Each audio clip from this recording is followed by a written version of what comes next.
in November. And this is the thing, isn't it? I mean, we could sit here and bore everyone to tears with rules and regulations throughout the night, but let's get it out of the way early and then let the on-track action do the talking for us. 20 different teams are represented here.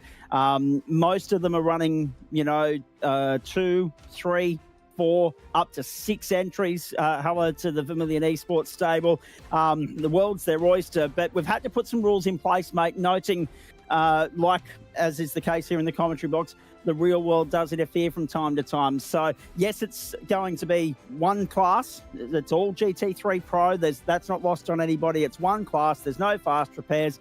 But because of the length of the race, co-drivers do come into the mix. So this is essentially what we experience in rounds 9, 10, and 11 of the V8 Pro Series for all 6 rounds. And you can run 2, 3, 4 drivers if you like, but it does give you some leverage with regards to individual availability on any given night. And we've already seen some of that rear its ugly head, unfortunately, right on opening day.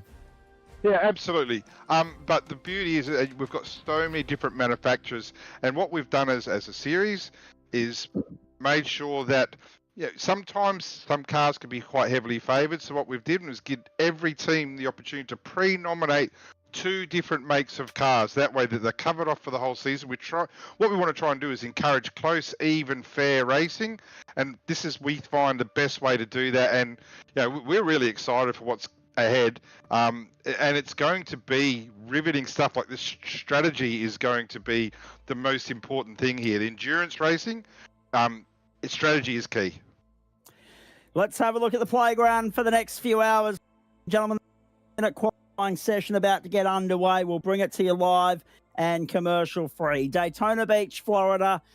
As I said, synonymous with some of the big events on the World Motorsport calendar. Tonight, it's the road course that takes center stage, but guaranteed that you will see some bump drafting and some slipstreaming happen on the oval parts itself when we are using it. 22nd of February 1959, this place opened.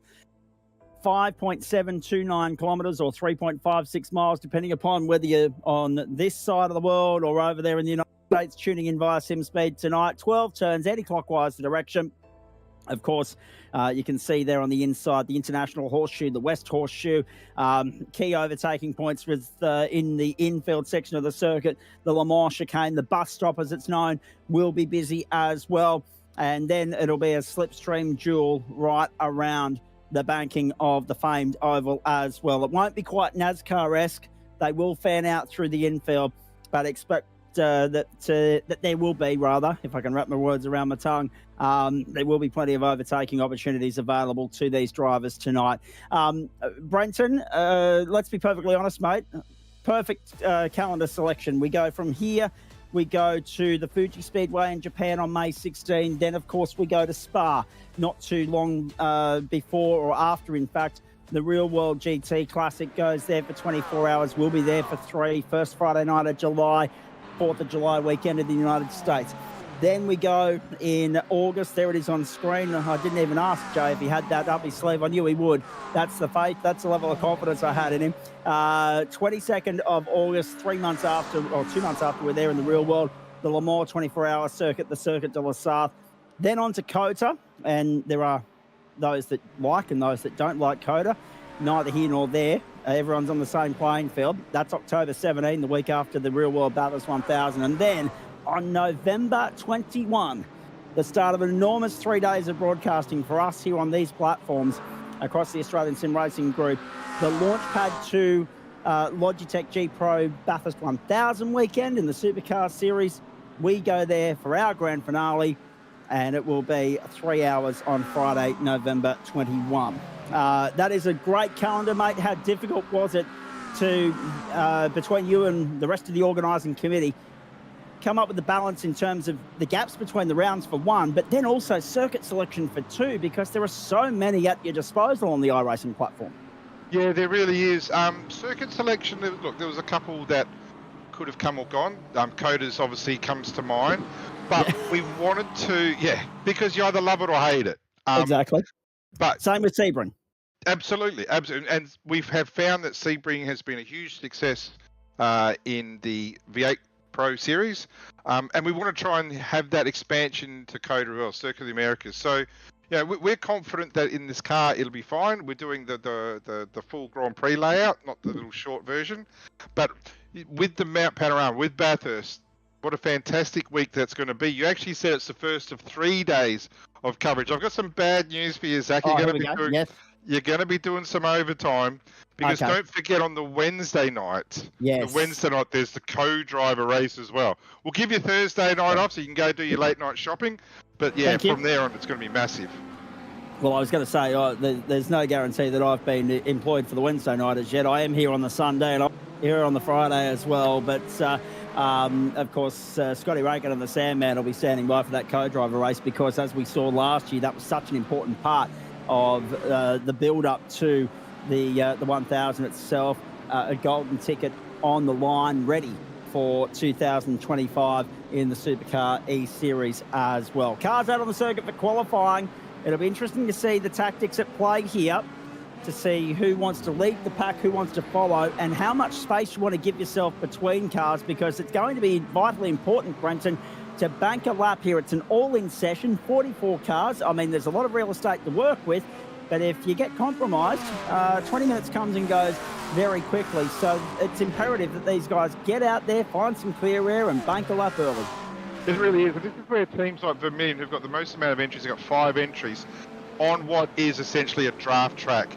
Now, you've got 20 minutes. You can absolutely work together. The tyres do hang in here, so you can get multiple laps done. So watch for teams like Vermilion, ERT, Eclipse, SSR, TTR, and OPR, all who have multiple cars within their team. Let's see if they work together.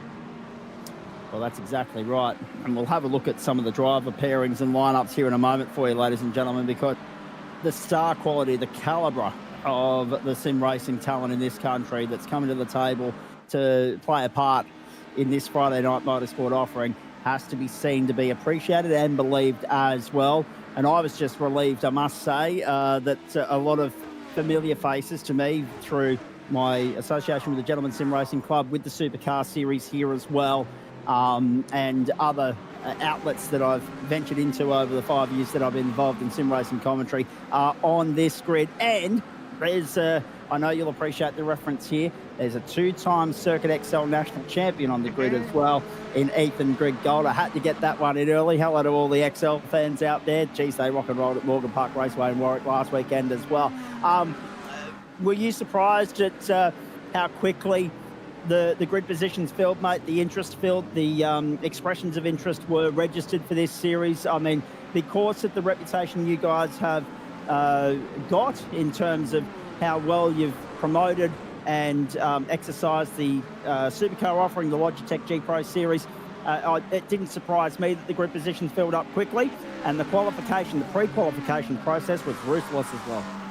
Yeah, it really was. Look, we had a few nibbles last year. Like the Logitech Pro V8 series is a huge success. It's really taken off. It's got so much interest, and we thought, with the amount of interest, like there's a lot of people who want to be involved with ASRG events now, and this was the best and most obvious way to get people involved. A team event where you can get multiple drivers coming in.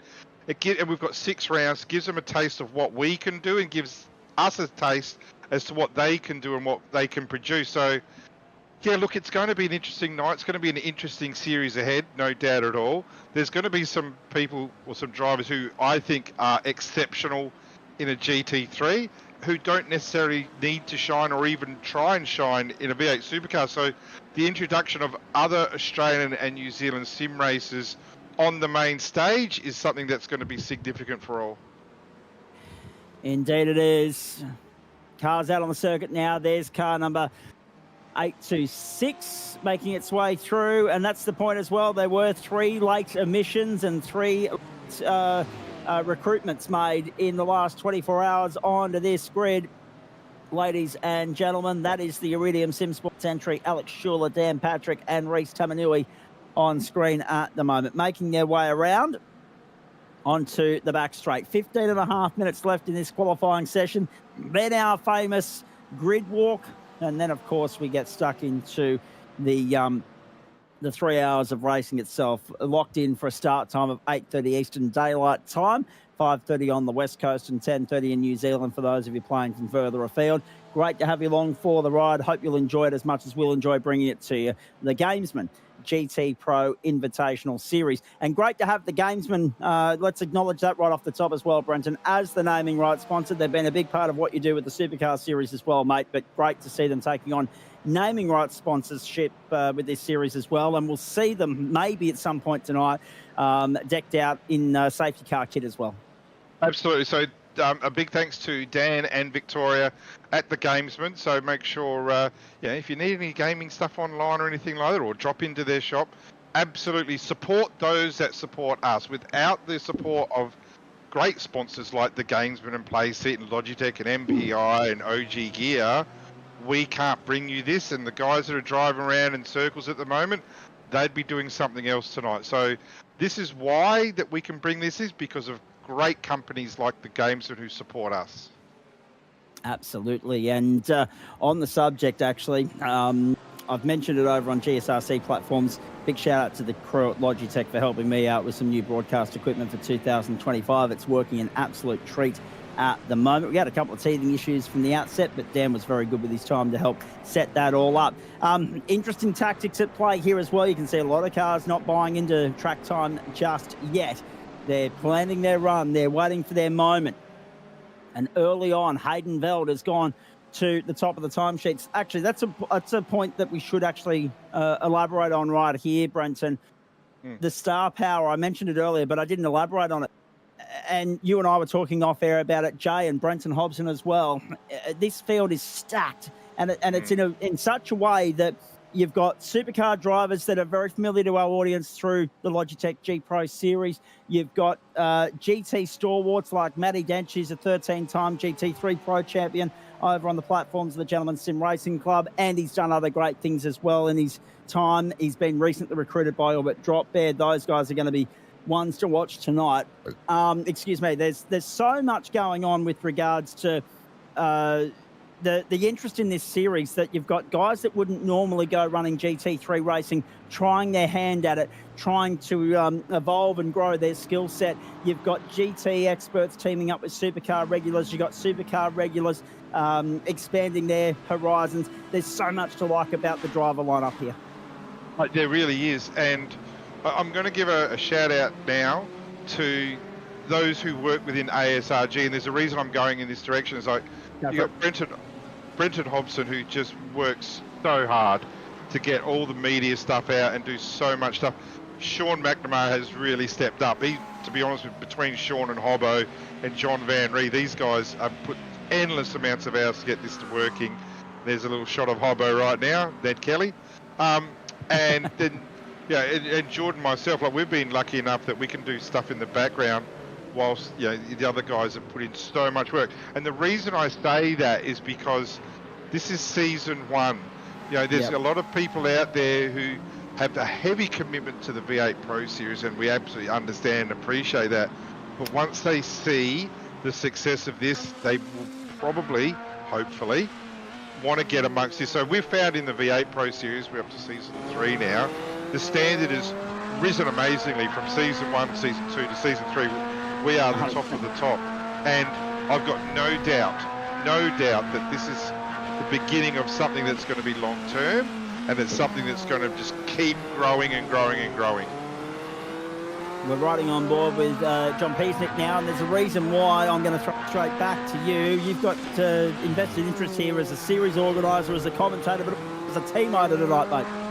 Yeah, so ERT's got 4 cars in the series, and the guys have done a little bit of practice. Absolutely, they have.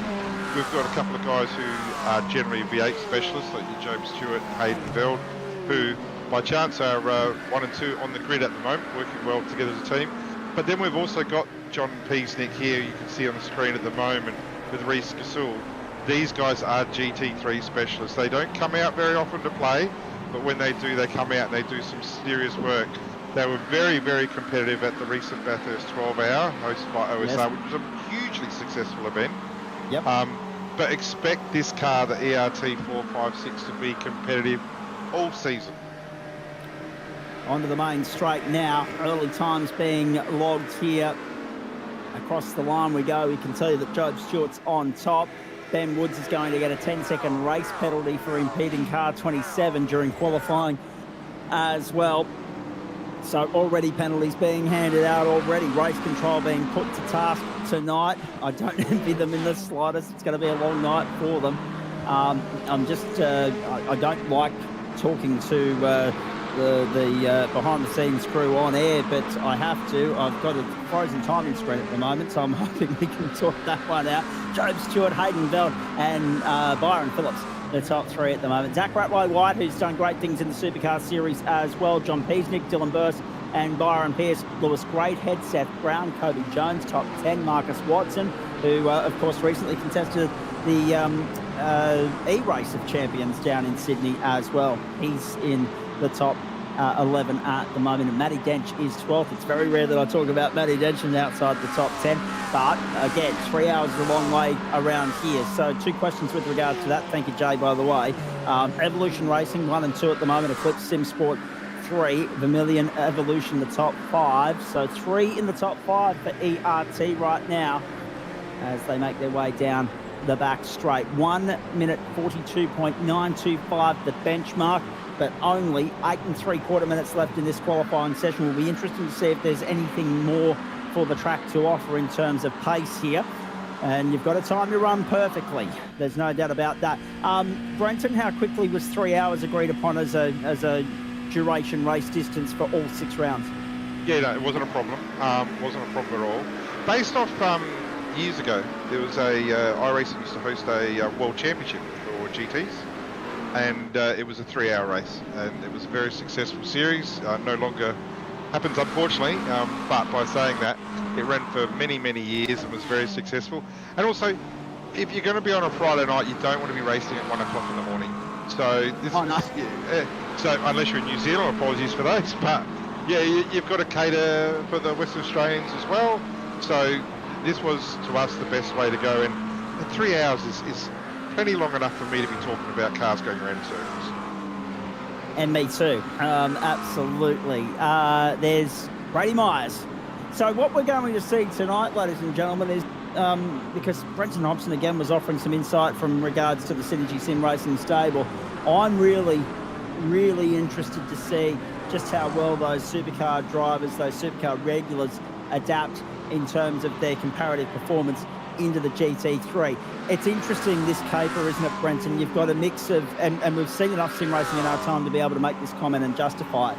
We've seen so many sim races that are, one-hit wonders. They focus on one discipline and that's it. Yep. But then we've also got a very good share, and you're going to see an example over the next 3 hours, ladies and gentlemen, of guys that are just so versatile and can be quick and hit the limit immediately in anything they jump behind the wheel of.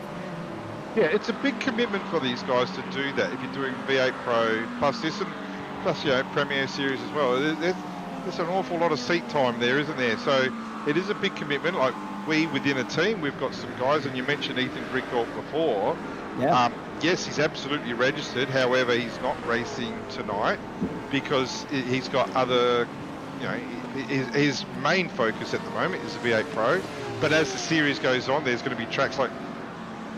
So within it, I don't want to just talk about ERT, but we chose 4 drivers for each team, and a lot of those drivers go, well, I don't go real well there, but I go pretty well here. So it's not going to be just the same 2 drivers going into every race. By saying that, you're going to have guys who have 2 drivers per team because they are just GT3 specialists, or the 2 of them are just committed to just doing these races only. They might not be in any other series, and they want to wholly and solely focus on these 6 rounds. Here's Andrew Scordelis on a hot lap at the moment and trying to improve on 143.508. And it's interesting, like you look at that totem pole, ladies and gentlemen, top 33 covered by less than a second. It's extraordinary.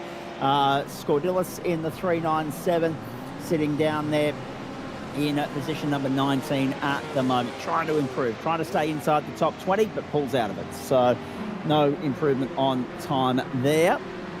There are just 5.5 minutes left in the qualifying session. Here's Job Stewart, provisional pole sitter at the moment. Chevrolet 1, 2, 3, Acura 4, then 4 McLarens, a BMW and Acura make up the top 10. So it's heavily packed with McLaren and Chev, 4, 3, 2 Acuras and a BMW. The first of the Mustangs down there in 12th place at the moment in Byron Pierce. Here comes Job Stewart to the line. Off on another hot lap. Last time around 1:43.069. So within a tenth of a second of his fastest lap, Brenton. That's consistent. Yeah, these guys have been, I've had admired them. These guys have been working together the entire qualifying session. And the results show at the moment 1 and 2 and only 3/100ths difference in time. But my question is going to be when the race starts, is it an advantage to be at the front during the race? Or is it an advantage to be in second, third, fourth, taking their draft? So we'll talk about that more. I'm talking about being in front. This guy here, Zach Ratway White, I think it's the same with any sport. You can be in form or you can be out of form. And this guy here right now is in some serious form. He's been lighting it up in qualifying, been lighting up in whatever he sits down on and does a race in.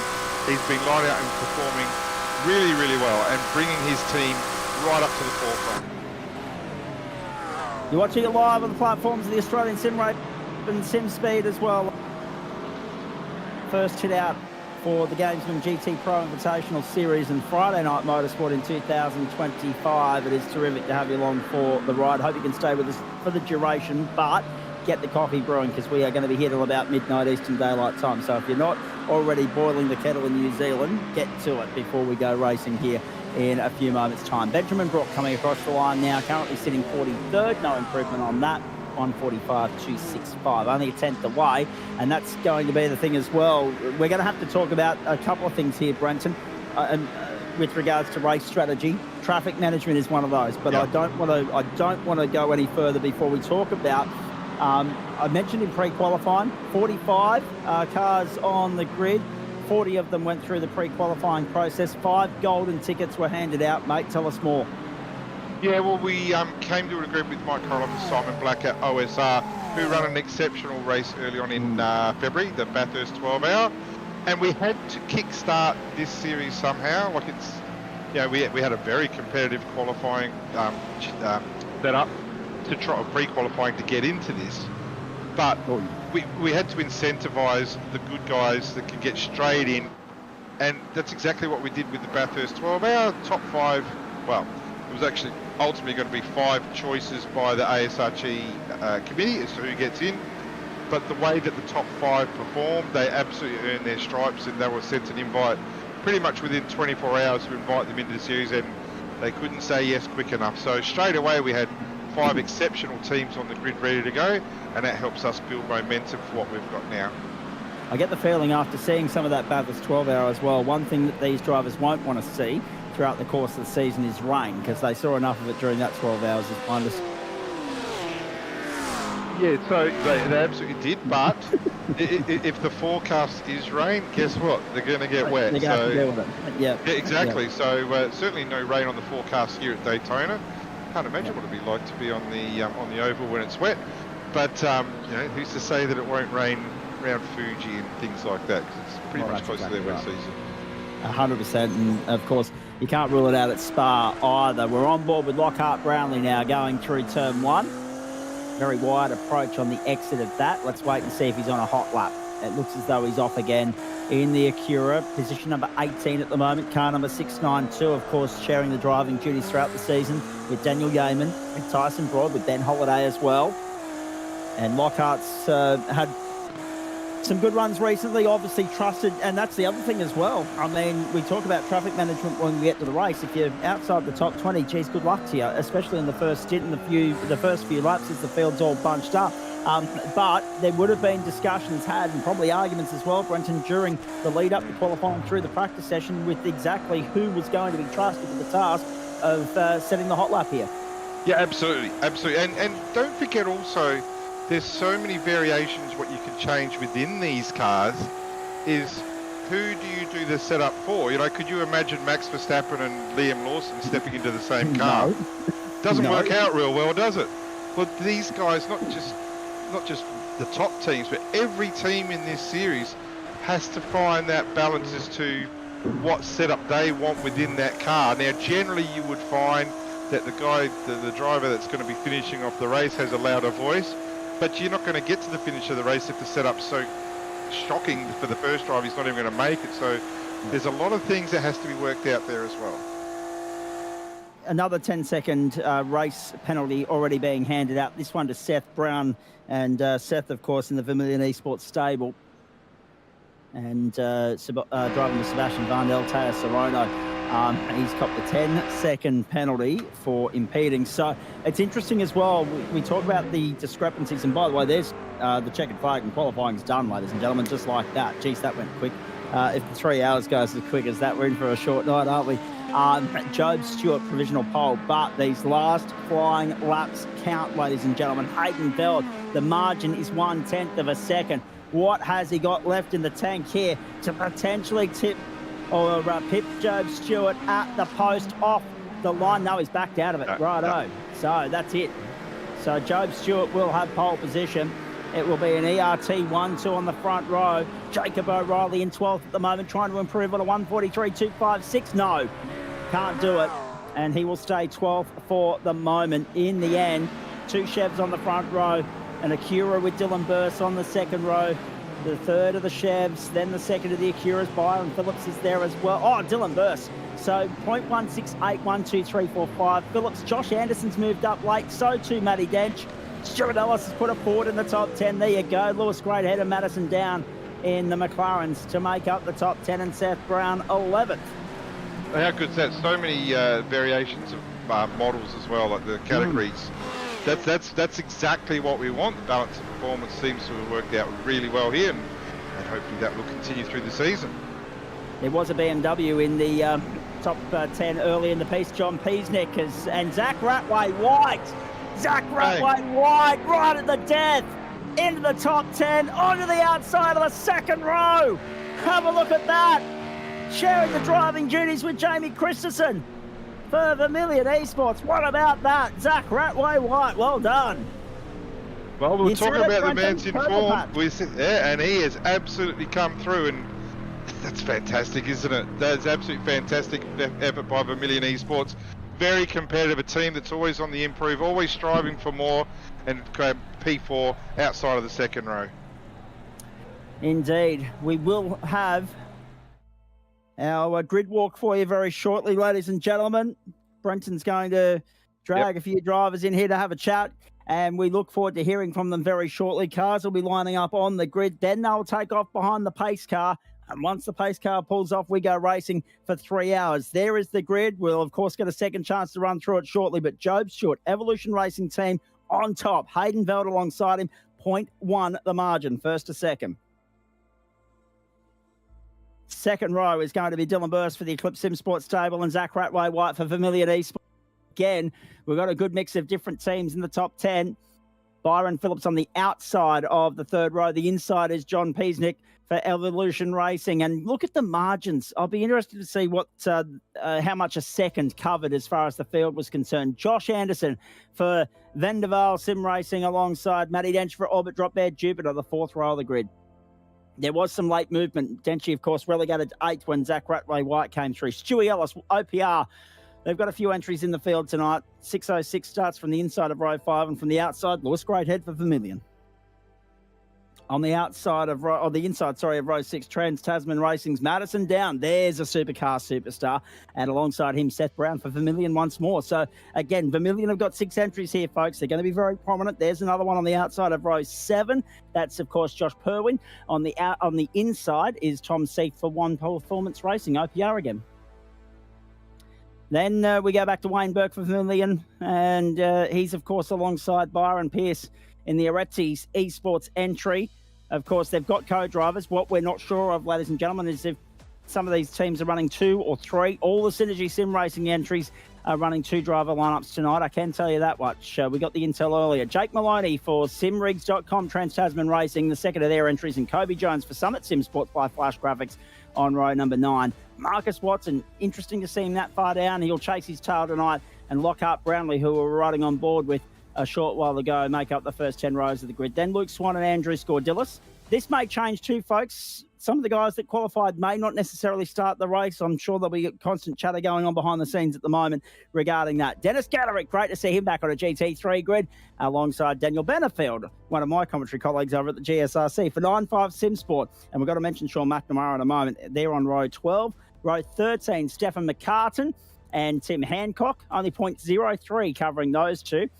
Liam Reston, the second of the subbed entries, boxed in with Connor Nixon. So another couple of GSRC regulars there on row 14. Ben Woods alongside Daniel Poulton makes up the first 15 rows of the grid. That's the OPR customer racing entry, so that's the fourth of their entries. Blake Neck and Brenton Hobson, who will race well. Don't worry about that. That won't be where he finishes tonight. They're on row 16. Ewan Baker and Devon Stove on row 17, and there's the second. So 33 cars covered by a second. That is extraordinary. That sets the tone for a magnificent night ahead. Corey Bennett for Azura Autosports and Hamish Cleland for Frog Leap make up row 18 of the grid. Row 19, Adam Jepson and Tommy Wallace. The 20th row of the grid to take us to 40th will be Blake Urquhart and Dylan O'Shea. Just the four left to go here, ladies and gentlemen. We've got Job Stewart standing by for a chat in a moment. Dan Patrick for Iridium Sim Sport and Sean Lindsell for the ERT stable make up row 21. And rounding up this field, Bobby Camo.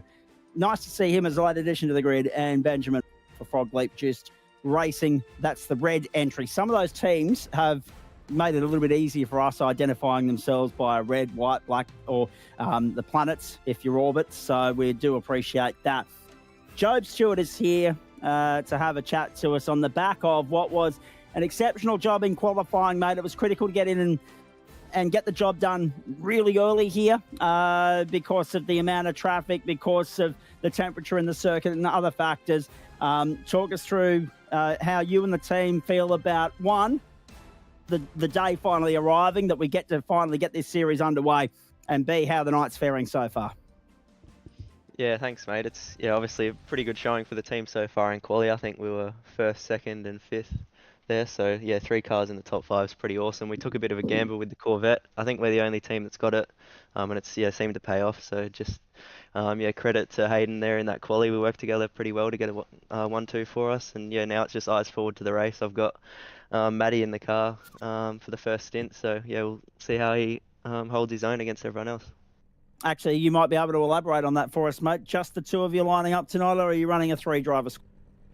No, it'll just be me and Matt for tonight. So you've got Ethan and Ruben up your sleeve for later on in the season, though. Yeah, of course. We've always got Ethan. He's always quick. He's been quick for years in the V8s, and he's been doing a fair bit of GT stuff lately too, just to try and help us out. So we'll have him and Ruben as well. Obviously, a bit of real life experience with him as well. So yeah, we got 2 fast drivers in our back pocket.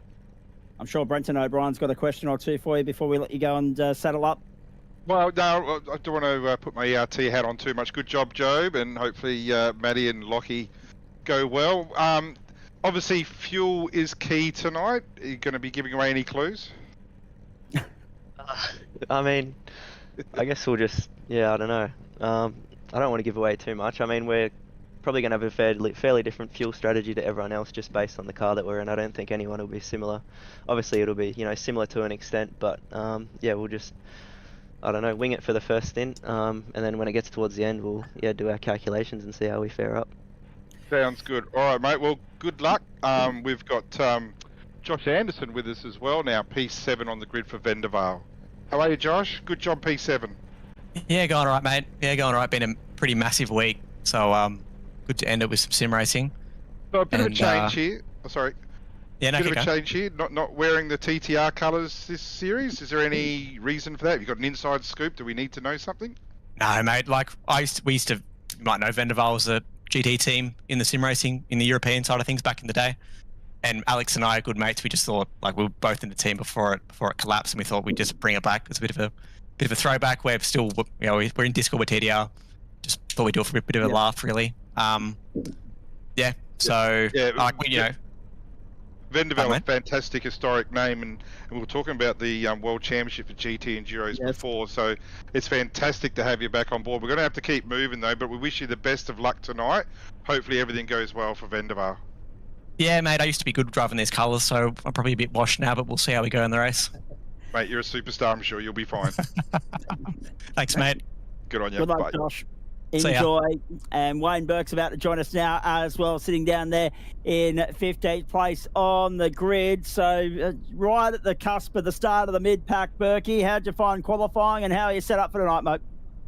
Yeah, it's quite interesting. Looking for the toe. I think we're a bit of a lone ranger in the BMW, so that's going to be interesting factor tonight. But no, not too bad. We'll just kind of try and stay out of trouble now and see what happens in 3 hours. And it's interesting, mate. I mean, we've been talking to a few people all throughout the course of the day, and I look at you guys there in car number 89. I mean, we've got you and Tommy Freer. We're more familiar with your name when it comes to supercar racing and the Logitech GTPRO series. How are you finding the transition to GTs, and how are you feeling about the 6 rounds ahead? It's a bit of fun. GT's not my strong suit, but we'll see how we go. There's a few that are saying that already, mate. You're in good company. Yeah. But no, it's good. It's good to try something different, I think. We see a lot with the real life guys. The best real life guys seem to be able to jump between things, and it helps them do what they can. So, no, that's really interesting from that say, and it's good to different format of racing. I think the supercar can get a bit like there's so high pressure sometimes, so it's good to get a different format and different style of racing. Very last one before I go. What was the strategic talk, the tactical planning between you and Tommy with regards to who qualified and who started the race here? It was just whoever was fastest was going to qualify, and then whoever was fastest was going to start the race, and then we'll see what happens in the middle. All right, mate. We wish you the very best of luck. Thank you very much for jumping in to have a chat to us here pre-race. Go well. Thanks, mate. Thanks, guys. Brenton, taking the team owner hat off for a moment. Can I ask you, this far out from the checkered flag, who you might be putting your money on if you're a gambling man? Look, well, I can't take my hat off just like that. But by saying that, look, Eclipse are very, very strong in GT racing. They've been doing it for many years. It's been their main focus for many years. But a lot of it could be car-based as well. We just heard that Joe Stewart said that they're the only 2 Corvettes that are in the field or up at the front. So there could be that slight difference, a 10th here, a 10th there. The fuel tank's going to be significant. Driver swaps, a lot of it's in this series is going to be based off the drivers. So, I've got every confidence in my guys that they'll do a good job, but it's a quality field behind them. Okay, the tension builds.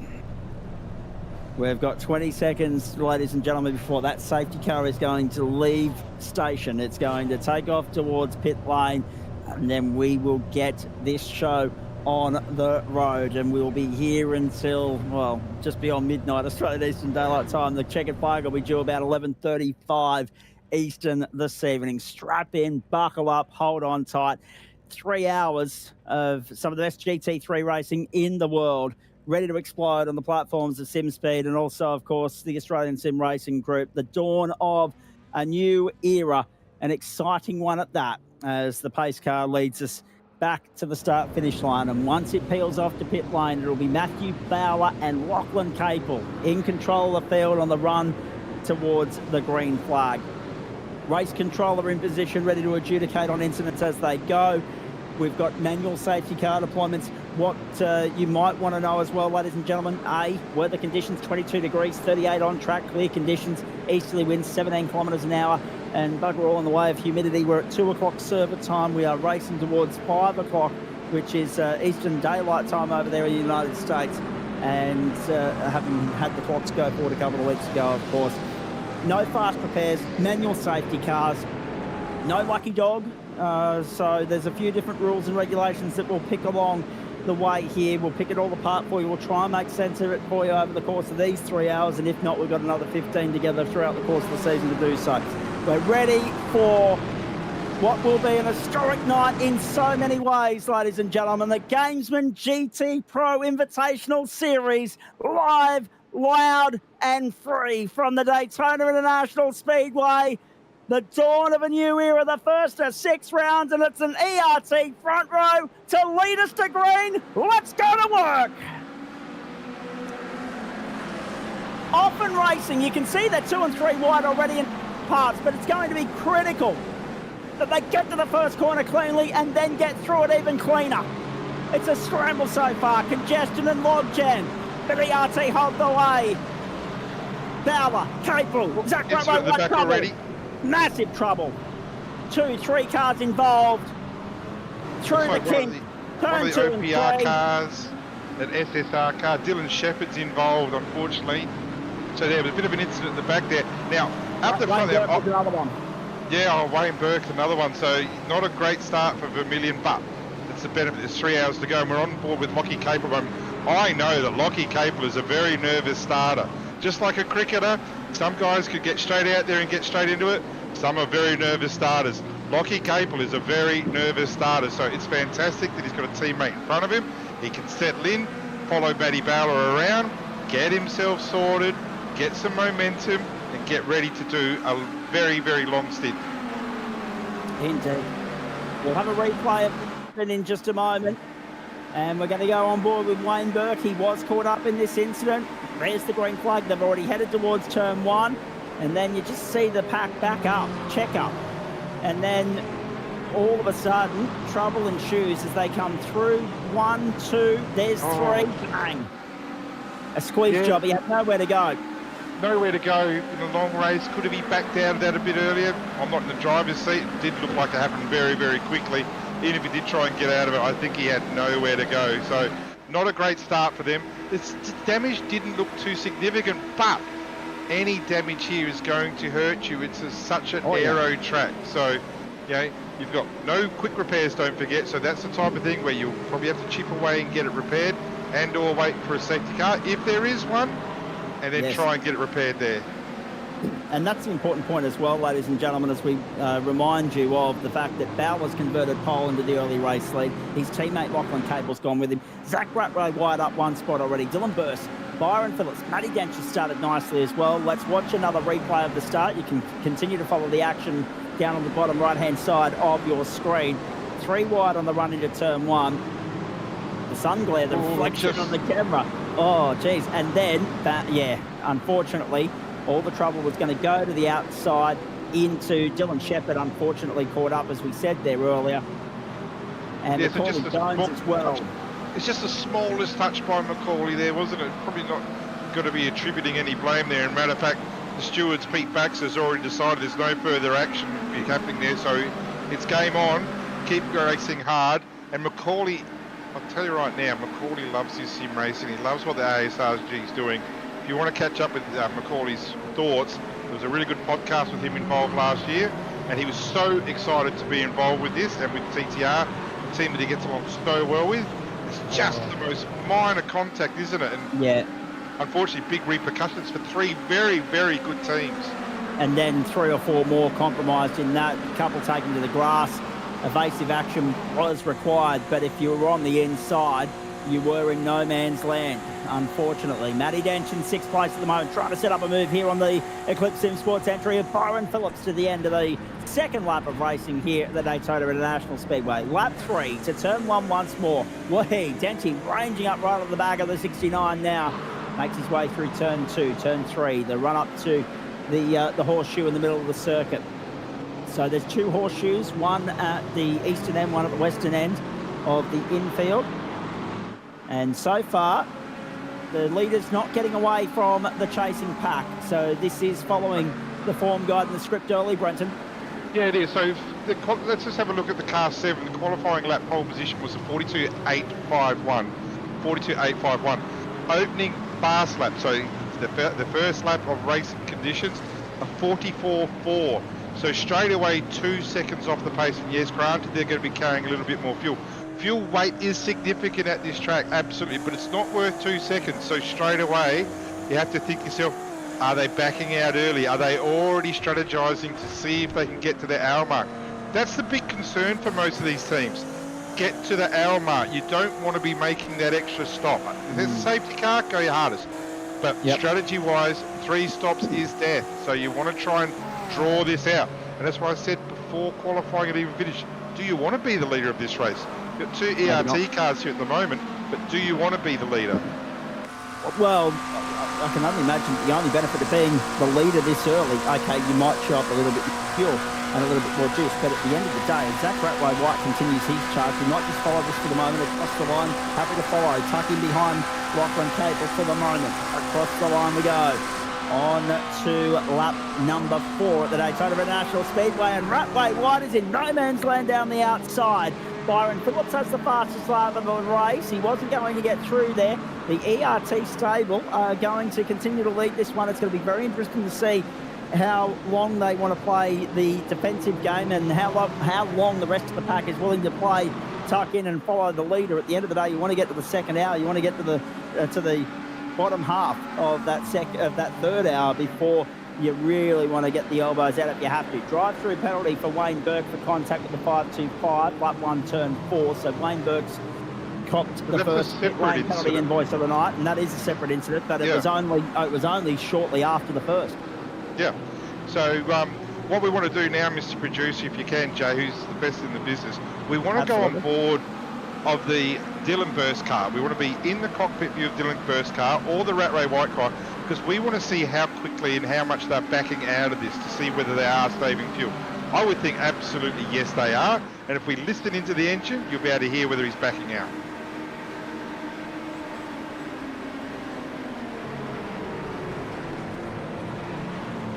So there is a little bit of lifting and coasting going on in the early stages. We're not surprised. These guys are the best in the business for a reason, and they're here to play the game. There's a bit of gamesmanship on in the first 10 minutes. I'm not surprised in the slightest. And you can save significant fuel at this place. Like, this is probably, out of all the iRacing tracks, and maybe Le Mans, I guess, but this is a track, there's a bit of a try and doing a bit of teamwork there between the 31 and the 7, almost ended up both in a wall. But this is a track where you can save significant fuel. We're talking litres and litres and litres of fuel. And again, I ask the question, do you really want to be in front? Like, we're playing the long game here. You can save so much time in the pit stops.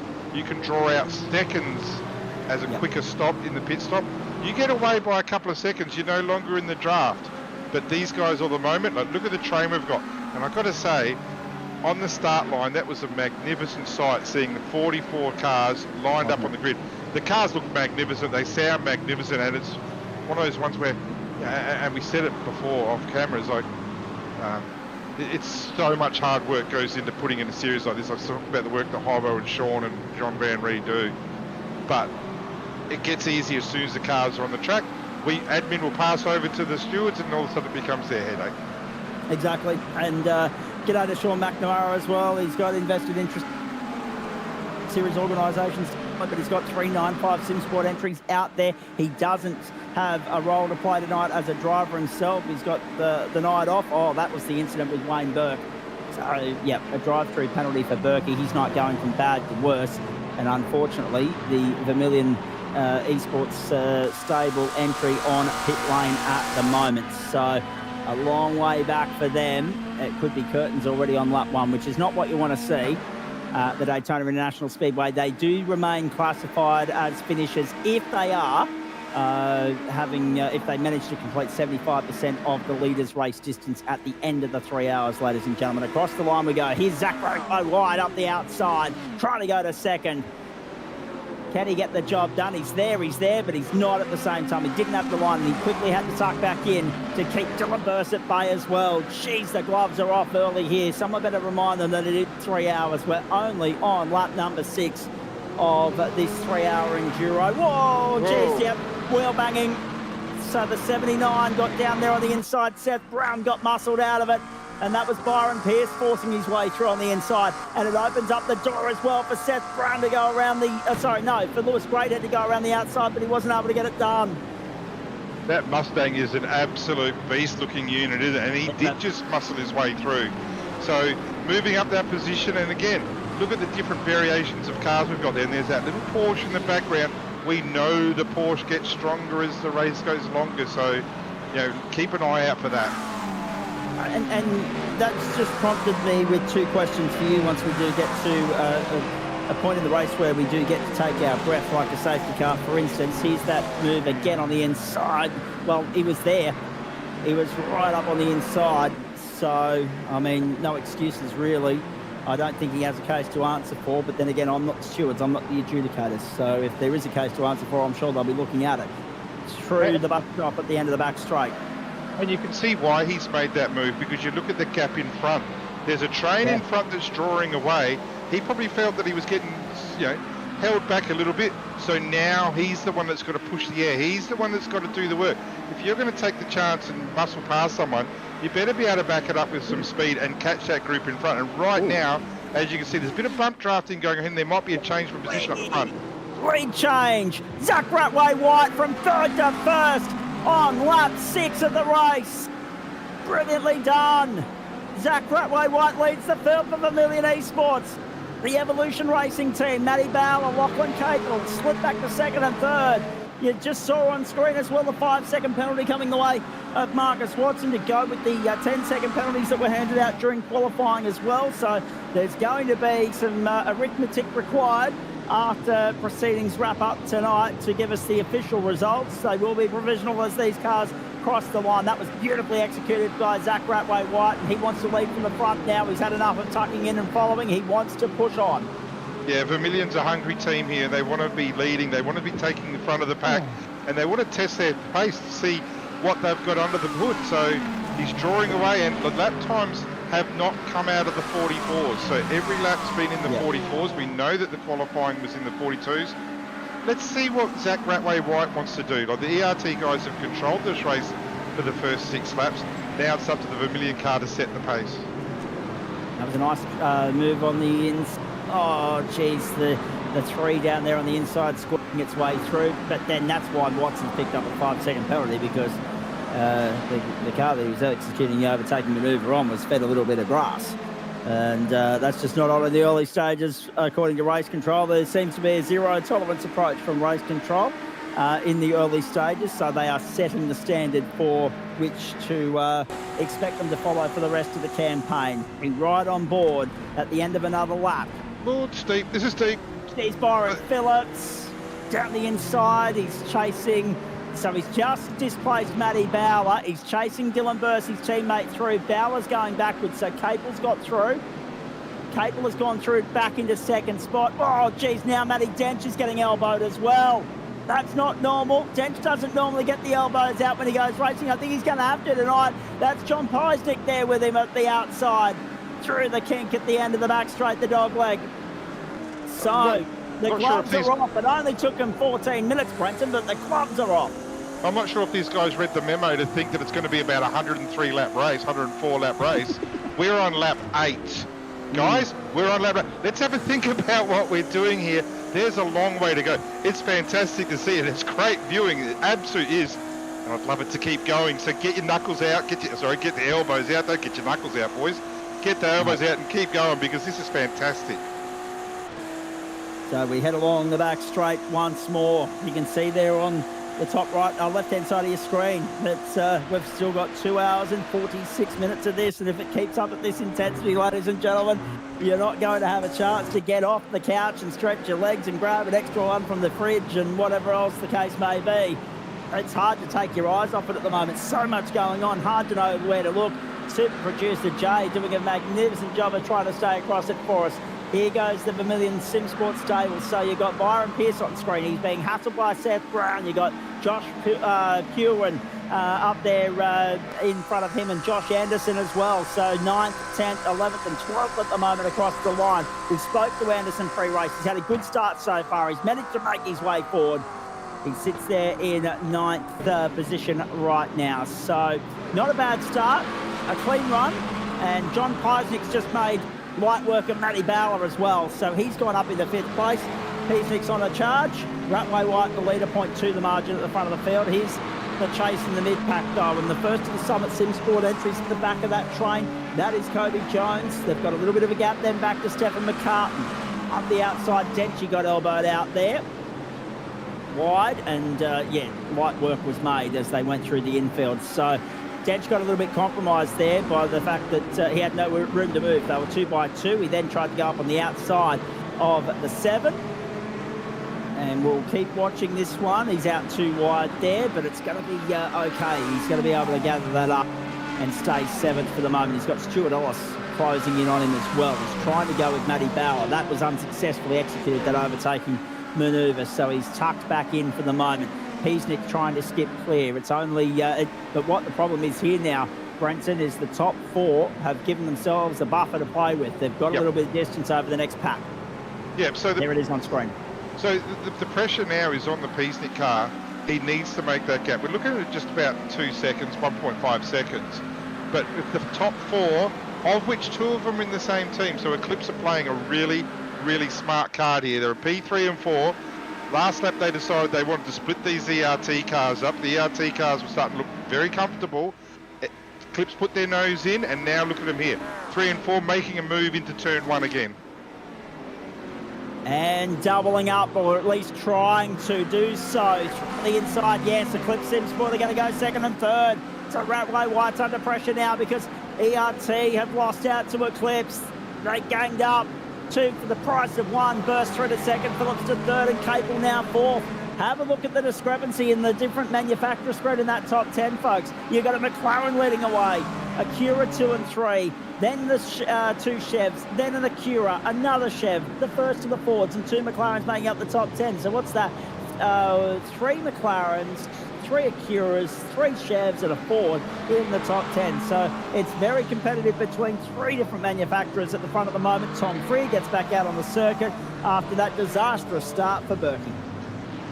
Yeah, they were in there for a long time, so you'd have to think that they'll be in for a long day, but get the car to the finish, get some points on the board. Don't forget, it's the same as the V8 Pro Qualifier, Pro Series. The top 20 from this year walk into the series next year. That's what everyone wants to do. They don't want to have to worry about risking pre-qualifying and qualifying. They want to walk in. So if you've got a chance to get points, instead of packing it up and going home, you got a chance to get points. There's no drop rounds. You get points. So at 1:45 a lap or thereabouts, you're looking at 7 minutes, gentlemen. We'll be coming up towards the end of lap 10 this time by the line. And John Peasnick is there in 5th place, being hassled by Matty Edge. Millimetres in it. I mentioned that bump drafting and slipstreaming would play a huge part on the oval part of the circuit. And it's going to be an incredible part of the narrative here. Ratway White's lost the lead. Dylan Burse. So our 3rd different race leader, Dylan Burse, makes a move on the inside at 1. Makes light work of Zach Ratway White. Ratway White happy to let him go and tuck back in for now. Yeah, not a lot of fight there from Ratway White. Not a silly thing to do because Burse has been in the draft essentially for the first 10 laps. Now it's his turn to do the work. Ratway White did have a bit of a lead there. He was stretching it out for a while, but it's not hard to pull it back. Burse is a quality driver and a quality team with a quality car. I'd love to see him push for a couple of laps just to see what he can actually do and see if others can keep up with him. Have a look at the right-hand side of your screen, folks. Most positions gained so far. Dylan O'Shea tearing through the field. 15 positions gained so far for Dylan O'Shea. He sits down in 25th position. He is chasing his tail from the outset tonight. We mentioned the high potential for overtaking opportunities around this circuit. It's one thing for them to exist. It's another thing to execute them cleanly. He's done that so far. He's stayed out of trouble. He's up 15 spots. But as we well know, even though GT3 racing can be won from anywhere in the field, you don't want to be chasing your tail all night. They've got a long way still to climb. Remember the days when you would do a 3-hour race and the common theme, it's the same with real world as well, where the common theme would be an enduro. It doesn't really matter where you qualify, you can always get yourself into the race. Qualifying is becoming really, really important for this very reason, where you can control the pace, you can control your more options with your strategy and things like that. And because of the quality of the field and the quality of the cars and teams, it's actually hard work and takes multiple laps to go one after another and keep passing to get your way up to the front. By that time, you've burnt too much fuel, you've burnt too many your tyres, you've cooked the tyres, and the guys at the front, the top 4 especially, are really, really in a comfortable spot controlling this. Fair bit of movement going on further down the field. Just for context sake too, ladies and gentlemen, Tom Free lost 7 laps, he and Wayne Burke on pit lane, so they can just about rule this one out. Obviously, it takes one big shunt that wipes out a few people, a la Mazda MX-5s at the same venue earlier in the year in the real world, to bring them back into any sort of decent point scoring potential. Hamish Collins had a moment here, ladies and gentlemen. The OG Gear replay will show it for you down at turn 1. Oh, we got some help. And got some help by the OPR entry, and lucky not to take another car with him. I tell you, I don't know who that 9.5 driver was, but that is exceptional awareness. He's obviously looking in his mirror to see if anyone's going to make a move. I think it was Dylan O'Shea, and that is exceptional awareness, because he would have absolutely have seen what's happening in his mirror and stayed offline, got out of it, and got away, and he runs away, lives to fight another day. And because he didn't try and get too racy, too aggressive, he's actually survived that, and he's still in there unscathed. That's a fantastic bit of driving by O'Shea. Indeed, Hamish Collins showing in 35th position at the moment. We ride on board here. This is the onboard shot of O'Shea, so you're about to see some fireworks ignite behind him. Watch this. 3, 2, 1. Whoa. Oh, how lucky. Go by yourself on what they think tomorrow's done. Wow. Yeah, look, there's a little bit of luck in there, but there's a hell of a lot of skill in that. He saw that coming and he reacted to it. Trouble at That's one. fantastic. Andrew Scordelis has gone round turn 1. Or actually, are we calling it 1 or 2? The track map says 1, but it's double apex. There's a kink before that. If it was Australian motorsport, that would actually be turn 2. But anyway, we'll go by the track map. That is turn 1, and that is Andrew Scordelis having a moment that's going to plummet him down the order to 35th position. And we're on board with Lockhart Brownlee for the replay here. Let's just analyse this incident. Brenton, your thoughts? Well, it's quite a common spot, isn't it? You're going a little bit deep there. Look, it doesn't. I reckon he's done it himself. I reckon he's just locked the rears, done it himself. There's, whether you change your brake bias or, maybe don't pump the brakes so hard next time, or But at the end of the day, no one else got affected. He did the right thing, waiting to rejoin. He didn't get impatient and just stick his nose in. And as I said, we're talking about 90 laps to go. He's got a lot of time to fight back. And all it takes is a safety car, and he's back with the field. They nominated the Scordelis stable to run either the Porsche or the Ford Mustang. I'm not sure which one they're running. It might be the Porsche, and if that is the case, then the Porsches are notorious for losing the rear end. So keep an eye on that trait to follow the Porsche stable drivers around throughout the course of the series. Dylan Burst leads this race from Zach Ratway White. There's nothing in it. Millimetres at the start-finish line. You were riding on board with the second place man. Basically, there was an invisible tow rope there, really, quite frankly. Drive-through penalty for Benny Woods at the top of the screen for the contact on car number 197. Brendan Grosh, Hamish Cleland and Scott Hazler at lap 12, turn 1, which was the incident we were on board with, which we saw a few moments ago. Top 4 Coda Varnish in this at the moment. We've been racing 23.5 minutes, and there is that stop-go drive-through penalty being observed. Out back into the race, that entry comes now. So, Eclipse, Vermilion, and Evolution, and Orbit Drop Bear, and One Performance, and Vendaval, all in the top 10 at the moment. I think I've rattled off 6 different teams there, ladies and gentlemen. They're heavyweights at the front, but a couple outside the top 10 hoping to get their way back in at the moment. Watch this guy here. He's only 6th at the moment, but I'll tell you what, Matty Dench will be there when the whips are cracking. If we've got if we get a late race restart with about 15 minutes to go, the gloves will be off and there'll be fireworks aplenty. It'll be absolutely terrific viewing. But at the moment, it's line astern, very much status quo, follow the leader. If there's an overtaking opportunity to be made, it can be done so safely, do it. But otherwise, just tuck in, follow, ease into it. We've still got 2 hours, 35 minutes to go. So it's all about keeping the car in one piece, rolling through the motions, and then trusting the drivers that you've got waiting there, watching on anxiously to get out there and involved in this, Brenton, to bring it home.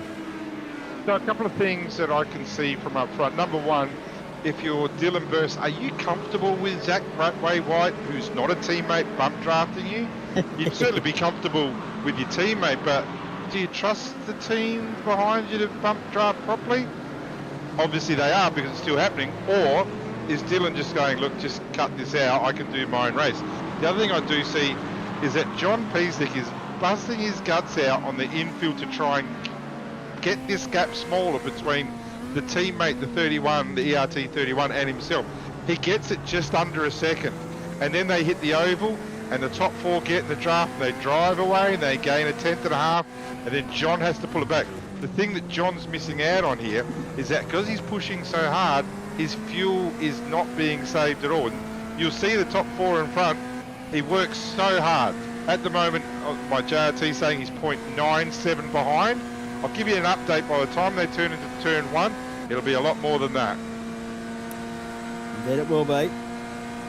Now we've got Peasnick and Capel being shown on your screen there. Look at the different top speeds as well. Pretty much in the high 270s, maybe 280 is a chance in the slipstream as they make their way through once more. 2 hours 34 left on the clock. We're 26 minutes into the new era of Australian Sim Racing Group offerings on the platforms of SimSpeed. It's great to have you along for the ride. Zach Cabe and Brenton O'Brien in commentary for you. Here comes Matty then ranging up onto the back of John Peasnick now. So now Peasnick has an issue because he's defending. He's hugging that yellow line down the inside. Dench is happy to let him do so for the moment. Dench is one of the best when it comes to saving a little bit of juice in the business. If anyone can stretch this out beyond that hour mark, which is the threshold to get home on 2 stops comfortably if we go green all the way, Denchy, you'd back him by the length of the straight to do so, and you'd back him before you back anyone else. And that's with no disrespect to anybody else, but we've seen what that guy is capable of through 5 years of GSRC competition. Of course, that's my background in sim racing. That's my bread and butter, as these boys know. So I've spent a lot of time observing what this bloke does over the course of time. And yeah, he is one of the best in the business. And it's interesting to watch him just easing into this. Yes, he's happy to tuck in and follow Peasnick through. What they'll want to do is latch onto that top 4, which are starting to lose their buffer actually at the front end, because these two are working together to just push one another along and maybe reel them in. We pick up an ambient shot there of the start-finish straight, ladies and gentlemen. No one entertaining the idea of coming down pit lane unless they absolutely have to this early in the piece. Dylan Burst, the leader at Daytona. So we were talking last lap at the start of the oval. John Peasnick was 0.97 behind. By the time they got into turn 1, he was 1.51 behind. So he lost half a second. It's just rotating and rotating. He does make gains as they break into turn 1. He's making decent gains, but he's just working so hard, and it's just the same thing going over and over.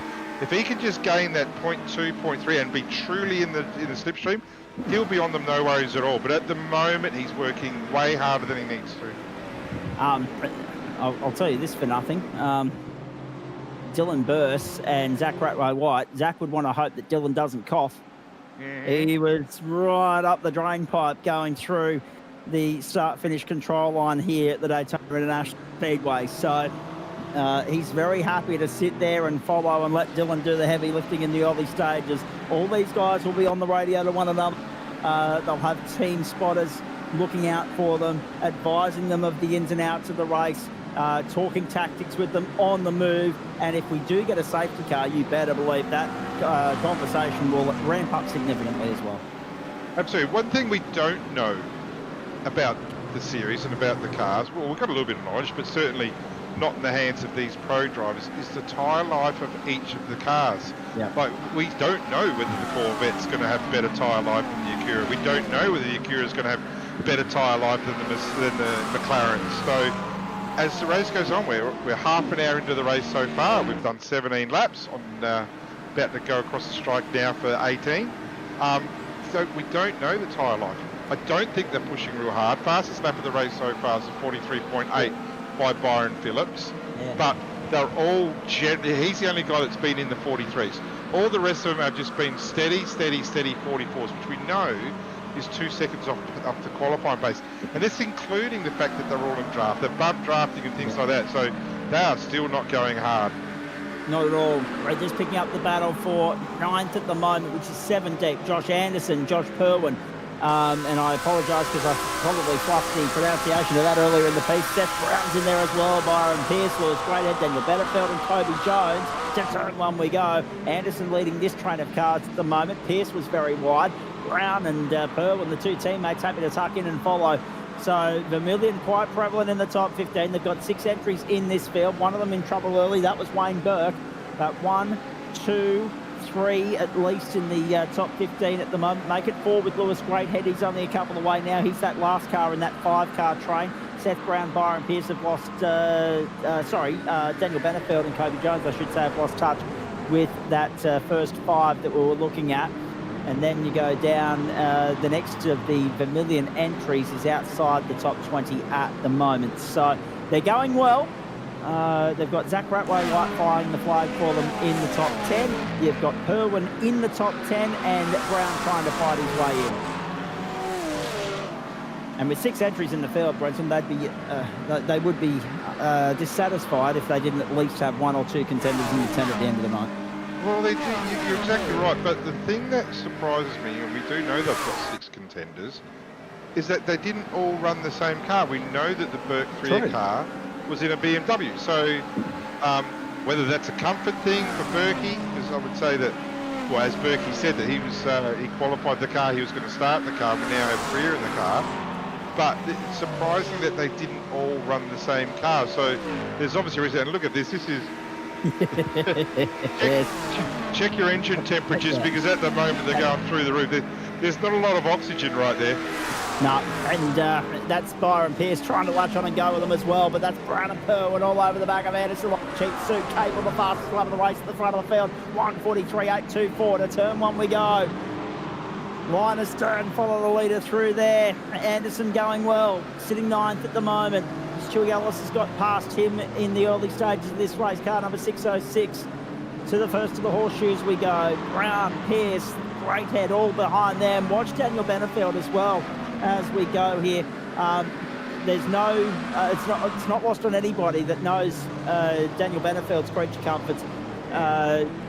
You know exactly why the 9.5 stable have got the Ferrari as a backup option car, because that is his bread and butter. He has found a very sweet spot of comfort with that machine.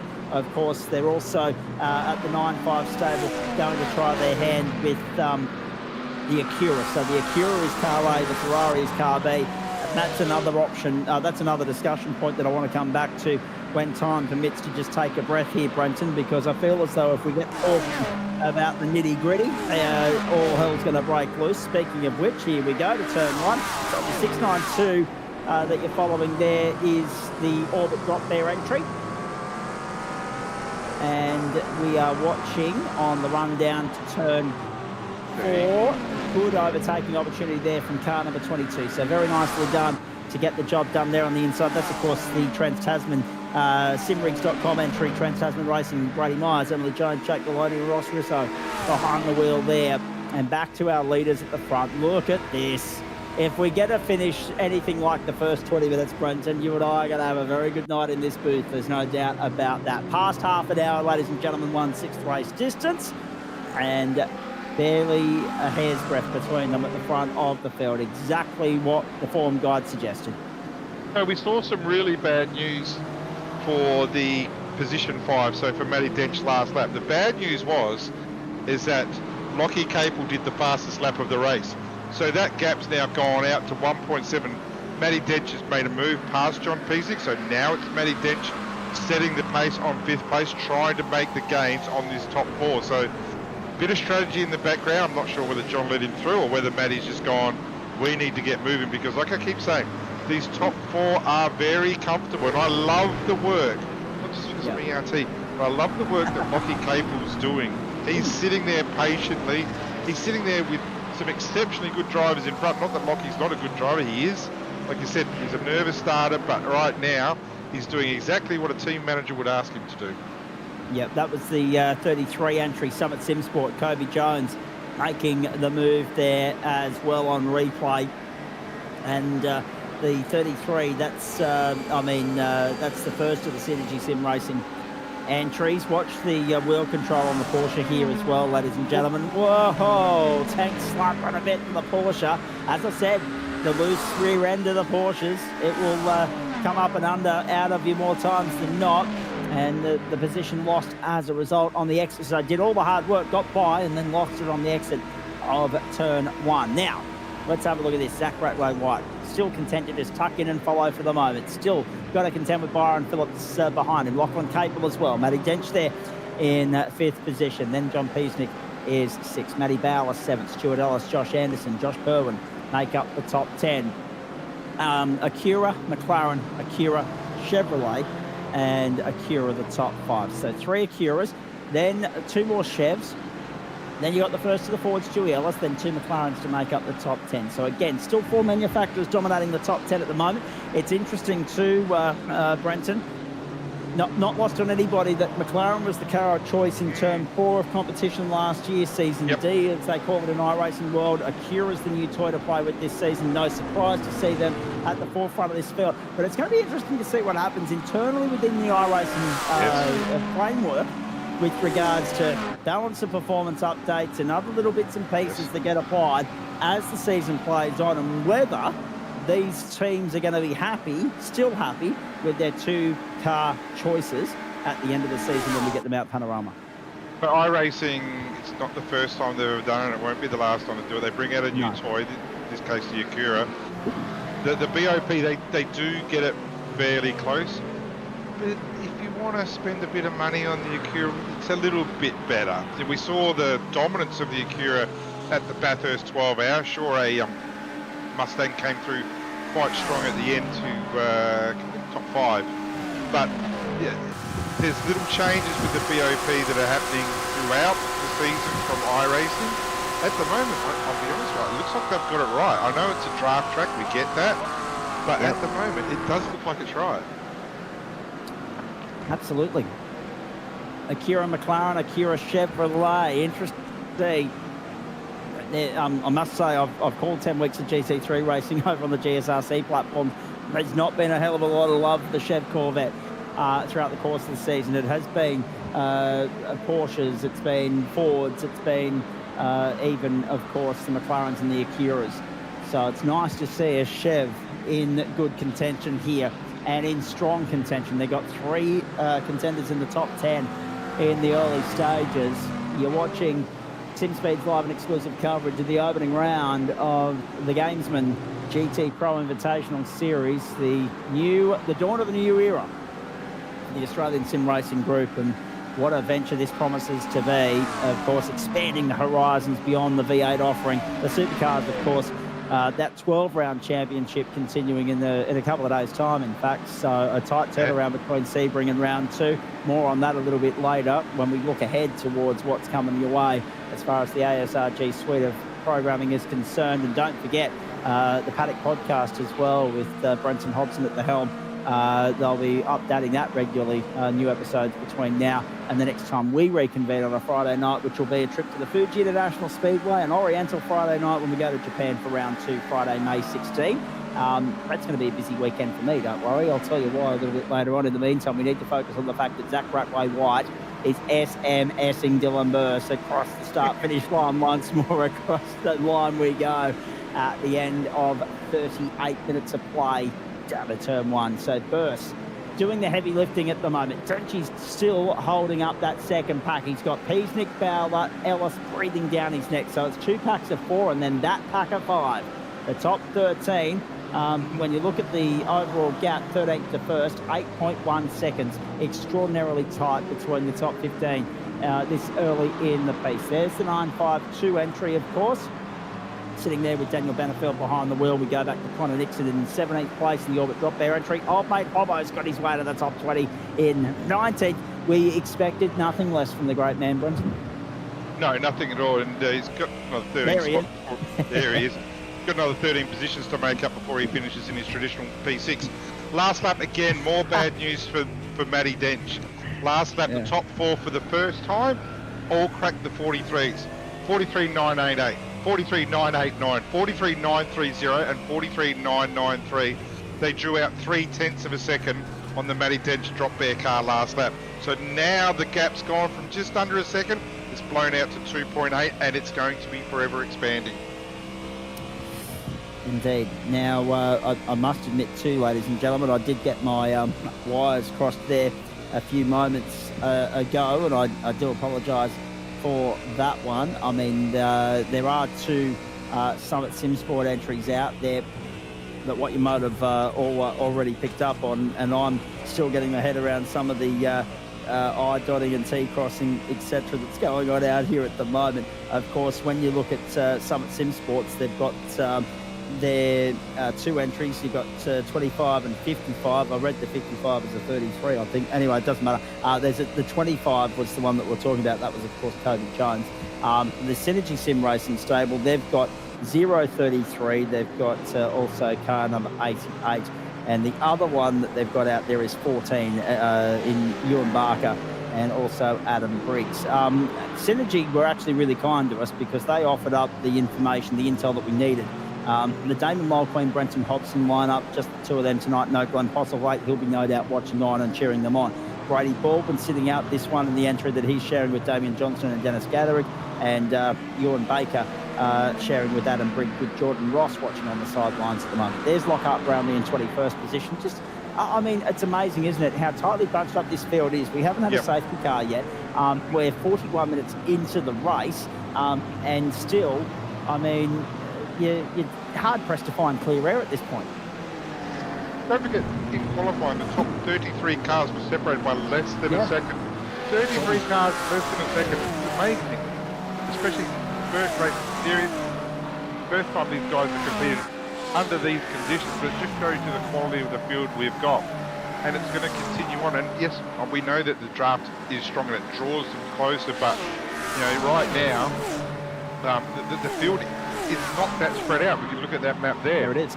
It's exactly right. And those cars you see at the back, they're there because they've either had an incident or they've pitted. So generally, the pack is very strong and it's harassing each other. And, you know, it's going to continue on. But this is where you look at what Zach Ratway-White's doing. He's been sitting in the draft of Dylan for a long while now. Probably, I think, what are we on now? Lap 25. So he's been doing that for 14 laps now. He's saving a lot of fuel. So is the car behind. Byron Phillips, who I think is doing a fantastic job. A fantastic job for Byron. I would say he's probably saved more than anyone. There's no stages he had his nose in front. And right now we've also got these cars back here working together. There just seems to be these little packs forming where you can sit, but once you get stuck into your train, it is hard to move forward. Indeed it is. And there we go. We pick up the 025 entry at the moment going through the infield. Now, it's interesting because we had a look at number selection, a few other leading into this, and of course the 025 there on screen. There is also a 25 out there as well, so be mindful of the discrepancy in numbers. That is, of course, the Orbit Drop Bear Neptune entry. Jackson Dom, Connor Nixon, Mark Hilly. Connor's behind the wheel at the moment. Not to be confused with the 25, which is, of course, the Summit SimSport by Flash Graphics entry as well. Onto the back straight we go again. 43 minutes gone. Let me ask you this, Brenton, because very shortly we're not going to have a chance to get lost in any sort of padding conversation, because this is somewhat processional phase now. We're just ticking the boxes to get through to that first round of pit stops. But if you are, I know you're a team owner, so you've got obviously toes and fingers crossed and everything else. If you're a driver that's about to get out there in the thick of this and in the heat of battle, how itchy are the feet right now, knowing that you've done your job, you've turned up, you've practiced, you've qualified, but as we see the fastest lap of the race set by Zach Ratway-White at 1:43.817, he remains second for the moment, but the control and your destiny, your fate is in the control of somebody else. There's absolutely not a thing you can do about it. It's almost like being a football coach at this particular point in time, is it not? Well, absolutely, and so a bit of going on here. This is what's going to cost. Yeah, this is going to cost these 3-4 even more time. You know, not long ago we were saying that it was just over 2 seconds. Now it's 4.5 seconds. Yeah. Last lap, the two leaders were saying that Zach Ratway-White had the fastest lap of the race at 43.817. Dylan Burst in P1, his lap time, 43.817. So they are, you know, they're pushing each other, they're working together. Not sure this pack here is working together. There's a bit of a gap now. Don't forget, the Matty Bowler car, the car 7, was on pole position and was up in the pack. All of a sudden got put out of phase a little bit, dropped off, got stuck into this group here. And now we're 4.5 seconds and extending going backwards. Indeed we are. But we are If you look at the Josh, on that pit lane window. and you look at the Josh Anderson car, the Vendaval car, who's making serious gains on this group. So we're going to go from a group of 4 to a group of 9 very quickly here. Josh, such a seasoned professional, Josh. I got a lot of time for him. One of my favourite sim drivers and a good guy to boot. Is he saving fuel at the moment? That's the question, though. You wouldn't imagine so. Have a look at this from an angle. How good are the onboards with Jay Kennedy tonight? The fuel, the sun glare, everything else. I mean, if you weren't already convinced of the advancements of broadcast technology in real world to sim world, ladies and gentlemen, that tells you everything you need to know about the reflection, the glare, and everything else at this time of the night. The onboards, how good was that? Put your marshmallows in there, because Jay, that was outstanding, my friend. Very good. But there you go. So we've gone from a pack of 4 to a pack of 9. They're now over 5 seconds off that lead 4. And 5 seconds, there's going to be guys in here who have saved enough fuel to make gains on maybe the burst and Ratway White cars in the pits.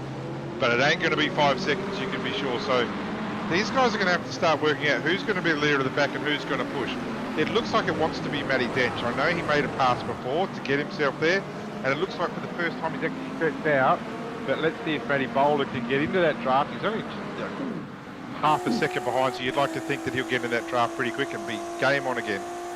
Bit of mail from a good mate of mine, Sammy Chapman, the GSRC, but heavily the Vermilion Esports stable. He's out in this race tonight as well. He tells me an hour of fuel around here is quite a significant save.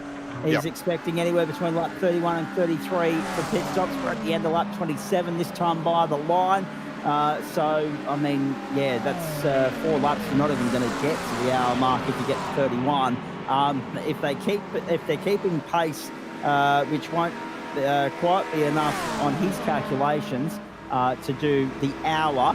So they're going to need some safety cars. If it goes caution-free, he says the Chev is the fastest car here with no bop, but tends to struggle at the other venues on the calendar. So no wonder the Chevs are in good territory tonight with that intel. Thank you, Sammy. Hope you're enjoying the spectacle as much as we are, mate. It's interesting. With no safety cars, everyone's a little bit of strife. It could well result in a splash and dash towards the end, Brenton. However, 1 safety car or 2 in the second hour could well change the game completely. Absolutely. So years ago with these cars, you couldn't do fuel and tyres at the same time. So the tyre strategy was very important. Now you can. But we said it right from the start. You've got to try and make that hour mark. But then you've got to try and make the 2-hour mark. And then you've got to try and make the 3-hour mark. So this is a very good test as to how far they can go. 1 safety car will change everything in regards to making it or not making it. But at the moment, we're on lap 28. Whilst there has been some fuel saving, and we thank so much for that information. It's valuable information that we need to know about how Vermilion in particular are looking at this race. And to be honest with you, if it's going to be for Vermilion, it's going to be the same for the rest of them.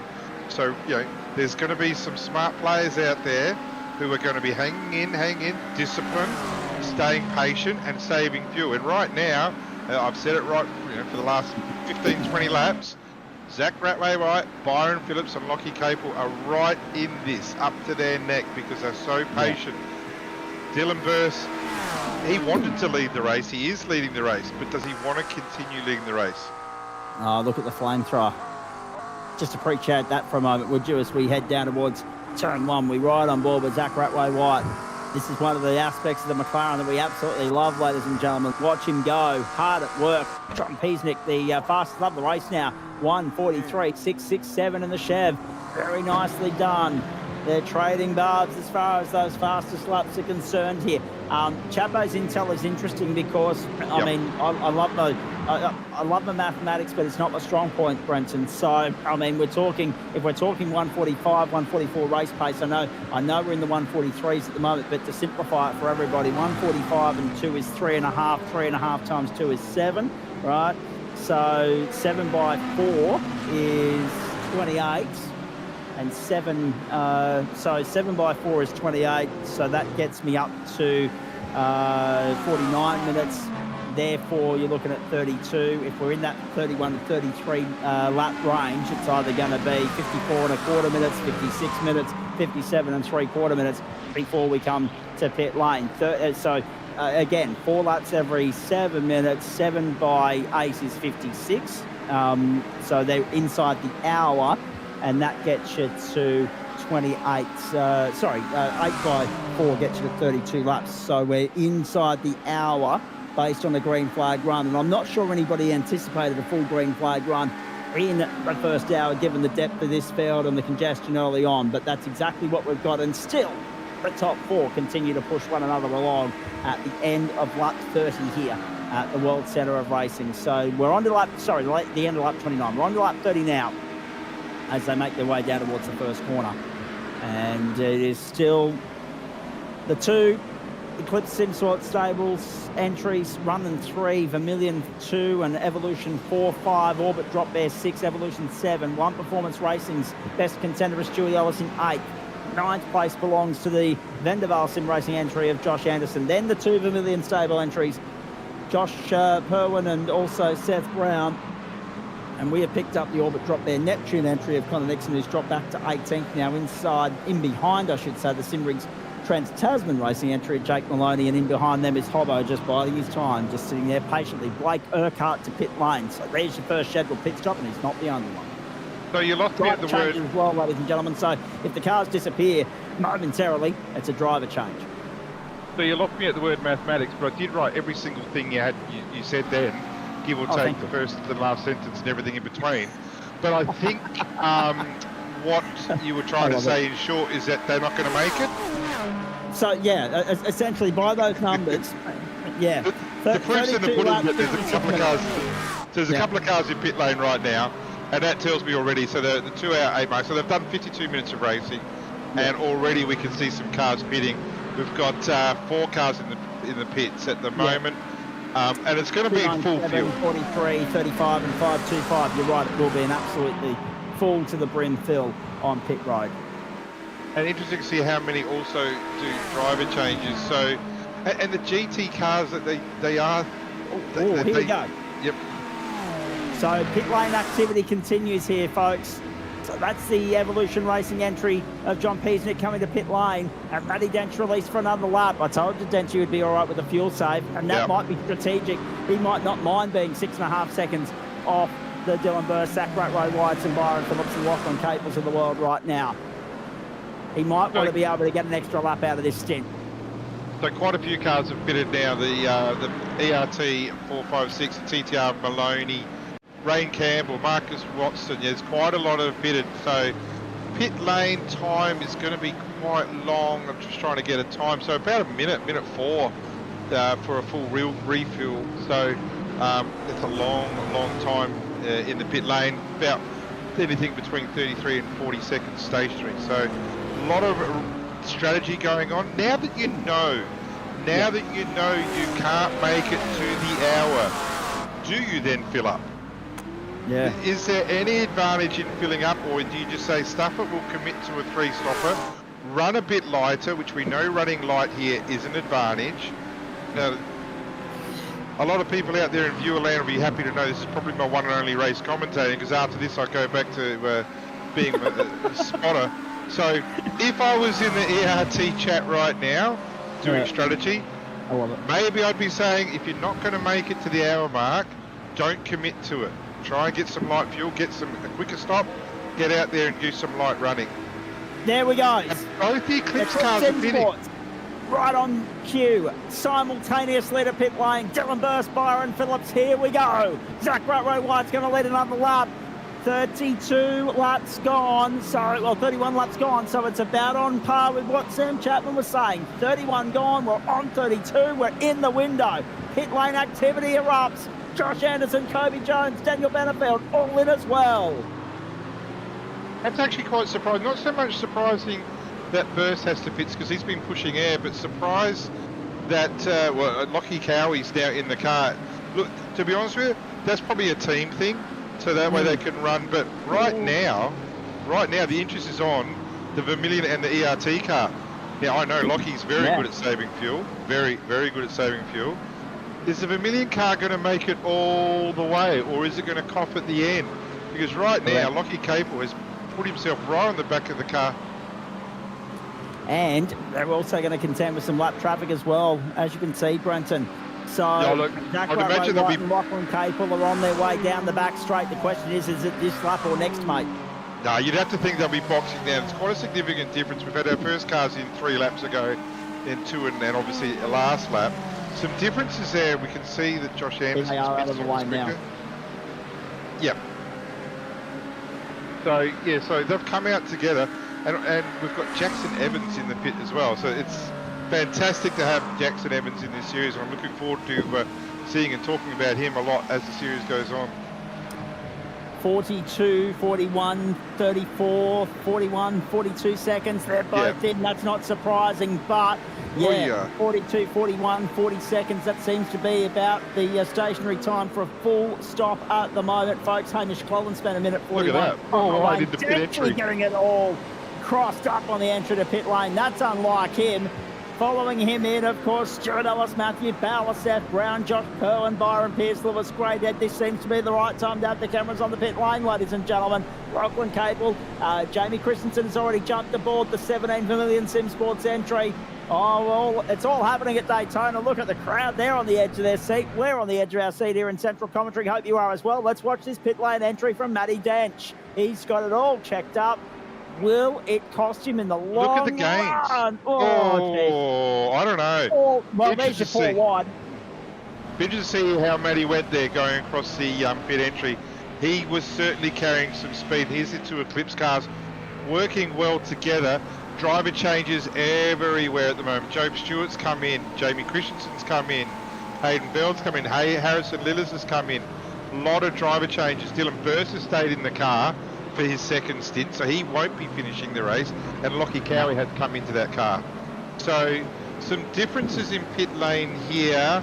John Peasnick stationary for 41.7, Hayden Bell stationary for 43. That's because they did go that extra lap. So interesting to see where they've come out. The Hayden Bell cars come out right in between the 2 Eclipse cars. So straight away we know that Hayden Bell has an extra lap of fuel in that car. We also might have the suspicion that he can run an extra lap after that, so by the time the 3rd stint comes around, maybe he's got a 2-lap advantage. We also know that Jamie Christensen is now in the lead car. I don't know much about Jamie, not going to lie. No. I'm not sure he's going to have the pace. Zach Ray White. But by saying that, he might blow them all out the water and we'll all be clapping at the end of it. But right now is the most interesting phase of the race because the co-drivers are either out or the co-drivers are in, and we'll be able to mix it up right now. Well, Dylan Burst is out there doing a double stint at the moment. He'll hand over, of course, to his teammate at the next stop, you would imagine, there by default. Christensen leads, Burst, Veld and Cowie, the top 4, and still separated by a Coda Varnish. Very little in the way of positional change or gap difference between before and after the pit stops at the moment, ladies and gentlemen. Edge of your seat stuff. Peasnick's come out ahead of Harrison Lillis. Matty Dench's stop 42.398. He was okay. Handed over to Harrison, who's no slouch in these things. He'll be a seriously good contender as the night drags on. And don't forget as well, the interesting point is when we look at the discrepancies in those that were able to go 32 laps and those that went 31. Brenton's point is very valid because every second you can save on the pit lane, limiting how many litres you've got to take on board for that final stint could make all the difference in the world when you get back out on the racetrack. Those out laps and in laps and hitting your markers perfectly when you get to pit road are going to be so vitally important here. It's nailing the 1%ers that will be the difference tonight. Jamie Christensen leads. Dylan Burst is second. We've picked up the mid-pack battle, which includes now Samuel Sproul aboard the 606. Jacob O'Reilly's jumped aboard the number 9. Wayne Campbell, good to see him out there for OPR. Sam Chapman aboard the 28 for Vermilion, and the Summit Simsport entry of Jackson Evans. It is, as Brenton said, terrific to see him out on this grid in this field. Hayden Sellen behind him is a good operator as well, and Marino Morella makes up the top 15 at the moment. You look at the totem pole, McLaren, Acura, Chevrolet top 3, and I'm getting word in my ear that we've got a big crash with car number 999. That is, of course, the TriStar Astro Energy entry. This is Blake Neck and Dean Mackay. This is turn 1. Let's have a look at this. In between 2 Orbit Drop Bear entries. Oh, no. Let's have a look at this. Let's see. Oh, on his own. All on his own. He's okay. Right across the field. Oh, no. Bang, straight into one of the Orbit Drop Bear entries. Wow, that's compromised the Orbit Drop Bear entry for the rest of the night. The Astro, as you can see, it is severely crunched up.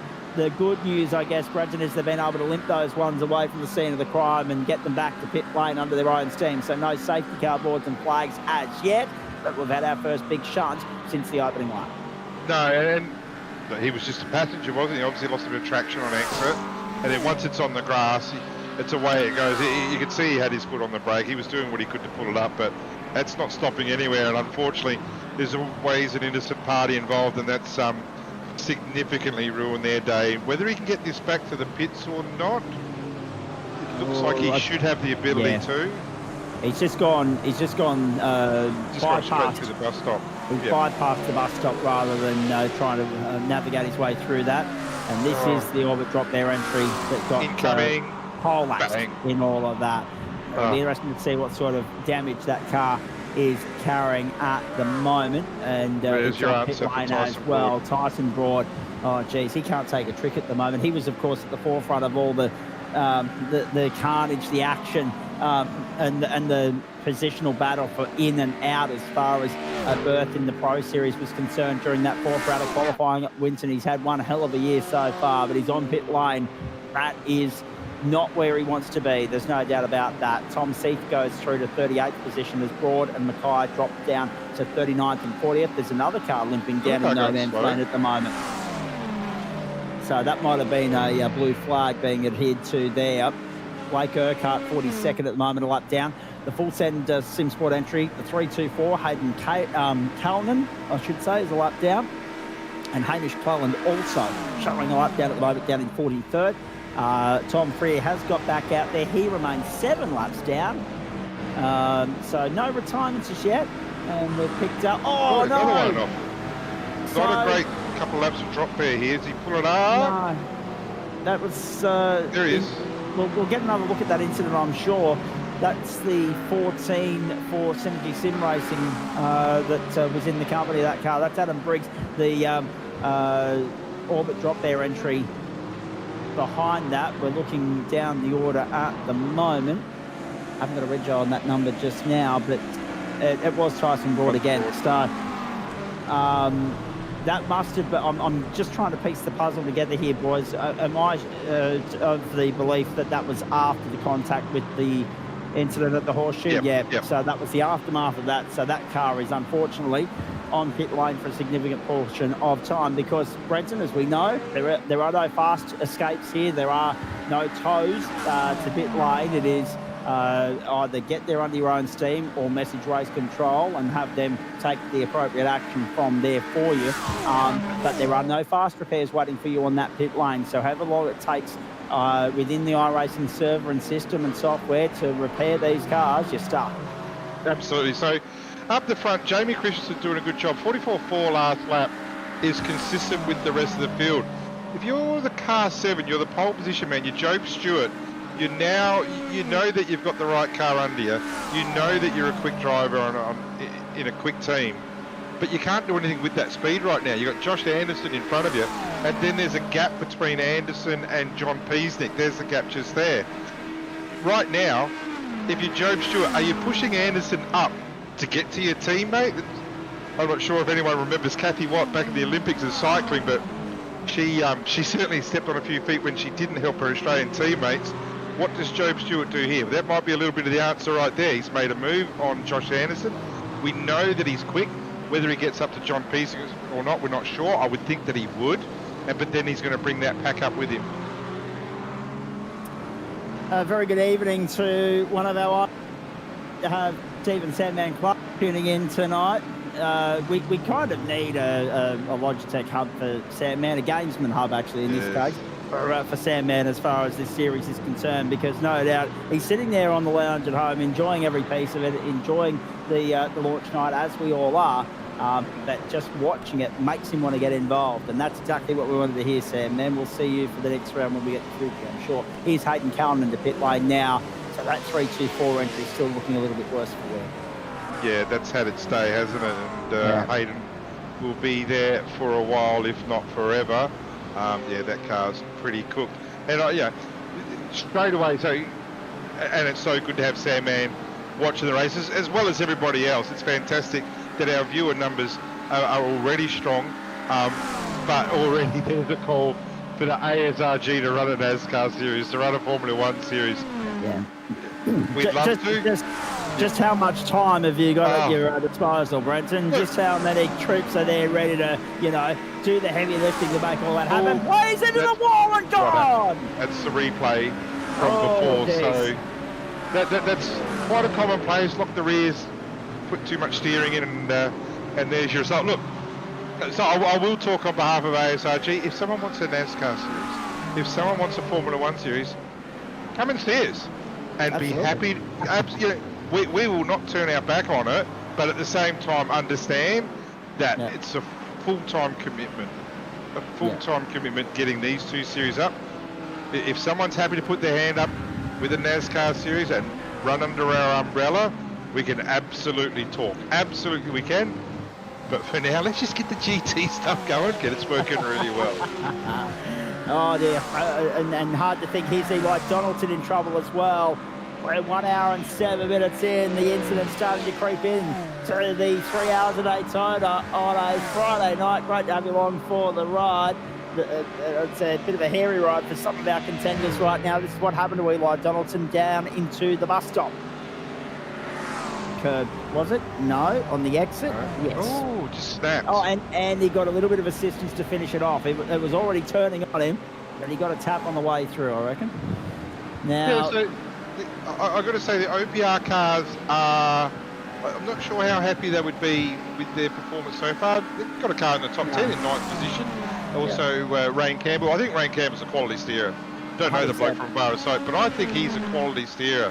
And they've gained 14 positions up to P11, so decent gains there. Matter of fact, that would be our most gains. No, it wouldn't be. Dylan O'Shea, 23 positions. Holy heck. And that's considering the outstanding avoidance that Dylan took earlier. So some significant gains. Talking about gains, Job Stewart has just made a move on John Beesnick, and right now we're about to see how quick Job can be to see if he can make up that gain. And he's so as it stands now on lap 39, he's 4.8 seconds behind the Eclipse car in front. And now that they've tried their hand at stretching for a lap, right, stretching for a stint and trying to get as much mileage out of the tank as possible, now that it's become clear that it's looking as though it's heading in the direction of a 3-stop race, this is the time for Job to just hit the jandle and go, isn't it? I mean, get on with the task at hand, punch out some qualifying laps, try and reel in that top 4 of Cowie, who's on the tail of Beld at the moment, is on the tail of Burst and Christensen as well. So you've still got Vermillion leading the way, Eclipse 2 and 4, Evolution 3, 5 and 6 at the moment.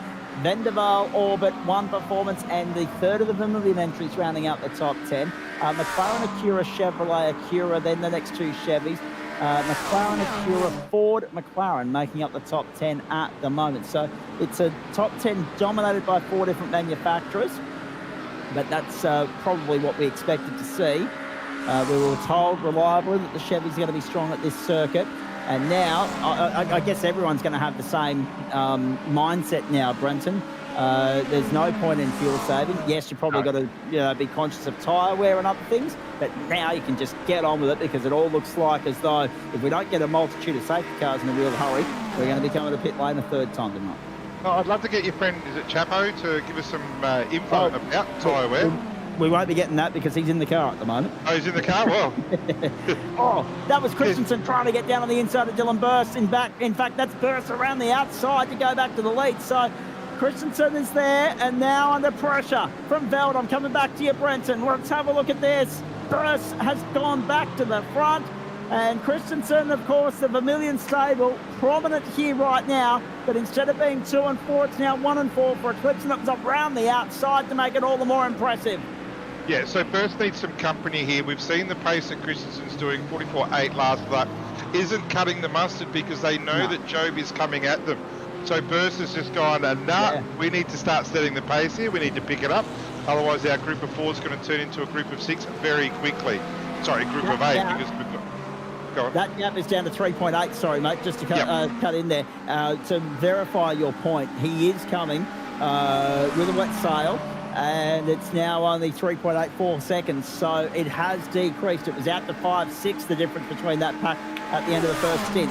So, the whips are cracking, and the onus is on the drivers now, Dylan Burst included, who's now gone to the front and said, follow me, boys, I know the way. He has now taken on the responsibility of extending that buffer, or at least keeping the next pack at pace. So my question's going to be for the third stint, does Christensen stay in the car, or does Rattray White get in the car? I'm probably thinking Rattray White is looking the quicker driver, but right now, if you're Hayden Veld, you need to go with this, and you need to make the pass on Christensen. Christensen's staying with him. Obviously, we can see his bump drafting, but on the infield, you can see Burst is making gains. Straight away, we've gone into a 44.6, so we've gone 2 tenths quicker, but we look behind where the Job Stewart car is, and there's another 4 tenths gain. So the ERT7 is dragging the 4.56, 27, and the 8.62 right back into this. I just realised there's one pertinent question that I didn't actually fire at you at the start of the night, and it brings me to the points matrix here, Brenton. Fifth position is worth 12 points. We've only got 44 on the grid. Wayne Burke is 8 laps down, but he's still inside that 75% race distance. So Brenton's point about just bagging, even if it's minuscule, number of points tonight, they go all the way down to 45th. If you leave here at 12 points, at least you've got something. At least, it's 16 for 44. So at least you've got something. You take something with you to Japan. You hope that luck falls your way and maybe not in the favour of some of your opponents, so that you can try and claw back the deficit. The question is, because I know it works so well with supercars, but at the same time, we look at the grid here and we look at some of the track density limits that we've got bestowed upon us by iRacing, mate. What was the conversation around capping the field at 45? Right, so we've got a model that works with the Supercar Pro Series. So if it ain't broken, don't fix it. So it works. It also gives us scope to add some wild cards if needed, because we accept that there's going to be some teams that, due to personal commitments, might not be able to race. So ultimately, we always wanted 40 cars on the grid. We don't want less than that. We go to 45, we can accept that some cars won't make it, or some wild cards won't be able to get in there. So that way, we've always going to have a minimum of 40 cars on the grid. But the enthusiasm around this series is so strong. The enthusiasm around the V8 Pro Series is so strong. We're not having problems with numbers at the moment. No, absolutely not. And that, as a promoter, is a wonderful problem to have, Brenton. It really is. There are some organisations in the country that would love to have the problem you've got at the moment. And I think of one category in particular that recently changed hands in the off-season as well. That's the problem we've got with Real World Motorsport. We don't have that problem with SimWorld, and it's great to see. And we certainly haven't had the problem over on the platforms of the Gentleman Sim Racing Club. The numbers have been strong there all season. Not 40 strong, but then again, you've got 450 odd members, and they've got 9 different championships that they can throw their hat into the ring for each and every weeknight across the course of 10-week seasons. So the numbers are strong across the board. The sim racing community is only going from strength to strength and growing in numbers year on year, and the ASRG offerings are proof of that. We're right on board with Dylan Burst now. Just watch as Jamie Christensen reels in the deficit there. He takes advantage of the aerodynamic slipstreaming opportunity through the banking. Watch him. You can see that you're going to get a real good piece of the Vermilion Esports front bumper there right now, that bonnet section of the car, as he rides in up onto the back of the Dylan Burst entry for Eclipse Sim Sport down to turn one once more. Very good advertising moment there for the Million Esports sponsors, I would have thought. Great brand placement for high-mo setups. And you know what? So when we start these series, what we do as a group, as ASRG, we want teams to succeed. We want teams to prosper. We want the series to continue on. So we will actually, if the teams ask, we will actually try and help teams find sponsors. So we certainly have with the V8 series. We actually send a document out, a brochure out as to how to help get yourself sponsors. And we push the teams and we encourage teams to come and speak to us and to add some content. You know, right there, whoever high-mo setups are, obviously you help out with setups of a million. Great that you've got your name up there in the highlights. Indeed it is. Right, we continue on here. We're up to lap 43 of this race. Burst, Jamie Christensen, Hayden Veld. So we're looking at, again, lap 62 to 64, 65 as that potential next window. And have a look at Christensen now on the back straight. Lachlan Cowie's just lost touch with them, but he'll reel that back in with a good run through the bus stop. At what point does Christensen say, you know what, I've had enough of this tucking in and following garbage, I want to have you follow me instead? We'll wait and see. They've been very patient with the way they've gone about it tonight, and you have to be when it's a 3-hour race, and there's no fast repairs waiting for you in pit lane. Yeah, they do, but don't forget, we've already got that case where Christensen's got a one-lap advantage over the Eclipse car in front. And, you know, again, I'm hoping he's saving fuel. The one that surprises me right now is that Lockie Cowie's tailing off a bit, and again, the two Eclipse cars pitted at the same time. Yeah, Lockie could be just sitting back there. He's still going to be in the draft, but it's there's little gains now. Another 2/10 on the last lap by Job Stewart, so he's absolutely dragging that pack up. And you know, if everything goes to plan and they maintain that speed, then what's going to happen is that by the time the second pit stop comes around, it will be a pack of 9, which is just amazing. Here's Jack O'Donnell. One of the big talking points of this term was that he was recruited by the Orbit Drop Bear Neptune stable. So Orbit Drop Bear have got 3 entries here. Neptune, Jupiter and Mars. The cipher which entry is which. There's no real point of difference with regards to the livery they're running, but certainly the car choice was interesting there for Orbit. Of course, they've got 3 entries. Daniel Yeaman, Lockhart Brownlee, Tyson Broadbent, Halliday, Acura McLaren, their selection. Porsche and McLaren for this entry. Dial, Nixon and Hilly, and Acura McLaren for Dench, Banks and Lillis. And of course, Dench, the best of those runners at the moment. We're aware of the issues for Tyson Broad, Daniel Yeaman, Lockhart Brownlee already, and Ben Holliday as well. So just on that, when we look down towards pit lane, still, I mean, Broad's got back out on the track, so too Mackay. Scott Hazler remains on pit lane. He's about to rejoin the race now, 40th position. So he's 1 lap down. Orbit Drop Bear remained 2 laps down. Everybody is now back out on the racetrack with the Scott Hazler entry returning to the circuit. So that's good news for all and sundry. The longer this race stays green, the more interesting it becomes from a strategic standpoint, now that it's become very clear that stretching it out to 1 hour per stint is beyond the realms of possibility. So if you're a tactician, Brenton, now's where you're getting your mind and your money's worth in terms of putting your brain into gear and thinking this through, because there's going to be a window somewhere in that last hour where you can come in, top up the tank and get home, unless you want to go as far as you can in the hope that you get a late race safety car and then essentially get a free pit stop. There's so many different ways you can go about it, and it's imperative for your aspirations as far as finishing results are concerned that you call it right.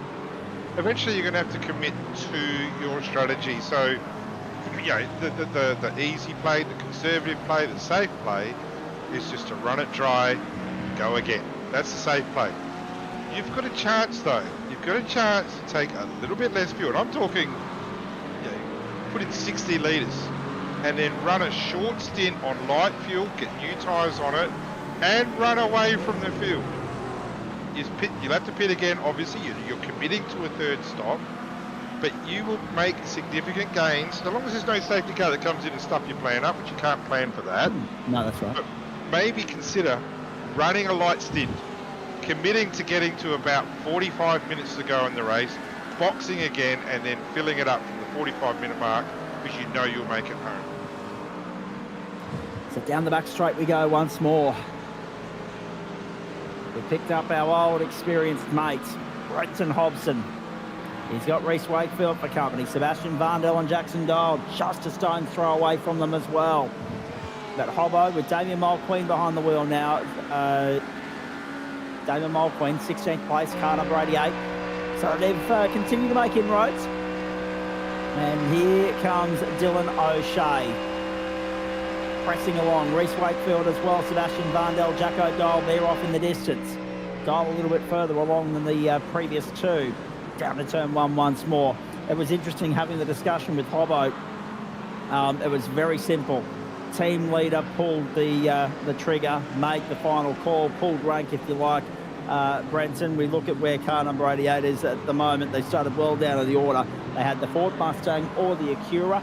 Apparently the Acura was the preferred option, but then Hobbo said, no, I'm pulling rank, going with the Mustang. Yep, well, he pays the bills, he gives the thrills, so yeah, he just said no. And when he was asked about it, like, well, if it's not the favoured car, why?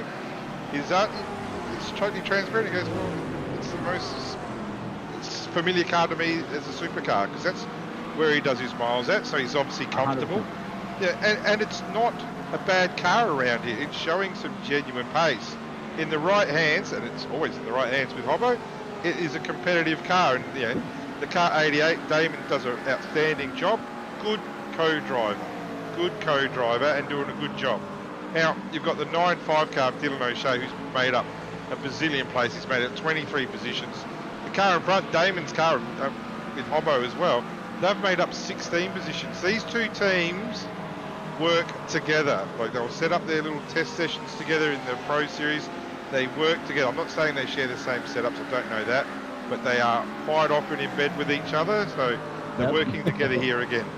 And here they go, down the main straight. So Mulqueen defends on the inside. O'Shea's happy to push him along. Wakefield. And then also Sebastian Varndell, who's no slouch in his own right. Jackson Dial is another 3.3 down the road. These guys are only 1.0 seconds away from Ross Rizzo, who you just saw bottom a shot. And then they've got to worry about the 5-second deficit that they have to Jackson Evans, who's 14th at the moment. The mid-pack has spread somewhat significantly, but there's still an active battle for 9th out there on the racetrack. And there is still an active battle for 1st and 5th at this point. So 1st and 5th, 4-car deep battles. And there is Hobbo and Mulqueen's entry down through the second of the horseshoes. Down the back straight we go. We pick up our leaders once more. Friday Night Motorsport, the platforms of SimSpeed and also the ASRG. Great to have you along for the ride with the Gamesman GTPRO Invitational Series. And we are pressing ever closer to half race distance, which if we continue to go at this pace and green all the way, we're looking at laps of competition. And now Jamie Christensen ranges up onto the back of Dylan Burst once more. Across the start-finish line, the run to turn one. 3 different teams in the top 3. Hayden Veld holding on to 3rd. 4th is Lachlan Cowie, the 2nd of the Eclipse entries. Evolution and Van Vidal 5th and 6th. Track temperature update for you. Holding steady really, 36 degrees the track temperature, 23 the ambient, dry at this point. Remember, real world conditions are investigated prior to setting the server up, and they are adhered to as closely as possible. So if it's raining in the jurisdiction of the race on the day, real world, you can expect the wet weather race throughout the course of the season. I wouldn't put it past us to have a late afternoon thunderstorm at Mount Panorama in November either, just quietly speaking from personal experience of having lived there for 9 years. But in the meantime, we go back out onto the back straight once more. So car number 1, Dylan Burst, and car 17 Pavilion Esports, and car 31, the Evolution Racing Team. It's interesting actually when I have a look at the Eclipse stable and I look at Dylan Burst. I originally had him written down as car number 56, but the fact that he's teaming up with Damon Woods and Cody Deeth raises an even more pertinent question here as we watch the Kane Ryder entry for Team Max Boost. That's Marcus Watson's teammate, of course, down there in 21st position, up on the outside, down towards turn 1. This is going to be an overtaking manoeuvre down the inside. Can he hold it? Yes. He's got it done. Very nicely done. Yeah, well done, Kane Ryder. Up 21st, got the better of Hayden Sell. And Jack O'Dyle, the next target for him, 2.6 up the road. Look at these 2 leaders.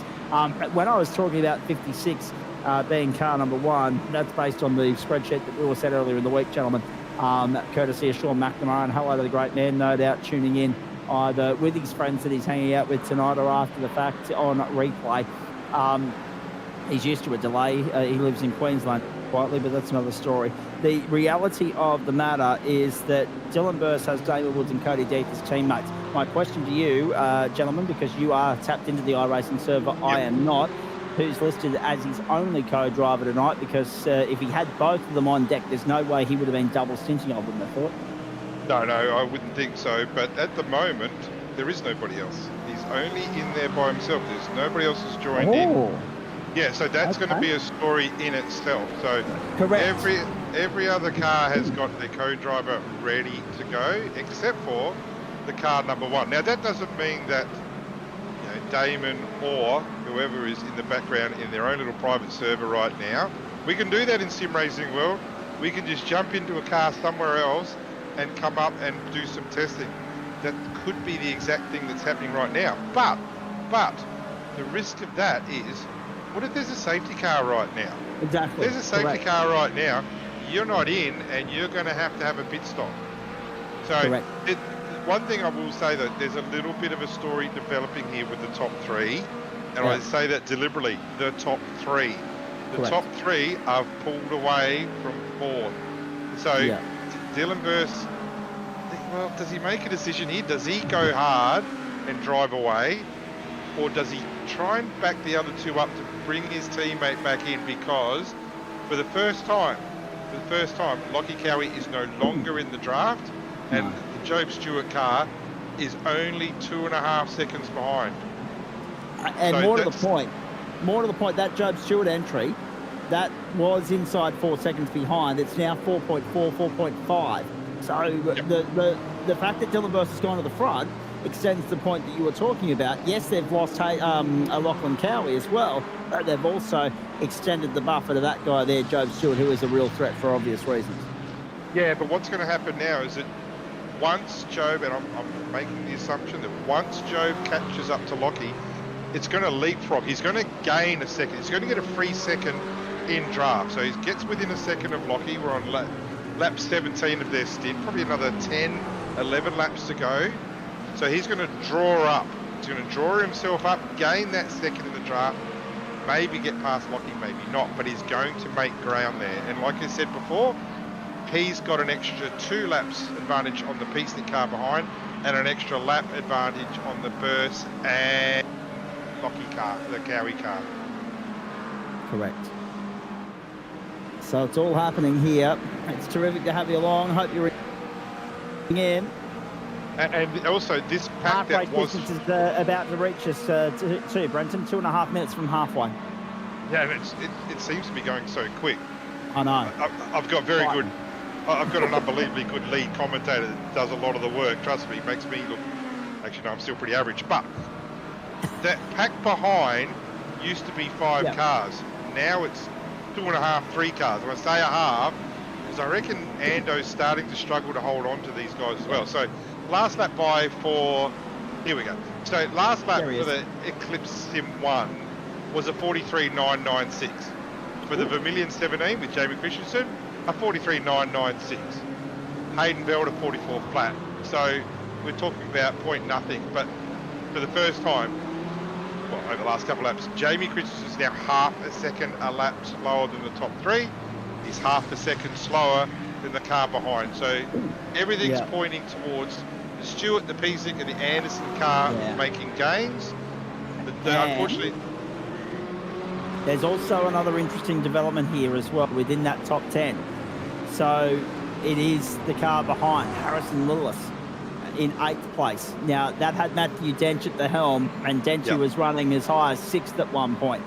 But Yep. that car is 8th and a distant one at that as well. So it'll be interesting to see what's going on there, whether Harry's had some sort of moment or whether, of course, with they're playing it tactically. Here's a replay as well.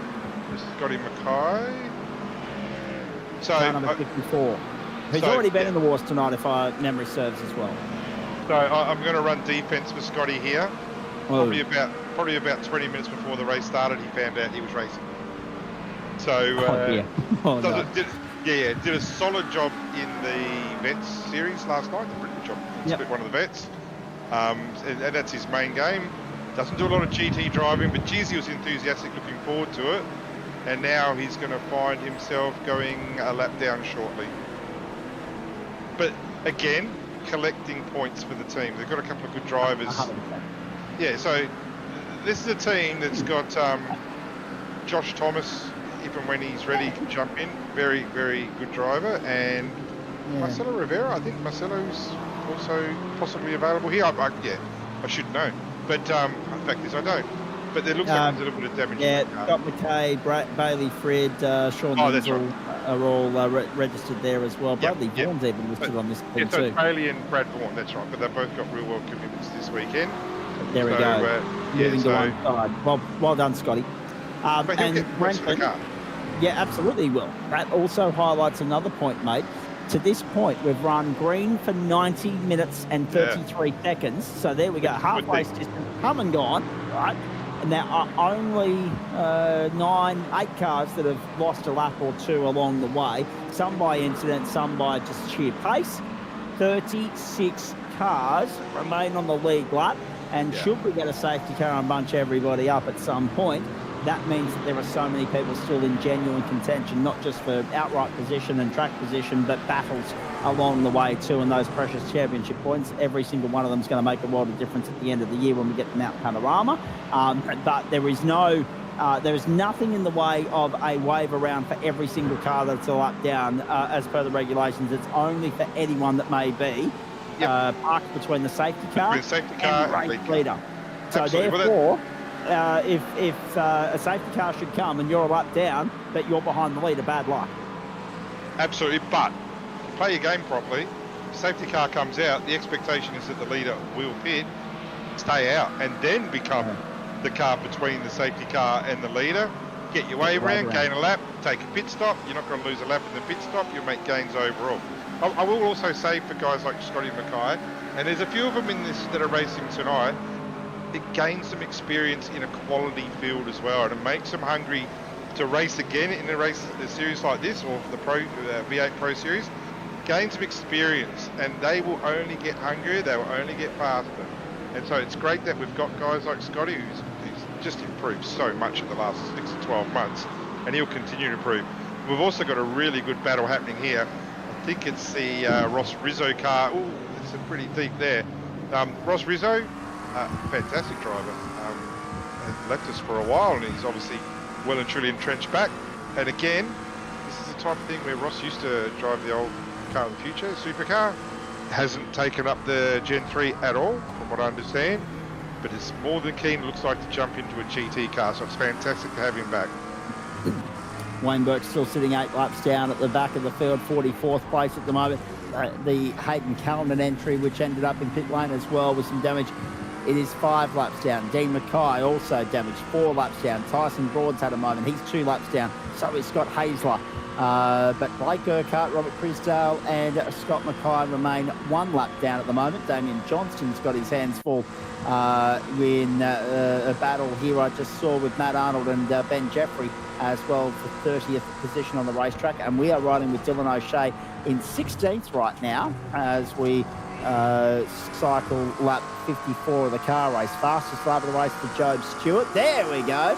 Into the 43s, a 143.485. We're not in the 42s yet, but at least we're north of the 44s, which is where we were earlier in this stint. So now Job Stewart has fired the first shot, and he's brought that margin to the leaders down to 3.98 seconds. So he is flying. And look at this battle further back as we ride with Dylan O'Shea. A couple of experienced handlers here with Ross and Dylan. Dylan, again, another guy who's improved so much over the last 12 to 18 months. Good pick up by 9.5 to get Dylan. Very versatile driver.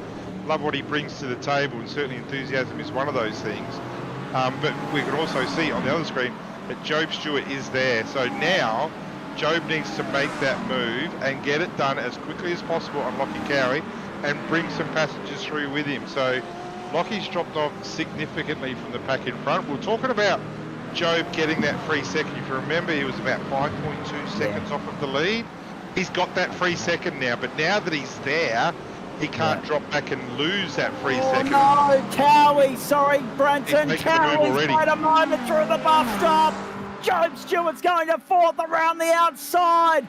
And Pease's got to slow down. And Peasic copped a slow down, and Anderson goes through to sixth as well.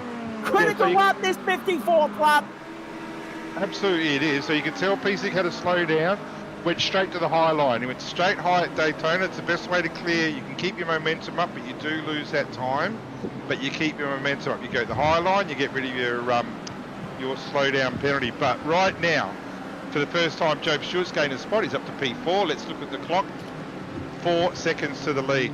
Now, last lap, 44.115 for Dylan Burst, 44.175 partially in the draft for Job Stewart, but also maybe a bit of a hold up at the bus stop. But Job is pretty much, well, he's close to getting there. Now, the other thing is so just a little bit, just probably overcommitted there and probably spent a bit too much time looking in his mirrors, but a very good quick recovery, and and he'll now be able to sit in the draft of Job. Certainly, I reckon, until the end of this stint. Job's showing some serious pace. The one here who's lost out is the Peasnick car. Oh, hugely. Reese Goosel's going to be put in that car, and Reese is an absolute quality steerer. He'll do a fantastic job getting this home. Reese and John have been World Pro Championship car GT drivers, so they've been on the sim for a lot of years, teamed up for a lot of years as well. They've got Rainer Costello, who's probably at work in the middle of nowhere in Queensland at the moment, up in Thierry. Works in a small mining town in Thierry, so he won't be able to race tonight. And also Gallen is great to have him back in the GT series as well. So all four of them are very, very good GT drivers. I actually tried to talk them out of going together because two of them sitting on the sidelines doesn't work for me, but what? I love it. Try and convince a driver of common sense. It doesn't always work. No, that's exactly right. What's common sense these days, Brenton? Let's have a look at this. Anderson in fifth place, fending off Cowie. So Anderson has gone through on Cowie last time through. Yeah. Cowie's mistake that lost him fourth to Stewart has now lost him fifth to Anderson, because Anderson's on a charge, and we knew that this guy would bring his best to the table tonight. So you got Eclipse Vermilion, 2 Evolutions, and Vendaval in the top 5. Vendaval in the top 5 for the first time tonight, and it was just pure slipstream, pure draft, pure run, and good yield from Lachlan Cowie, knowing that there's still the better part of 80 minutes to go. Yeah, so the news is, I said make sure I check something, because the news isn't any better for the car number 1. There is no co-driver in the car number 1. So, and he's on lap 20, could be lap 25 at the end of this. Yeah, and it's lap 56 of the race. Yep. So there's about 47, 46 laps to go. So the driver fair share is not a problem. Yeah, that's fine. But it becomes a problem if you're not in the car. And don't forget, you might only need to come in for a splash and dash. We're talking 8 to 10 seconds stationary in the pit.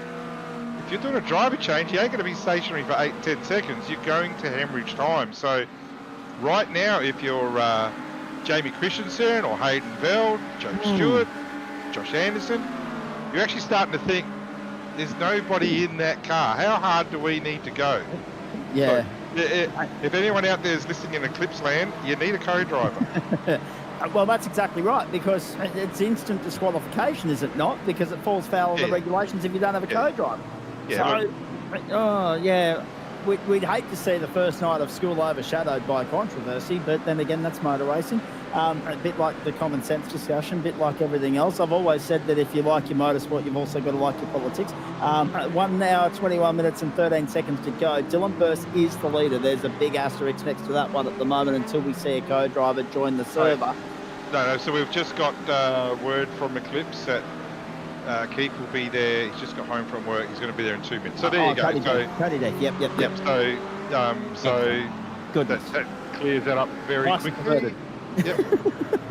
Well done out there listening in the Clips Land. I imagine that's Kobe probably out there listening. So thank you for that.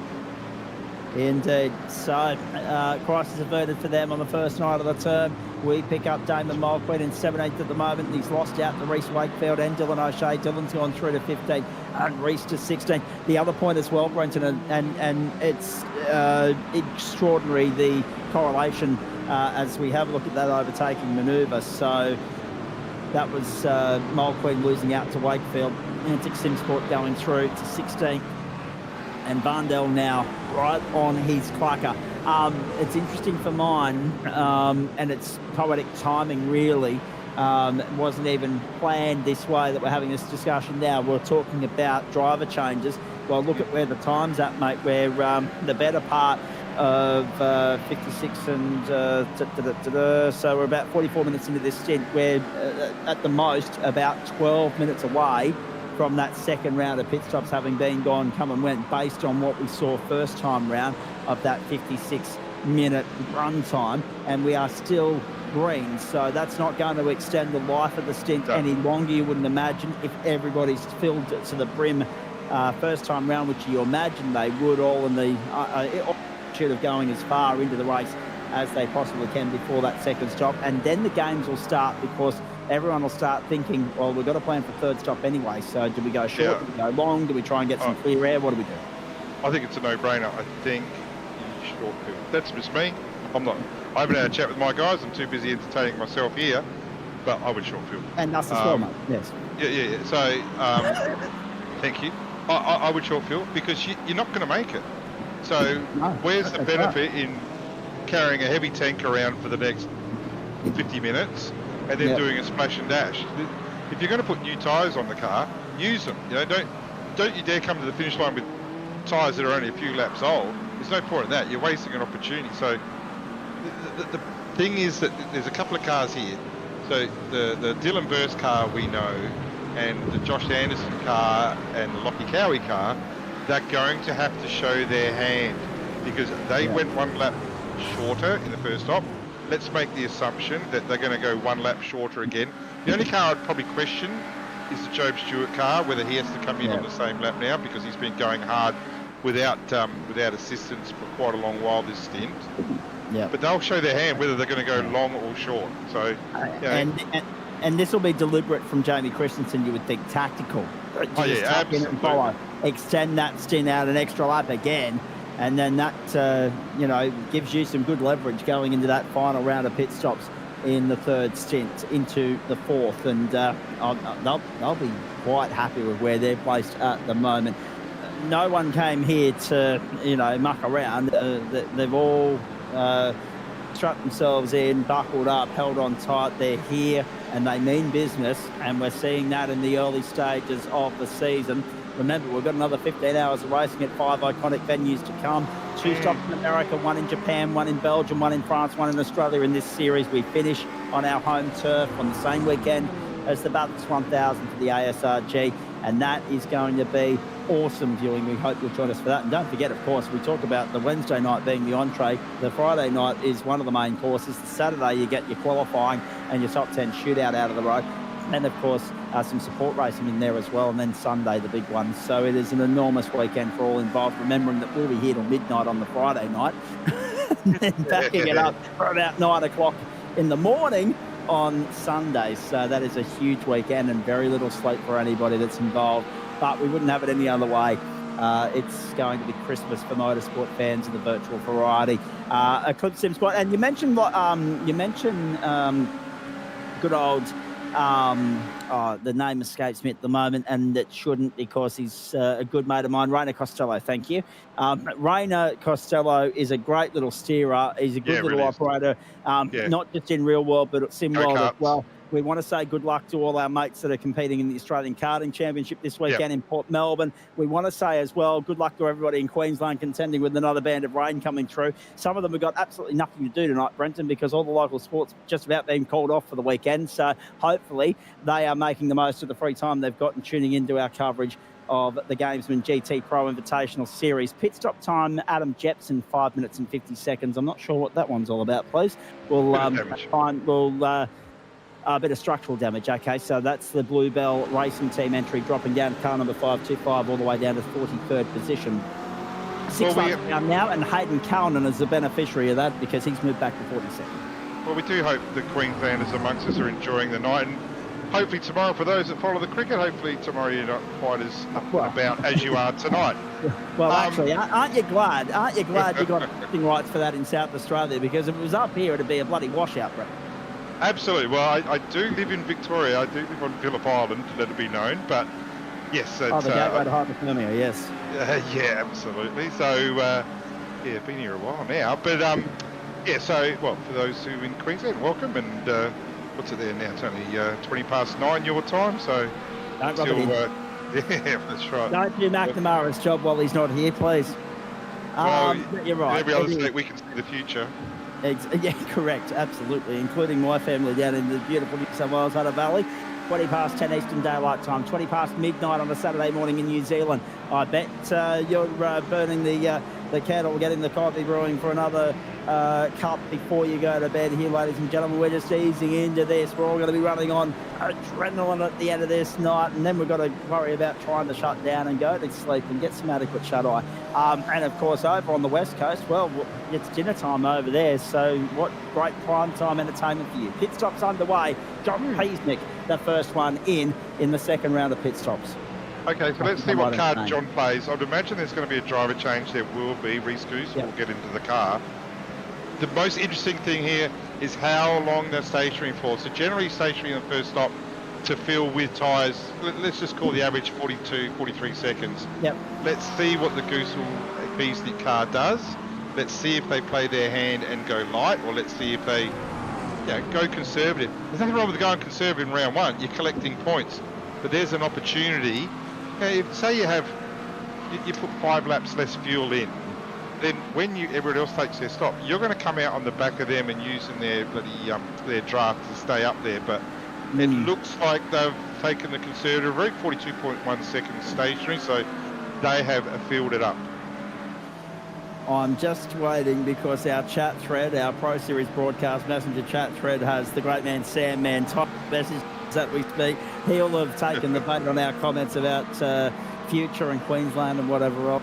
Sure, of course, the number one ticket holder for the Brisbane Heat. Of course, off to the stadium in 2032-33 for the BBL. Sad to see the Gabba actually being knocked down, to be fair. It would have served a great purpose for state, domestic, even women's international and national cricket going forward. But the Queensland government have got other ideas, and a new stadium on the way for the Brisbane Olympics of 2032. Look at the battle here. Top three. Burst, Christensen, Veld. A coat of varnish has split them for the entire night so far, and we are on lap 62, and we are still going through this second stint here, but we are on the cusp of that second round of pit stops. This is the 31st lap of the stint for Burst, and for Christensen and Veld it is the 30th, so we're very perilously close to seeing everybody transit down the lane once more. Looking forward to it. And Dylan Stove and Liam Reston have already done just that. The one thing Veld hasn't done this entire stint, now he's been going for 20, so this is coming up his 30th lap. One thing he hasn't done is made any attempt to pass. None. He's been extremely disciplined, extremely patient. Let's see again what the strategy is here, whether they go light or whether they go long. Either way though, he's going to have a slight advantage, ever so slight advantage with fuel, you would think. So we see that Byron Phillips is back in the Eclipse 69. Obviously Lockie did a good solid stint, no doubt. However, probably wasn't quite on the pace as Byron. So Byron's back in that car after that pit stop. Round we go. Keep one eye on pit lane, boys. It's about to be a 100 activity here.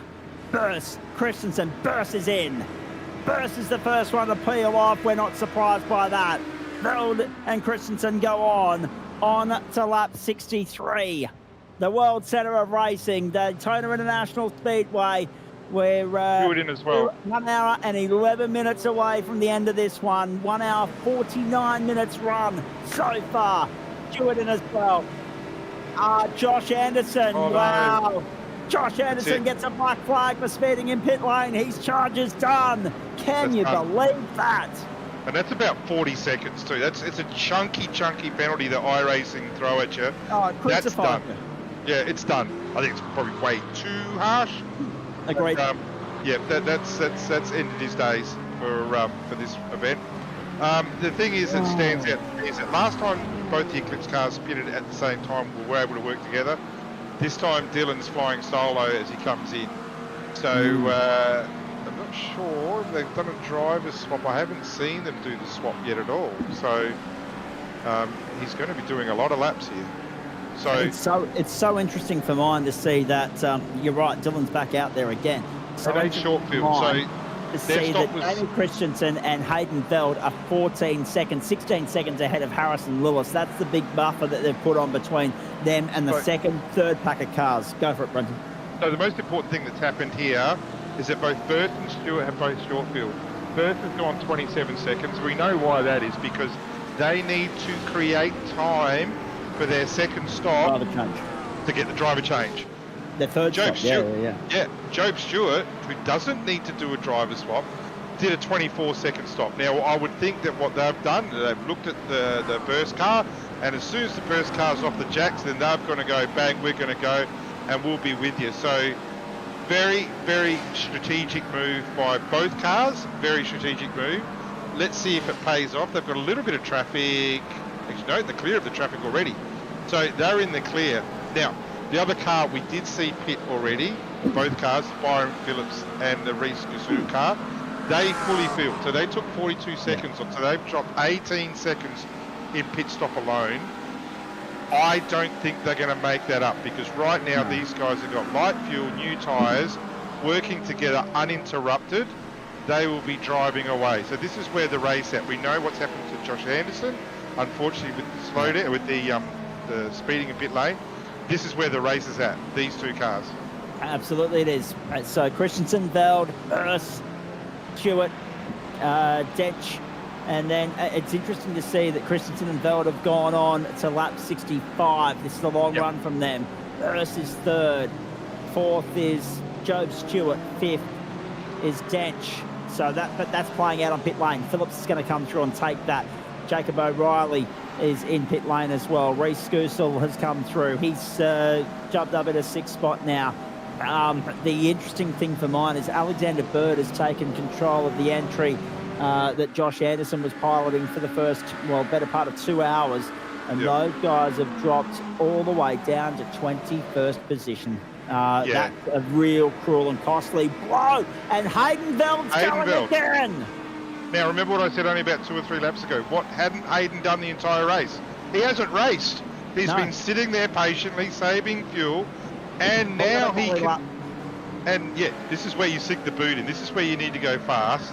But this is also where you need to look at the JRT or look at your whatever timing that you use and go, Joe pitted for 24 seconds. Dylan pitted for 27 seconds.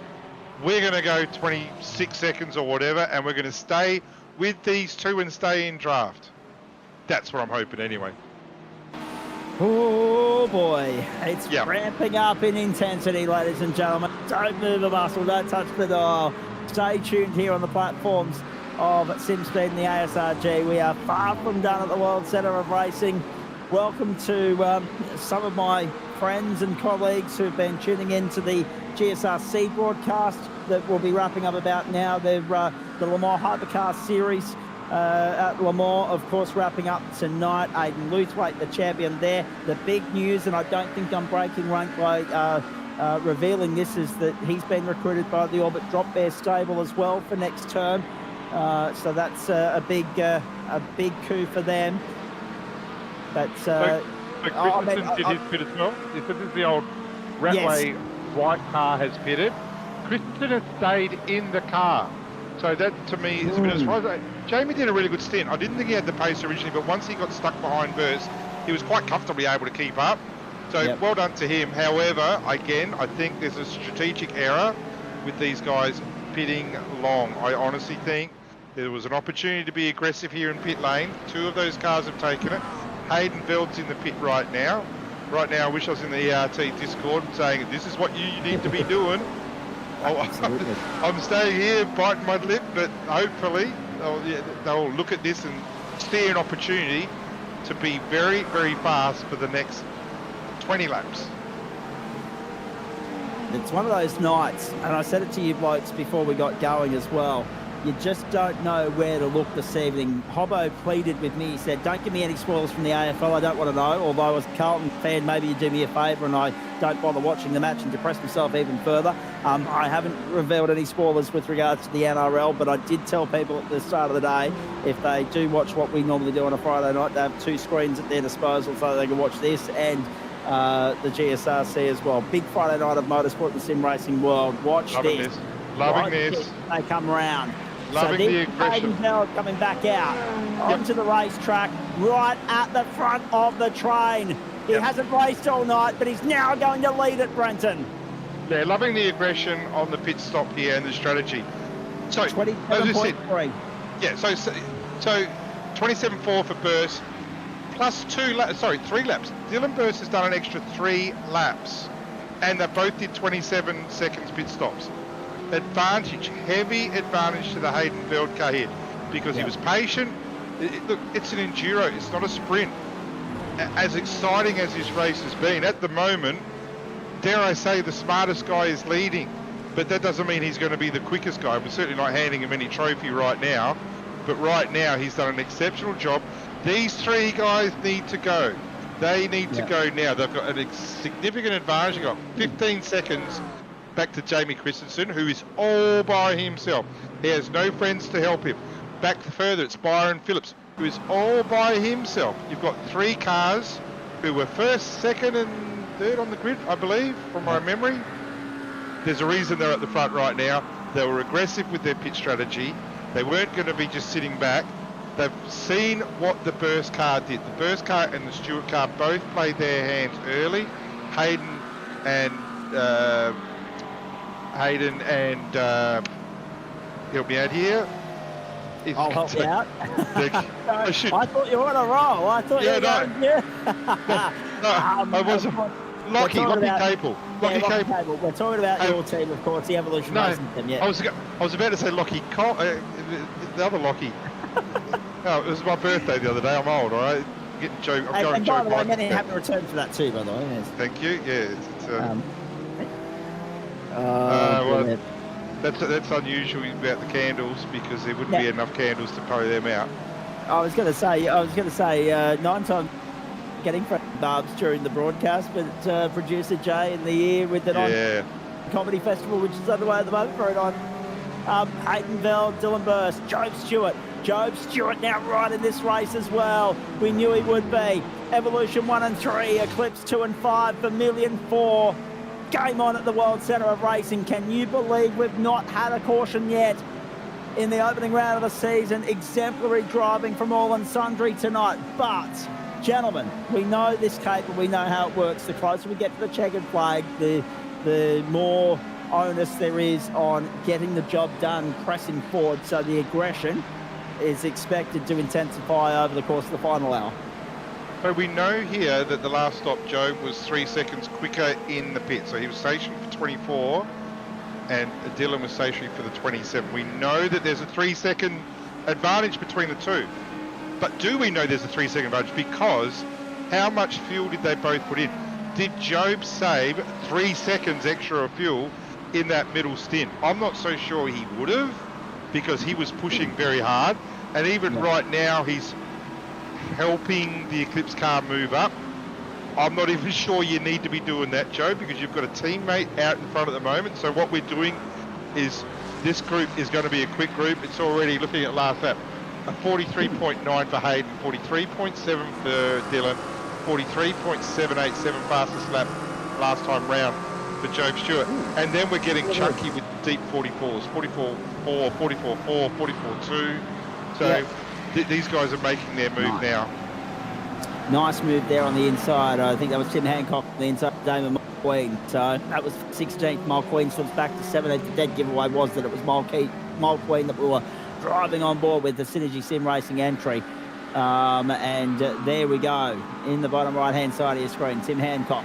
Momentum Motorsport on screen at the moment. Good on him. Good to see a chance to showcase these guys, because we mentioned in the opener and in the grid rundown, but we haven't really had a chance to focus on them yet. Here he is coming up on the inside of Brodie Sempton's. Now the whips are cracking. Now the charge is on. The onus is pushing forward, and he's done that. Nice move on the inside. Displaces Sempton's, moves up to 15th. Next target, Reese Wakefield. You sense that the Momentum Motorsport stable want to lead this pack of cars through the third stint of the race. When we now know, as you can see the clock heading towards the 1 hour marker, 60 minutes to go and a few seconds on top, you know that there's going to be a final splash and dash as part of the strategy play here. Absolutely, plus a driver change for the car one, but good job by Momentum. Tim Hancock and crew have moved up 11 spots, up to P15 now. Now, I don't know what their goal was, but I would imagine if you said to them at the start of the race, you will finish top 15, I reckon they would take that. There's a bit of a move there. Have a look at that too, by the way. Brodie Sempton's most positions gained, up 24 spots at the moment, from 40th on the grid to 16th. Good hustle for 9.5 Sim Sport. We probably expected nothing less from that stable. That's, of course, Dylan O'Shea and Brodie Sempton in the absence of the team owner, Sean McNamara, tonight. Yeah, well, Sean's having a pseudo well-deserved break. I'll tell you, he's put a lot of hours into this series. He's doing a lot, him and Hobbo in particular, a lot of hours. I almost felt guilty for a little while, because with real-life commitments, I wasn't able to jump in and help as much as we wanted to, but you know, when you've got a good bunch of blokes that you're working with, you can trust them, you know they're going to get the job done, and they absolutely do. So, fantastic ever. And because of people like Sean and Hobbo, etc., that's why we've got this series running. And again, I said, fantastic support from the gamesmen. Like I said at the start, and I'll say it again, please support those that support us. The Logitech Gs, the gamesmen, Playseat, MPI, OG Gear. Support those that support us, because, like I said, without them, there is no us. It doesn't happen. Yeah, exactly right. It's great to have so many people invested in this series from the outset as well. That goes on the back of their investment in the success of the supercar offering as well. It didn't take much, arm twisting and pulling to convince them to get around this series as well. And great to have the gamesman on board as the naming rights sponsor as well. We're inside the final hour, round 1 of 6 of the championship. The gamesman GTPRO Invitational Series from the Daytona International Speedway. We're on lap 70 now. So there's the other thing as well. That 100 lap target is still well and truly alive here. Here we go.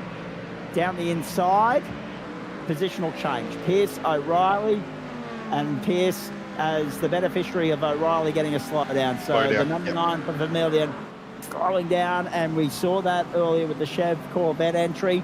It is a costly invoice at that section of the circuit. Haydenveld still holding on from Dylan Burst, but Job Stewart is ready to pounce. 1, 2, and 3.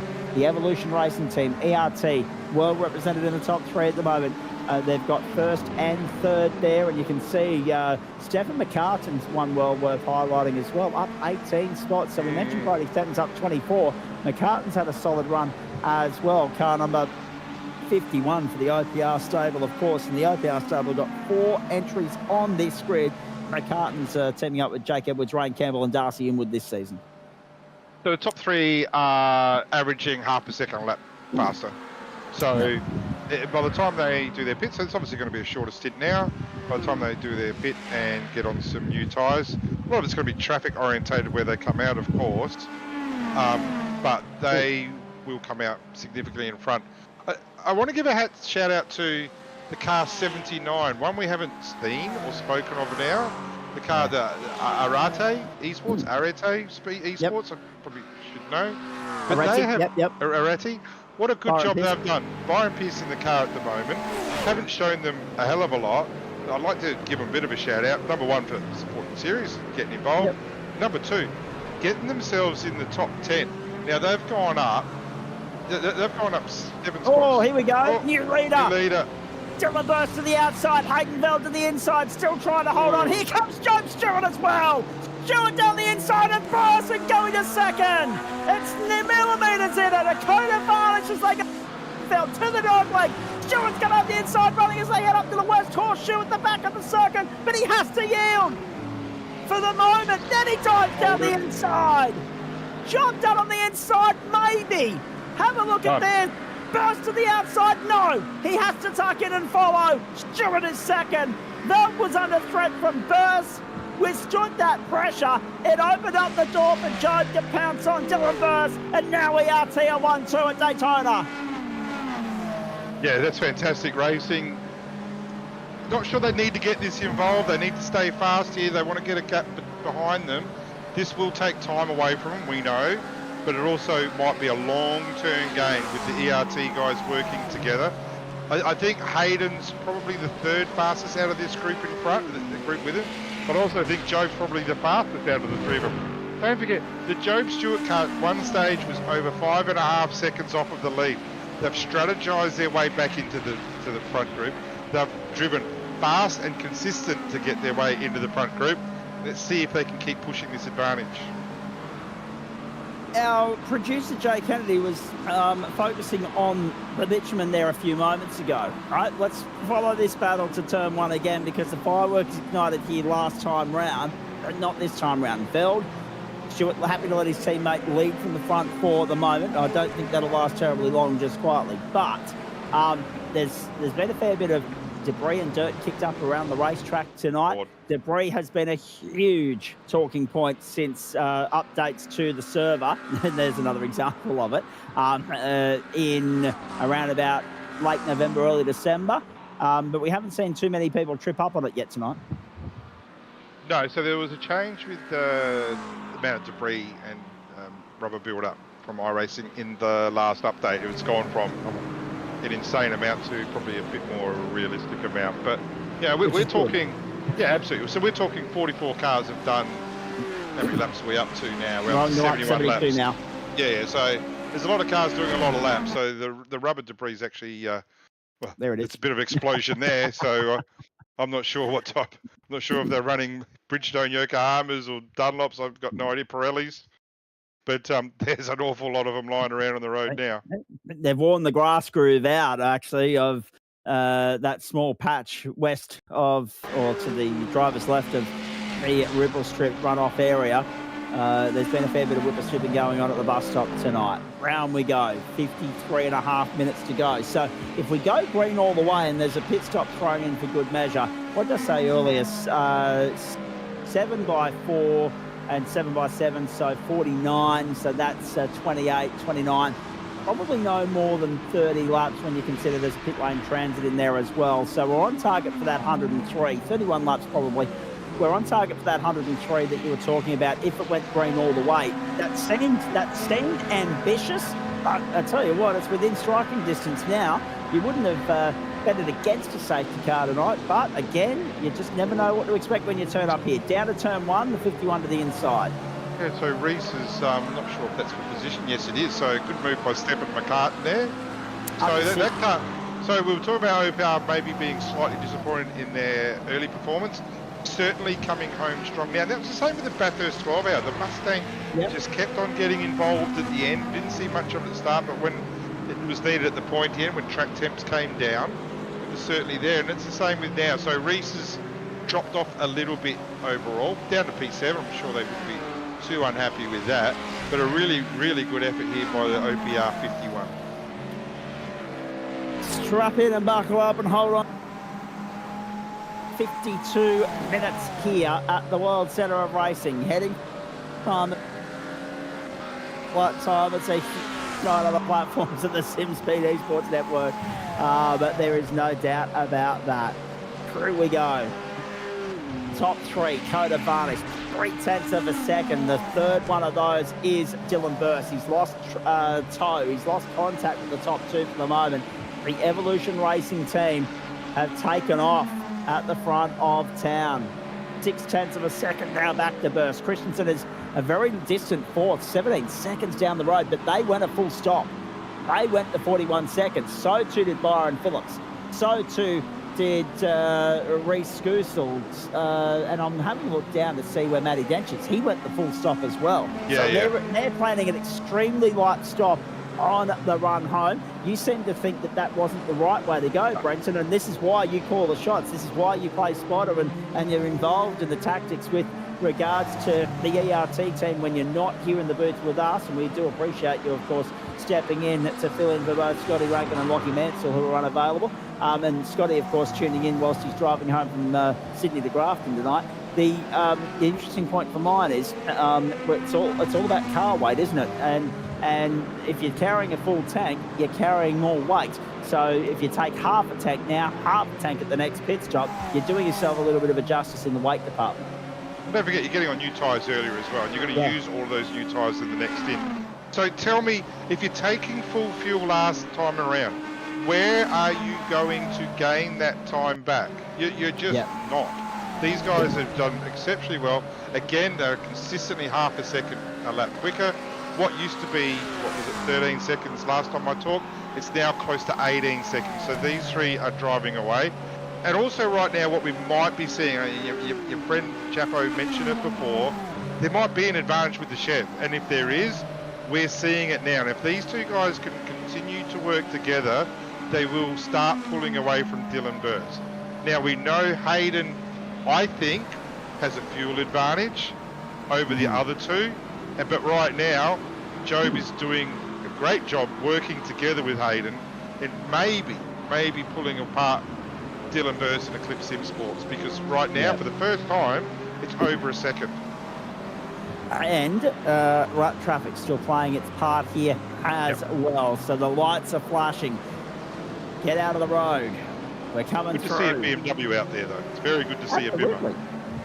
In fact, I didn't get the final number with regards to the total manufacturer interest tonight. I know 9 have been nominated across all entries for the series, but whether all 9 are out there tonight, we know there are no Lamborghini being nominated, but I'm not sure exactly what the full manufacturer breakdown at the end of the day was. Jay might be able to get across that one for us. They really need this Bimmer to get out of the way, otherwise all their work is cooked. And I think right now, Dylan, we were talking about Dylan being over a second behind, he's now well under a second. They won't be too thrilled with that. And then further that, Dylan will get a draft off of this Bimmer after they go to the bus stop, and then there'll be some pain restriction, shall we say. Yep. Absolutely. However, the way it's looking at the moment, Burst is going to get balked as he goes through the bus stops. So it will be on the flip side of the bus stop where Burst needs to make light work of that Bimmer, and look at him setting it up to do so. Yeah, he's going to get straight through here. He's going to go around the outside. Which is not the ideal line for him. Yeah, it's not ideal for Dylan. And he's still on the outside. So, yeah, so the other car, I don't know who it is, sorry, but they certainly have it lifted.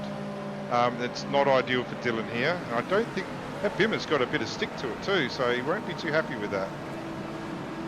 Correct. Now the headlights flash from the Bimmer as well. Now our leaders.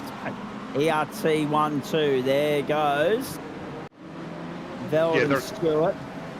So Stewart led momentarily, we're being reliably informed, and Veld has taken it back on the run to turn 1. So, okay, I ask you this now, team owner. Take the ASRG hat off, take the commentator hat off, put the ERT one on. Are there any sorts of team orders doing the rounds within the stable tonight? No? There's no multi-21 garbage? Good.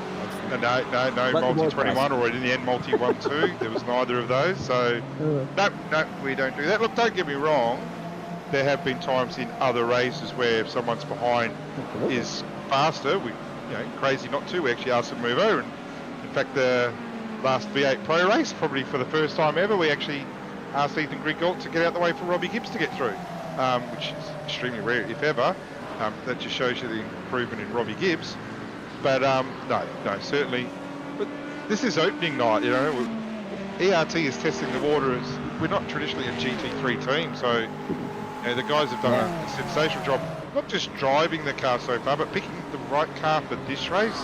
Doesn't mean it's going to be the right car for the next 5 races, mind you. That's why we can choose 2 cars. So, this job's not done. There's 46 minutes to go, and the team leads by an entire 1.3 seconds.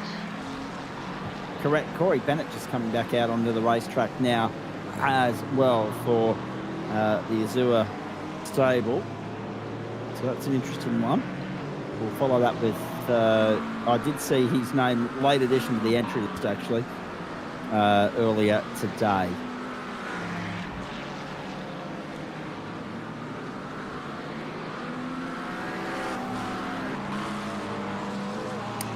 Okay, so 951 and 88. So this is Hobbo's entry with David Mulqueen behind the wheel, and Mulqueen. Oh, let's have a look at this. Up and under, hip and shoulder, up and under, and still good.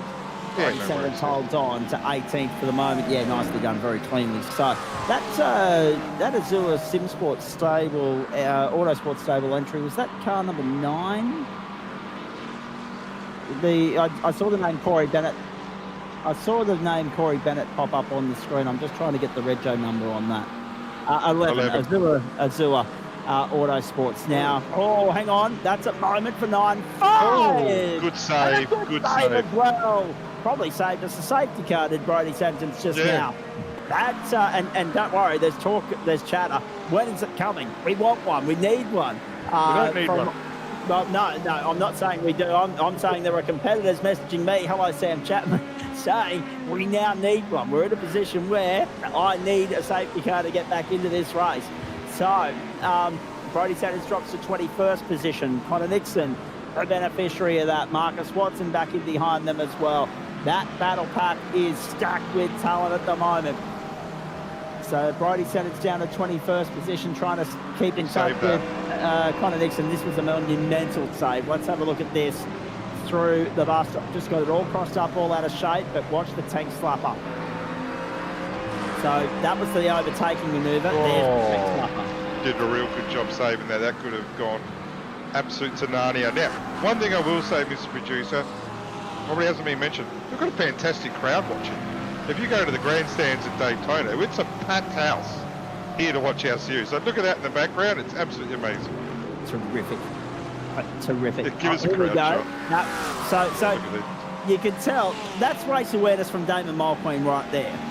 You could tell that the entrance by the 9.5 entry was fluffed, and he hugged the inside, got the perfect run through, capitalised, and steered clear of any potential dramas that might have unfolded behind him. And good car control still as well from the 9.5 entry of Brody Sentence in the process as well. So Azure Autosports car number 11, Corey Bennett. It's that was an interesting one because I for whatever reason didn't have that on the run sheet going into tonight. Have a look at the crowd at the World Centre of Racing.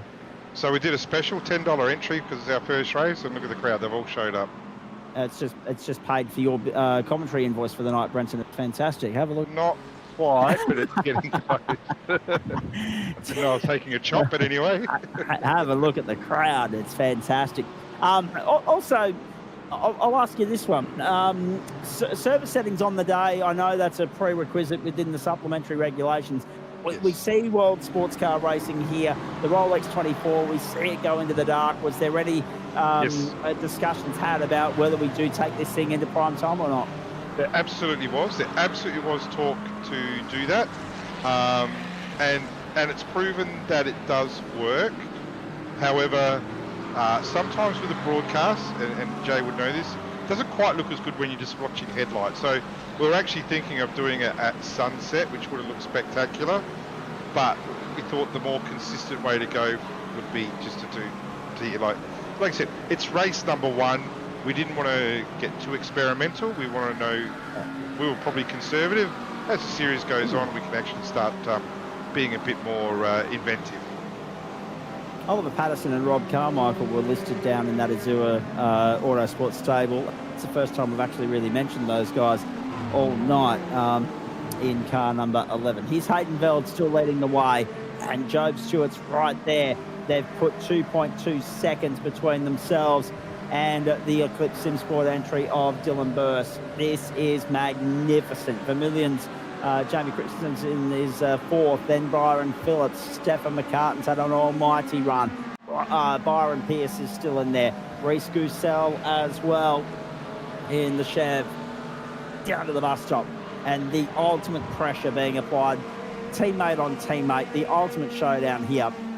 Hayden Veld, Job Stewart, We are on lap 80, and we have, well, lap 79, I should say. 80 is about to be upon us, and we have 41.25 minutes to go at the World Centre of Racing. The question is, when do we see that pit lane activity? We are waiting with bated breath and eager anticipation for that, because that is going to be such a telling part of the final 3/4 of an hour of our coverage tonight. And don't forget, post-race show coming up as soon as we're done. We'll have the top three in here for a chat before we quickly skedaddle and hopefully get you out of here before we're saying good morning to you. There was a joke about that doing the rounds in our chat thread earlier in the week too. Such is the 8:30 start time with a 3-hour race. Out along the back of the circuit through the infield once more. It's been smooth sailing so far, Brenton. There are going to be winners and losers right down throughout the paddock. Some guys have rode their luck and it's paid off, and there are some guys that they'll, saddle up and go again and hope for a better result when we get to Fuji. Absolutely. I want to highlight another car, the car 994. Reese Wakefield's in the car at the moment. Yeah. Haven't had a lot of looking at him. Here we go. What a solid job. What an absolute solid job. They've gained 14 positions up to P16. This is again through, they've taken the conservative approach with strategy, but that's fine in this case. They're just getting the job done, they're getting the laps under the belt, and they're making gains. By the time they leave here, if they're P16 in the championship after a run race, I reckon they'll be pretty happy with that. Started P30 on the grid, worked their way up just through persistence, so consistent lap time. Looks like they're going to drop hot here. Yep, that was Kobe Jones on the inside of the Summit Yep. Sim Sport by Flash Graphics entry. Yep, so good move by Kobe there, but again, I don't think Antique Motorsports will be overly unhappy with where they are right now. And also don't forget, a lot of the times when you're with your the other series that you're with, and the other series that other drivers are with, hey, Joe Stewart on pit road. So there we go, shots fired. This is a lap earlier than I would have thought. Still 39 minutes to go. Yeah. Yeah, no, he's in the window, there's no doubt. But what I would think is, why wouldn't two ERT cars pit at the same time? They had an advantage in regards to using each other's aero and push. Right now, though, they're not using that advantage. I would have thought a better move would be to pit at the same time. It's actually quite a longish stop here. There we go, that's about right, yep. Oh, has he... Okay, so tyres are on. Yeah, this is a longer Still on stop. the pit road. Hasn't got a penalty. No, away, No. 33 seconds. 33. That's okay. So long as he's got clear air, he can do something with that. It'll be interesting to see. Yeah, 33 seconds is a bit longer than I thought it would be, to be honest with you. But Yep. it's all relative as to where Christensen is and Burst and Veld at the end of it. And it's interesting, I had that correspondence with Sam Chapman. There's Hayden Veld, by the way. Dylan Burst 3.1 down the road. I've been having that back and forth correspondence with Sam Chapman. He said that he stitched Lewis Greathead up, and we've had Lewis on the screen there just momentarily a few seconds ago. Greathead sitting 12th at the moment because he lost the toe early stint. All the pit crew overloads still in the way of his vision, so he stitched himself up and therefore unfortunately stitched Lewis up. The joys of multi-driver racing, unfortunately. He's there rooting for a safety car at the moment because those guys do have the pace to work their way into the top 10 if we do get a full course competition caution in the final half hour. And that's the thing, it won't be a NASCAR style end of the stage yellow flag neutralise the situation. It will be genuinely, if there is, here is Dylan Burst on pit road right now, driver change as well. That was known, that was fact. And Cody Death jumps in, and he is a good little peddler too on the drive home. But it will only be if there is a car parked on the circuit in an unsafe area that needs a removal job by way of a tow by race control. We haven't had one yet tonight. Anyone that's run into trouble has been able to limp their way home, and it looks as though that will still continue to be the case. Wayne Burke is showing 9 laps down in 44th, but he's done enough to be classified. So, as I was saying, Job Stewart goes through. Now, this is a little part. So, their pit stop's about the same. So, 33 seconds for Job Stewart, 32.7 for now D. Deeth's going to have to work pretty hard here to catch up Going with to that put some time. quality numbers in. Yeah. Yeah, and he's capable of it. He is capable. 100%. He's chasing a quality driver on what appears to be a bigger tennis racket at this track. So he can absolutely get this done, but he's going to have to work pretty hard. Now, what I was saying before Joe very rudely interrupted me by pity, is that there's a lot of guys here who race in a particular series here or a particular series there, and for the first time they're actually racing next to each other. So there's a bit of feeling their way around. Exactly. So some guys, like for example, I don't know, Wakefield and Hancock might know each other from other series, and that they know their strengths and their weaknesses, and whether they actually can be raced next to without bumping uglies. Yeah. Whereas now Wakefield might not have ever driven against Seth Brown before or Kobe Jones before. So there's a little bit of, we don't really trust each other, we don't really know each other. But I'll tell you right now, by the time the 6th race has been and gone, they will want to be back involved again.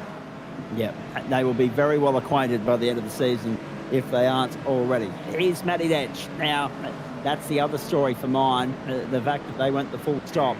Yeah. The full stint, the full drop of fuel last time round. What are they waiting for? And the other thing that you'll see is that Hayden Veld is still out there. He hasn't pitted yet. His last lap was 43.7. Fastest lap on the last lap was actually the Rete Esports, 79, 43.681. Fantastic effort there. They're running 4th. Pit stop's still to happen. But they are doing a very, very solid job, and that's in clean air as well. They didn't have a tow. So we mentioned before that as the Bathurst 12-hour went on, the Mustang got better. Now, different horses, different courses, we know, but the Mustang is starting to come on. It's only 34 minutes to go, but it's done a damn good job. Indeed.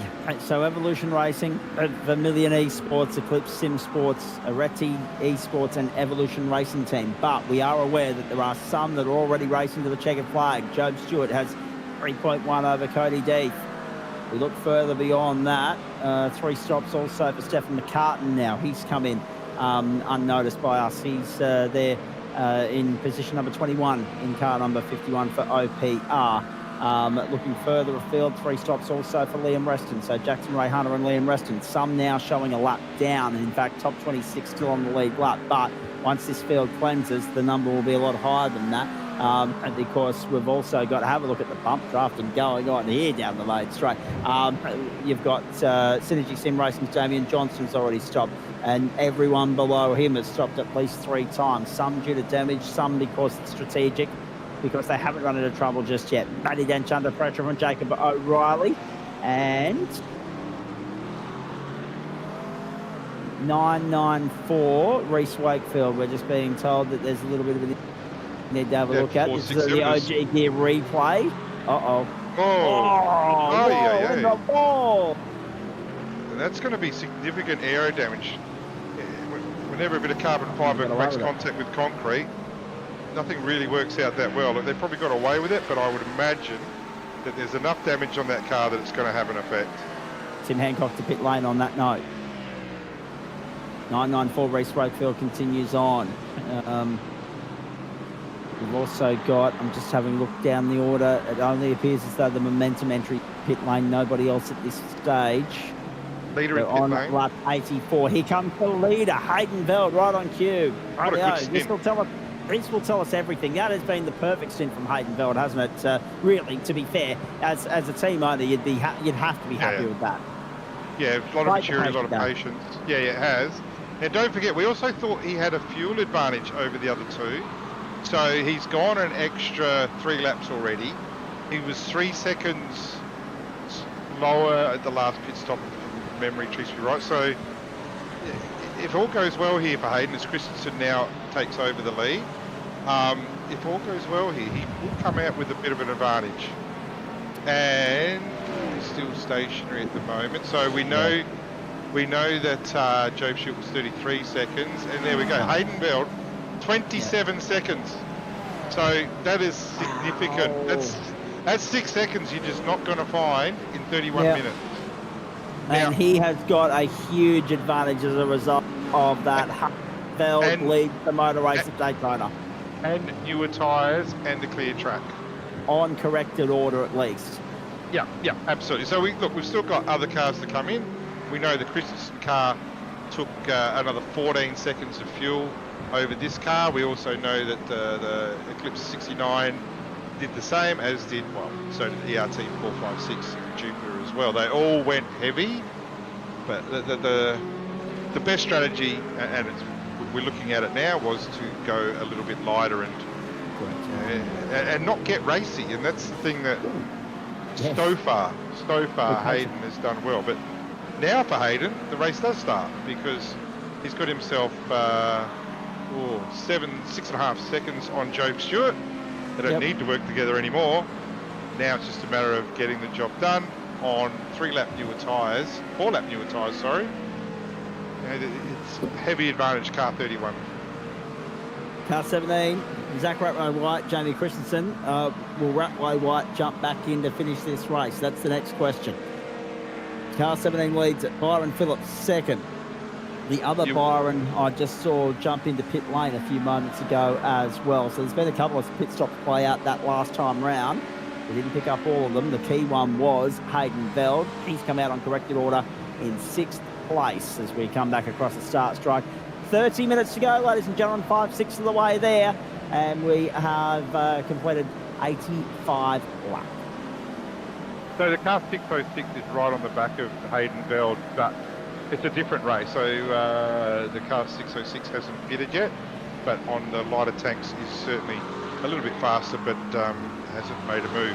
But yeah, so Jamie Christensen and Byron Phillips, look how far the Byron Phillips car has dropped off the Christensen car.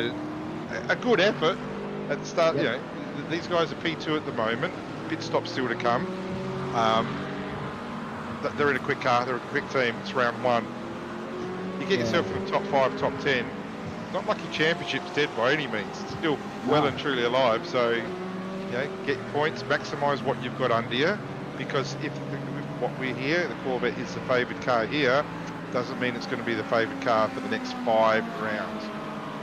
Well, that's exactly right. And that's going to be a fascinating part of the narrative to follow and watch how it evolves with regards to which manufacturer holds sway at each of the 6 venues and whether there's any continuity there or not. And of course, with iRacing updates bound to take place along the way as well, definitely in June, definitely in September, which will set us up for the middle portion of the season and the final 2 rounds as well.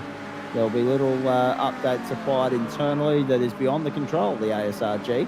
And as you heard with the debris setup, you know, when the good thing about the iRacing team, you know, the Tempest weather system is the best thing they've ever brought into the server as far as I'm concerned, right? And I watched that as a commentator who wants to turn up and see some variance. That was the best thing they ever. I mean, there's still some fine tuning and tweaking to be done, and the same applied to the debris. And as it was noted by you earlier, they tidied that up a little bit because they'd just, you know, extracted a little bit of the proverbial a bit too far with that.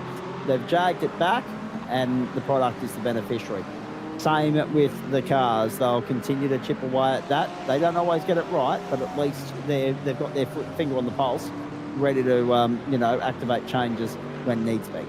So I can tell you now, there was more than a little bit of frustration. I was in constant contact with SRO, certainly SRO Australia and then Global SRO, where we were after their support, and we showed them the package that we had and the potential that we got, and including what we do with the V8 Pro Series. And I can tell you right now, SRO love this series. They love it. I know they're watching, so to Michael and all the SRO crew watching tonight, welcome.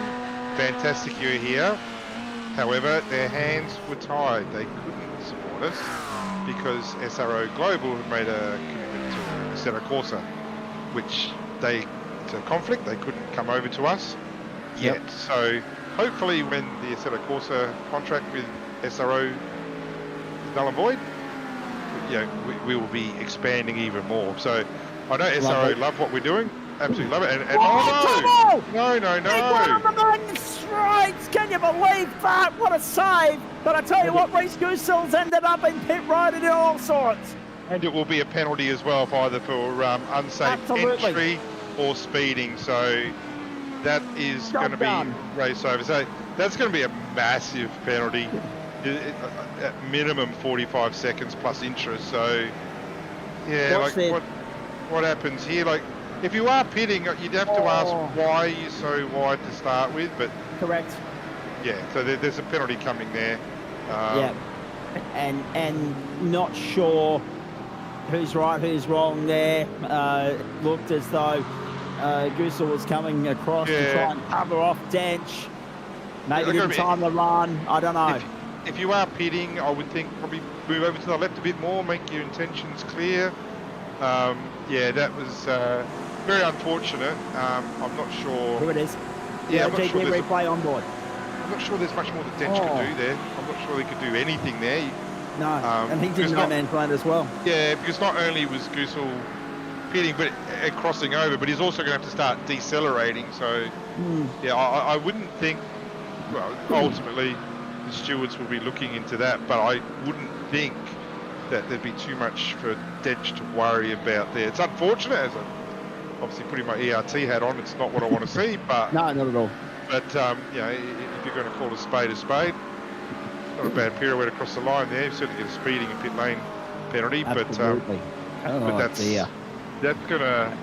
that'll knock them outside the top 20, I would think. Yeah, and they're still on pit road. Wow, can you believe that? 1 minute and 25 seconds and climbing. Yeah. It's a hefty penalty for them. And don't forget, they went maximum fuel on their second stop, so yeah, it's biting twice. It really is. They had an opportunity. Yeah, not much Dench can do there. You don't expect that to happen, and oh, absolutely not. Yeah. And that's not the way Dench goes about his business either. No. 1 minute and 32.5 seconds as Goosel leads the booth. The box. Yeah, so that's effectively a lap, isn't it? Certainly. So unfortunately, they're not going to be able to maximise their car today, but strong pairing all the same. That will certainly remain strong for the rest. Qualified and it was strong in the first half of the race. Yeah, absolutely. Yeah. So lesson learned. They'll be knowing John like I do. He'll be disappointed, but he'll move on pretty quick. But yeah, that car's been sitting there for quite a while.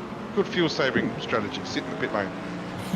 There'll be some battles to be settled and some scoreboards to be evened out, the ledger, as far as this season is concerned, as the year goes on. And that's the thing. Now we start to, because it was always going to be hard to write the form guide and the narrative going into tonight as to who to look out for. But now that we've had 3 hours to get acquainted with these guys, and you at home have had the same, you can now start to make some dot points. You can look at who's strong, who's weak, who's a contender, who's a pretender, who has a little bit of tail chasing to do.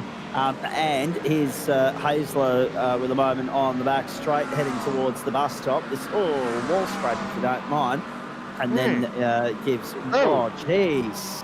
So there's a bit of argy-bargy going on there, and that's exactly the point I was making. So the timing of it is perfect, because this fuels that the rivalries and the little grudge matches that we get to watch play out across the rest of the season. It gives us content to talk about.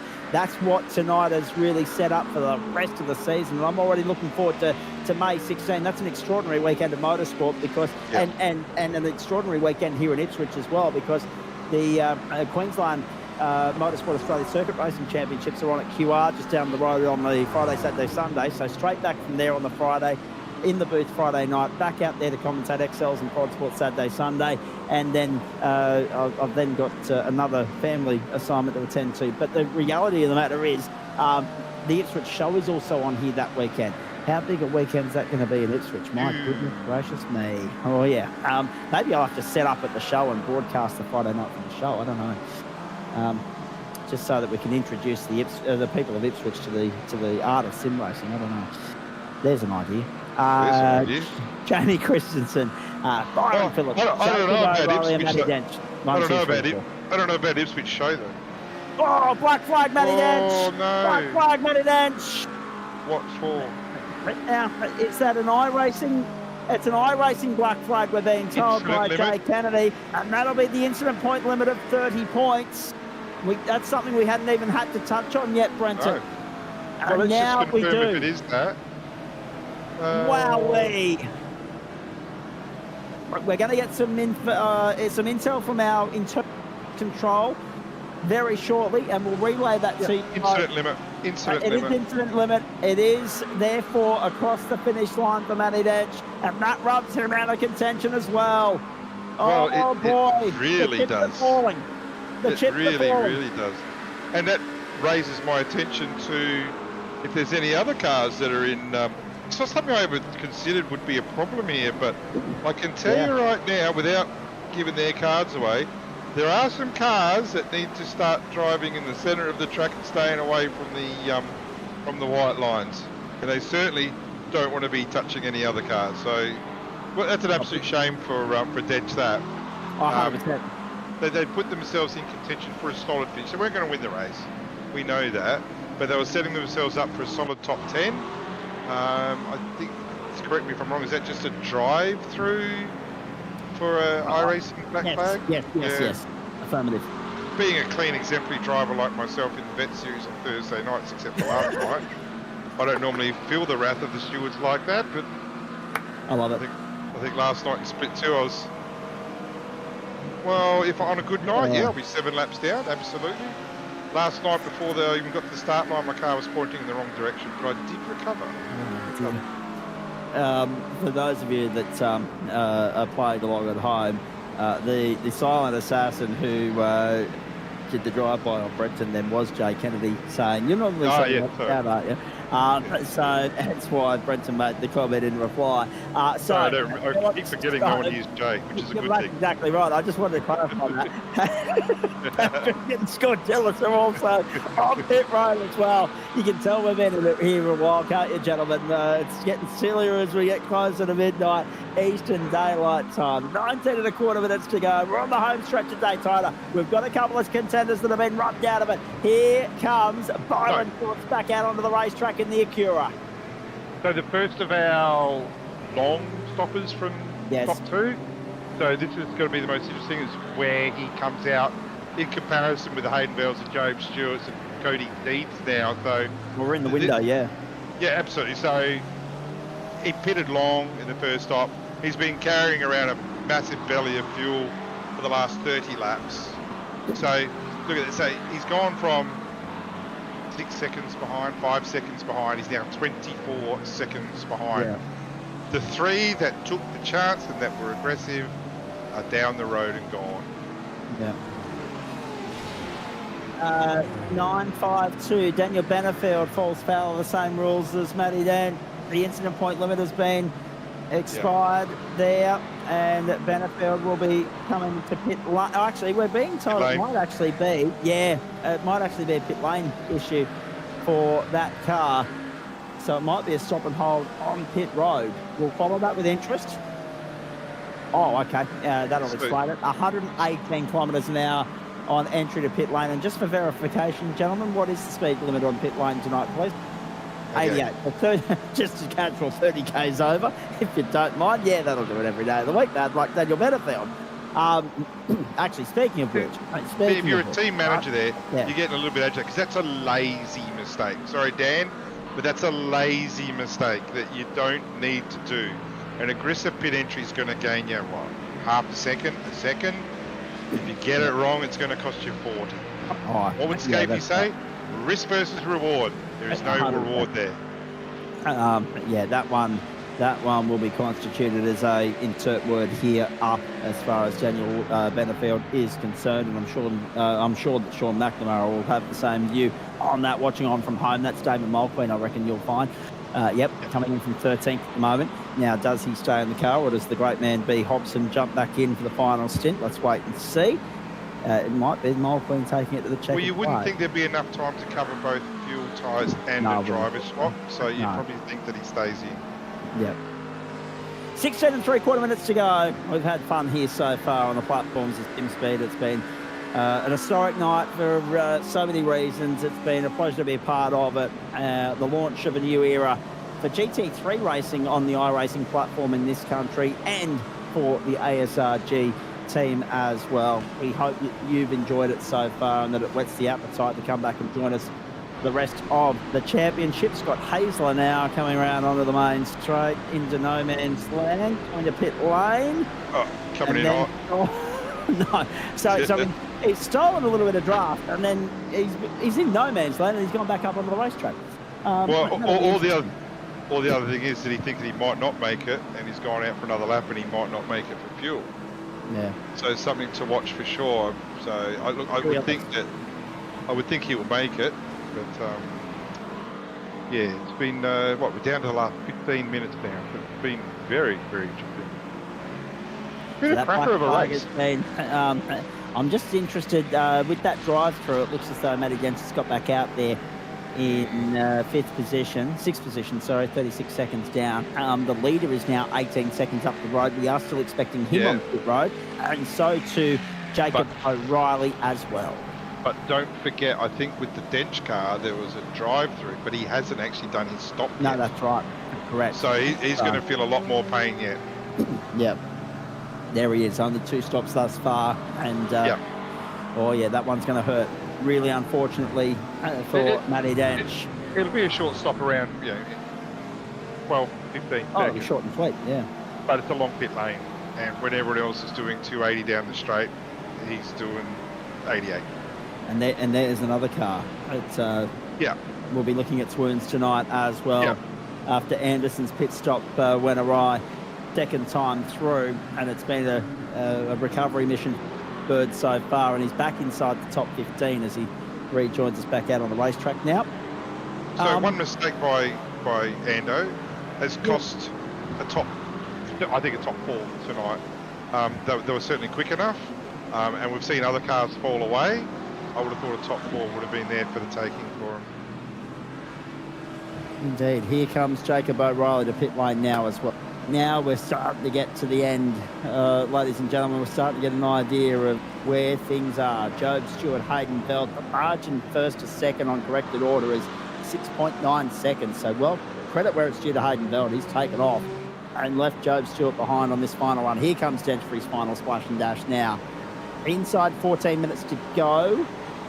So 8 laps by my count. Next time by the line.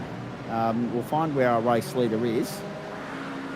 There he is, coming round, and I'm just trying to work out, he's coming onto the back straight, so yes. Yeah, so he's 23 seconds. 8 laps to go. Yeah, 23 seconds ahead of the Hayden Veld car, so that's not going to cover that with his pit stop. So he'll be dropping down significantly, I would think, probably about P4, P5 area. I'm going to ask you for your driver of the night at the end of this as well. Brenton, no pressure. We'll get into the post-race shows shortly. We'll have a few drivers in here to have a chat with us to summarise it all for you. Can we just point out to all and sundry that 44 cars started this race and 44 are still running. Wayne Burke is still 8 laps down after that early incident on lap 1 and sector 1. But we have still got a full field out there circulating, which is an extraordinary achievement on the opening night. Well done to everybody for playing their part. Could we have a 100% finishing rate? That would be race control's dream, I would have thought. How much of a credit is it to the Berkey Vermilion car that they've stuck with it 8 laps down for 3 hours? It would have been so easy to say, park it, call it a night. You know what I mean? They've stuck with it for 3 hours with, let's face it, not a lot to gain apart from 16 points. Now, I hope these guys Liam make Weston has just copped himself a black flag as well. Liam Weston, Jackson Rayhana, black flag. You saw that on the screen there momentarily. I just wanted to get that across. Go for it, Brendan. Yeah, so if they make the top 20 by 15 points or 16 points or less, then they can look back at this race and go, that was the best 3 hours we spent this series. Absolutely. It's been a very lonely 3 hours, but it's been a potentially rewarding one when you get to Bathurst in November. November 21 grand final night, and we're already counting down to that. A really short stop here for Jamie Christmas has actually kept him in it here. 11.7 stationary. That's by far the shortest. That's 7 seconds shorter than the Eclipse car of Byron Phillips, who took full fuel as well. So that's an outstanding effort by Christensen. Whether he makes gains on the Job Stewart car, which is just in front and within draft range, this is where the race is going to be. I actually thought they were going to be a lot further behind than this, but Christensen's done a great job saving fuel, and at the same time, so Christensen, in it. Yeah, so Christensen wouldn't have taken tyres at the stop. 11.7 is no tyres. So he's going to be on extremely old tyres by the time he's finished. But the advantage he's got is track position. He's got 6 seconds over Cody D. And also he's going to be in the tow with Job Stewart for quite a while here. Whether he makes a pass, catching's one thing, passing's another, we know. 100%. But P3 at the moment is a very solid effort. And again, I love the strategy. Why do you need new tyres if you're only going to be running for 10 minutes? Correct. I love the strategy. Yeah, that's a really good call from both you and them, to be fair. Lap 97. You're watching it live on the platform in the ASRG. He does indeed. Well, I mean, that's the thing, isn't it? No need to warm up the rubber because it's already bedded in. It's already worn. It's already nice and hot for him to just press on and just punch out as best a lap as he possibly can, and do it continuously for the last 7 of the motor race. But Job Next needs time to push. by the line, the 31 will have 6 laps to go. I think I'm right in saying, gents. So Job needs to push now. He needs to give us 3 good laps. About 6 laps to go. We need to get 3 good laps in 0.7 seconds of margin. That'll drop all the way to turn 1. But let's take those old tyres for a test drive and let's see if they can hang in there. Fantastic effort by Jamie Christensen. The shame is that they didn't run light in the first stint. If they ran a little bit lighter, they could have still pitted and got tyres on that thing. But the P3, you offer them P3 at the start, I reckon they take that. And they're certainly not out of P2. No, that's right. It's Evolution 1 and 2 at the moment. It's Vermilion 3, Eclipse 4 and 5, Vermilion 6. Oh, hang on. What on earth is going on there? Car in the wall and gone. Job Stewart. Bang. That's done. It is done. Yeah, he's having a hardware failure now. Is that car going to be drivable back to pit lane? He's had a disconnect of some sort. Or is this thing going to finish under caution? Job Stewart is out of contention, and Cody Deef has gone through to 3rd as a result of that. Job Stewart in trouble. Let's have a look at this. The car's gone left and bang into concrete. Yeah, he's had a big failure. Not of his doing. He's got the right-hand side as well. Yeah. And hard. Now, oh well, that's motor racing. That's an absolute shame. Wow. Let's just... And now that tip forward, broken. doesn't it? It's toast. And so the thing is, he's going to have a meatball flag. Yeah. But if he pits it, he's never getting out. Now, that car's cooked. What a shame. Drove so well. This is a pole position car. He's just got to do his best to get out of the way. I know the race director has called over to be wary. That's terminal. Get it back to the pits. As a team, we don't want a safety car, so... No, he's trying to get this back to the lane so that he doesn't get on the tow rope, so that this race can stay green, so that we can go 3 hours caution-free. I can tell you right... Like Revolution. I can tell you right now, had a screen freeze, so... Oh, no. What causes that, I have no idea, but... is it any different to real racing? You can have a 20-cent part go wrong, and... Yeah, what a shame. Not just for Job, but for the team as well. Like Matty Bowler did a fantastic job driving early, and he's not going to get it home. No, he's not. He's not going to get it home. Now, the question is, do race control comfortable enough with how far off the road that car is? Do they leave him there, or do they bunch this up? And do we lose maybe a potential green flag lap and have a 2-lap run to the line? Well, I've got nothing to do with the race director or anything like that, but you've got 6.5 minutes to go. By the time the field compresses, you would think you'd be finishing under safety car. So, that's right. So another that's shame. Yeah. So, but again, I've got no inputs on. Oh no, there he goes. He's moving anyway. Oh, good. Look, but at the end of the day, he's going to end up finishing P43, which Yeah. is certainly not the reward that they deserve. Both of them deserve that. They both No. drove exceedingly well. P2 or P3, they certainly had a podium finish. Certainly a podium finish, but Yeah.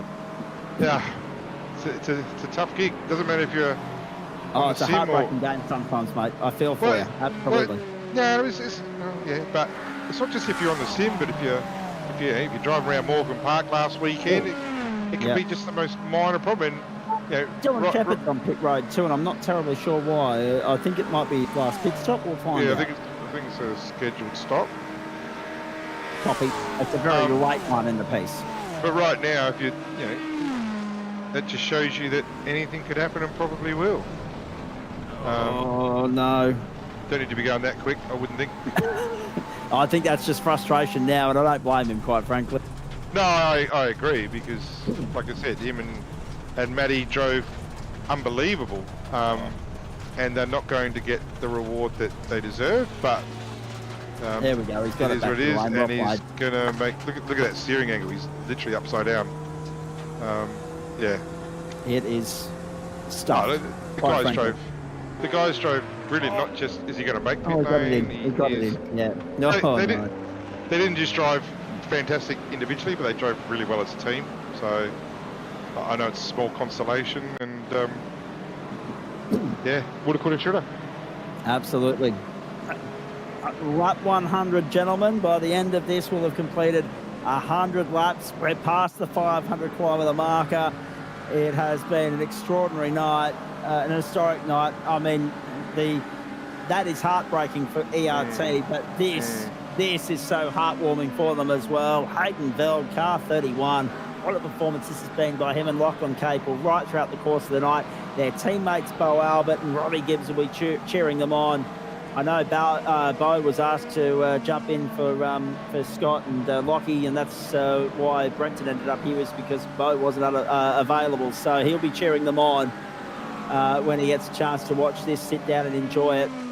What a drive it's been. And as you said, Brenton, you could not have executed the strategy, the game plan any better than what Hayden did in that third stint. The way he just tucked in, sat in behind, was content to follow and let the boys go with it in any way they saw fit. He just didn't want to get involved, knowing full well that if he played the long game, the chance to leapfrog them was there, and he certainly did that. So Hayden's been with us for 12 months now, and by his own admission, he's had some good results and bad results, haven't we all? I actually think that tonight, and you asked me before who the driver of the day is, and it's going to sound obvious because I run ERT, but if I even, it would be hard pressed to not give Hayden and Lockie the driver of the day, because the patience that they had, and Hayden's a racer. So is Lockie. They're both racers, but they sat back, played the long game. They played the test match. They didn't play a T20, and they're going to get, so far with 3 minutes to go, it's looking like they're going to get the result that they deserve.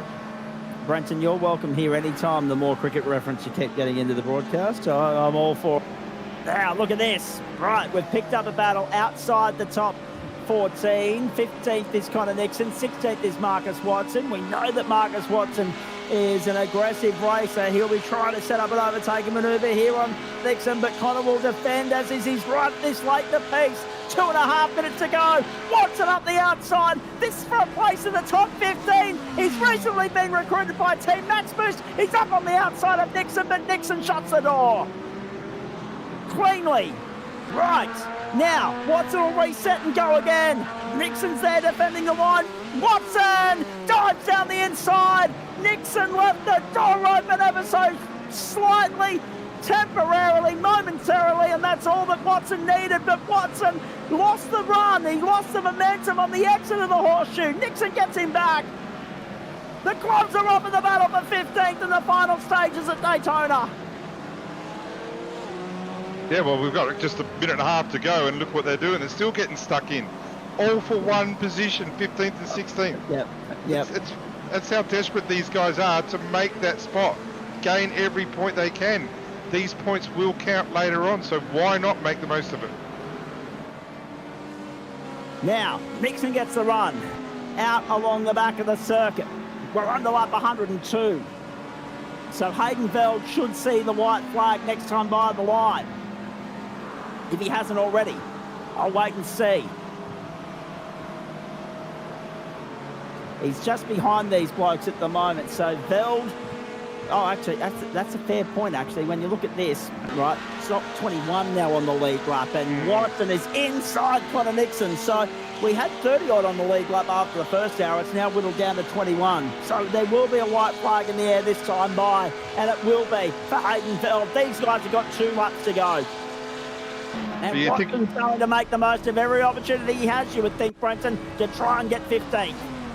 Yeah, you think you want to buy them a drink first before they get that intimate, but we're down to possibly the last lap here, so white flag will be coming out shortly, so it's all on. There's the white flag there. One more time around for the gamesman. The GTPRO Invitational Series on the platform, SimSpeed and the Australian Sim Racing Group, but we cannot take our eyes off 14th and 15th and 16th. It's Connor Nixon in 15th for Orbit Drop Bear Neptune, and Team Max Boost Marcus Watson in 16th at the moment. For context, by the way, Matty Dench got back out in 10th after that extra transit down the lane, and look at them. There's a coat of varnish in this. The over and under, the up and under, the inside outside of it. It's fantastic. We'll go vision in vision. We'll go screen in screen, picture in picture for you, ladies and gentlemen. So at the top, you can follow the closest battle on the racetrack. At the bottom, you can follow Hayden Veld home. What a magnificent performance for Veld, alongside Rocky Cable, who of course set it up earlier in the piece. And Corvette are going to reign supreme on the opening night of the season. And gets by Nixon down the back straight and takes off. Marcus Watson goes to 15th. Magnificent. Nixon's been left behind. He'll try and reel him back into the slipstream. We'll come back to that battle in a moment. This is the 103rd lap. Time has elapsed. It's 24 minutes to 12 on the East Coast and 24 minutes to 9 on the West Coast. What a night it has been, an historic night for so many reasons. And ERT, after starting second on the grid, are going to draw first blood in the Gamesman GTPRO Invitational Series at the World Centre of Racing. Hayden Veld and Lachlan Capel get the job done at Daytona. Crushing victory in the end. Great fight from Jamie Christensen after that wretched bad luck for Job Stewart to come through and get second. Cody Deep charged home relatively under the radar, got himself third. We go back to this battle between Watson and Nixon because it is not over yet. The run to the second of the horseshoes that brings them back onto the oval. A good run out of there is key for Nixon. He will have the advantage by way of slipstream on the run home here. Fourth place has gone to Byron Phillips, Jacob O'Reilly, Stuart Ellis, Byron Pearce. Stephen McCartan has come through as well. Photo finish for 8th and 9.03 of a second. McCartan edged out Greathead. Great chart from McCartan. We'll go through positional gains and losses, manufacturer positions, etc. and so forth in a few moments. But Marcus Watson has held off Connor Nixon. Can Connor get the run? No, I think Nixon's going to have enough of a buffer to play with through the last corner here. And Watson at the death will still 15th from the Orbit Drop Bear stable. Well done, Marcus Watson. There's one car moving well corner, but Watson will come through in 15th. Uh-oh, is that? Yeah, Robert Crisdale, 35th position. He's going to try and have to chug-a-lug that thing to the line. He's got no juice at all. Is there someone willing to push him home so that he can take the second flag? But Hayden Veld has got the job done. What a performance. Well set up in the first stint by Lachlan Capel. Beautifully executed, patient game in the second stint. And Veld reigns supreme and draws first blood, first bragging rights, and makes history as the first winner of the Games and GTPRO Invitational Series in a round context, and now it'll be interesting to see if he will be the champion outright when we get to the end of the season. Lewis Greathead, we're on board with him on the run home. Let's wait and see. This was, of course, the photo finish between he and Stephen McCartan across the start-finish line. Have a look at the run he got. So he was close enough to have a crack. Nixon wasn't close enough to Watson. This was the other close battle that we didn't get a chance to pick up on until it was too late. He went to the outside, beautifully done by McCartan to defend the inside. That was the difference in the end. And breathe. What a race. What a race. But for a race that didn't have a safety car, Brenton, that was an absolute cracker. It really was. And look, that's obviously able to acknowledge if a safety car brings the field together, tighter race, going to stand it. But it also can wash away strategy. Strategy won the night tonight. Strategy won the night. I've got no doubt that the call that Hayden made and Cody made, I know Vermilion got in there through good strategy themselves by not taking tyres. There's the final results. Obviously, the shame is with the car 7, but a well-deserved top 10 finish there. Indeed. Now, that's the other thing as well, because I don't know I haven't had a close enough look at the rule book. You guys might be able to go digging for me, because I think there was something in the regulations with regards to saluting the judges and taking the checkered flag, finishing the race to be classified. And you've also got to complete 75%. So there's 2 stipulations there.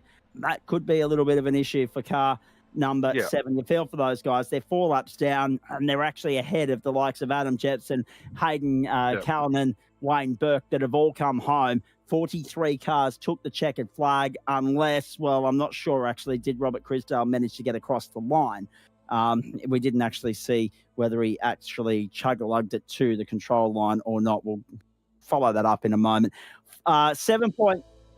He did. Thank you, Jay Kennedy. We've got so many drivers in here ready to chat to us. We'll get to that momentarily in the post-race show, ladies and gentlemen. Well done to Hayden Veld and Lachlan Cable. 7.7 the winning margin. Jamie Christensen, a good stint from him to bring it home. It was well set up by Zach Ratway White, who's just in a purple patch at the moment, as Brenton said at the top of the broadcast. Cody D third. 3 teams in the top 3. That's exactly what you like to see. Byron Phillips, Jacob Riley, Stuart Ellis, Byron Pearce, Stephen McCartan, then Lewis Greathead. That margin, 0.052 of a second. How about that? Matty Dench, again, will be ruining that. He probably got a 4X for the contact that put him over the limit. That ended the night for the Corvette as well. Brady Myers, Seth Brown, Alexander Bird, Kobe Jones, Marcus Watson, Connor Nixon, Damon Mulqueen, Tim Hancock, Reese Wakefield, and Madison Down took us back to 20th. It's not often you talk about Madison Down there, but if you'll pardon the expression, but that far down the order for a superstar, a legend of the supercars game in this country as far as iRacing is concerned. Ewan Baker was 21st. He was the last one on the lead lap. Brody Sentence came home ahead of his teammate Luke Swan. They'll be ruling the penalty late in the piece for Daniel Benefield, the 9.5 stable. There's no doubt about that. Speeding in pit lane. He got an enormous whack across the knuckles for that. Reese Gusell, so they managed to get back out there after their stop and hold for that incident with Matty Dench, and they come home 24th. Devon Stove, Daniel Benefield, Andrew Scordillis. The 9.5 stable are better than that. They'll be hoping to push back into the top 20 next time through. Dan Patrick, Liam Reston, and Matt Arnold. They, of course, picked up a black flag as well, did Reston and Jackson Rayhana. Damian Johnston in for 31st for Synergy Sim Racing. Then Benny Woods, Scott Mackay, Corey Bennett. Good to see those guys out there. Confirmation that they are a customer entry of the Vermilion stable. Robert Crisdale was 35th, so he did limp across the line. Then Dylan Shepherd, Robbie Bradbury, Scott Hazler, Tyson Broad, Blake Neck, 4 laps down. And then obviously back to Job Stewart, Adam Jepson, and Hayden Callanan. You also saw Wayne Burke finish 8 laps down. And have a look at that. It's very rare that you are going to see a race of that length, of that magnitude, with that many cars involved, Brenton, where the safety car doesn't even get to drive a lap. And not even did anything seem close to a safety car. Maybe at the end, if Joe pulled it up, there might have been a need, but with only 6.5 minutes to go, it would have been finishing under safety car conditions. Just highlights a couple of things. Number one, the quality of the drivers that we have got in this series, and the quality of the racing was really, really clean. Sure, there was some incidents, some more significant than others, but at the end of the day, as someone with ASRG, that's a super moment tonight, having a new series take off and having it so clean and so many people engaged. There's a real spot for Friday night racing in Australia, and this is going to fill at least 6 weeks of that. 100%. And of course, before we start the post-race show, a big thanks to Max Pappas Innovations, to Playset, to Logitech, to OG Gear, to the Gamesman, to Motorsport Australia and the SimSpeed Esports Network, all the corporate supporters and commercial partners of what we're doing here with the Gamesman GT Pro Invitational Series. Stay with me, Brenton. I've got to get some final thoughts from you in just a moment, but let's get some drivers in here, shall we? Drivers in here. Yep. Let's. I don't know who we're going to start with. It looks like we're going to start with third place, which was Cody Death and Dylan Burse. And let's lead it off with Dylan, because you had to do a heap of the heavy lifting, mate. We were starting to ask questions. Where's your co-driver? What's going on? Thankfully, Cody Death Domino's. His way home from Domino's Pizza. Was he kind enough to bring one home with him? I got no idea. I don't live at his house, so I wouldn't have got any anyway. But yeah, no, he's working shift at Domino's, so he had to leave with 40 minutes to go on the race and speed home to make the stint. So he just made it, at least. Just got the min laps in. So at the end of the day, it worked. So being at Domino's, did that force your hand with your strategy at the second stop? You took less fuel. Was that? Yeah, that's the whole reason to it. Was because you had to make time to fill time in so you could do a driver swap at the last stop. Yeah. Otherwise, we would have taken a full tank and splashed, so we could go with Zach Rat White and stuff. But yeah, that's that. Thanks, Cody. Worked out Well, that's exactly right, Cody. I agree with you. Cody, the most obvious question coming from this then is, how many people put pineapple on their pizza? Oh, don't start it. If you're putting pineapple on your pizza, you're a maniac, mate. I'm a maniac. Hey, Cody, I've been called worse, mate. I'll take maniac and run with that. Gentlemen, let's talk motor racing, can we? I'm gonna talk to you, Dylan, mostly. I want to get Cody's thoughts on the run home in just a moment. But obviously, the question is, how close were you to being able to go toe to toe with Hayden Veld and Jamie Christensen? I mean, there were a couple of other contenders in there that fell by the wayside. That was an awesome motor race because you guys just relentlessly kept piling the pressure on one another, and you did a lot of heavy lifting, I should say, too. Particularly in the second stint. The first two stints, the top four just so evenly matched, mate. Yeah, no, that's it. I mean, at the start of the race, myself and the Vermilion car were kind of just trying to drive to the front and attempted to pull a gap, which we did in the end on P4 or something it was. So that was the plan there, just pull a gap because we could, because we knew we had to splash and dash at the end anyway. So pit stop was a pit stop. But yeah, I mean, that was that. We just drove away, and because I was the one pushing the air most of the race, I was a bit down on fuel. So is what it is. I wasn't too fussed. End of the day. In saying that though, mate, as Brenton and I have been rabbiting on about all night, banking points here is critical. Think long term, think big picture, think Bathurst, think the end of the season. Third puts you right there in contention to just continue on and build something to work with when you get to Bathurst. Obviously, Fuji's the next stop. It's been an extraordinary 3 hours here, and third is a very credible result considering the caliber of the field that you're running with.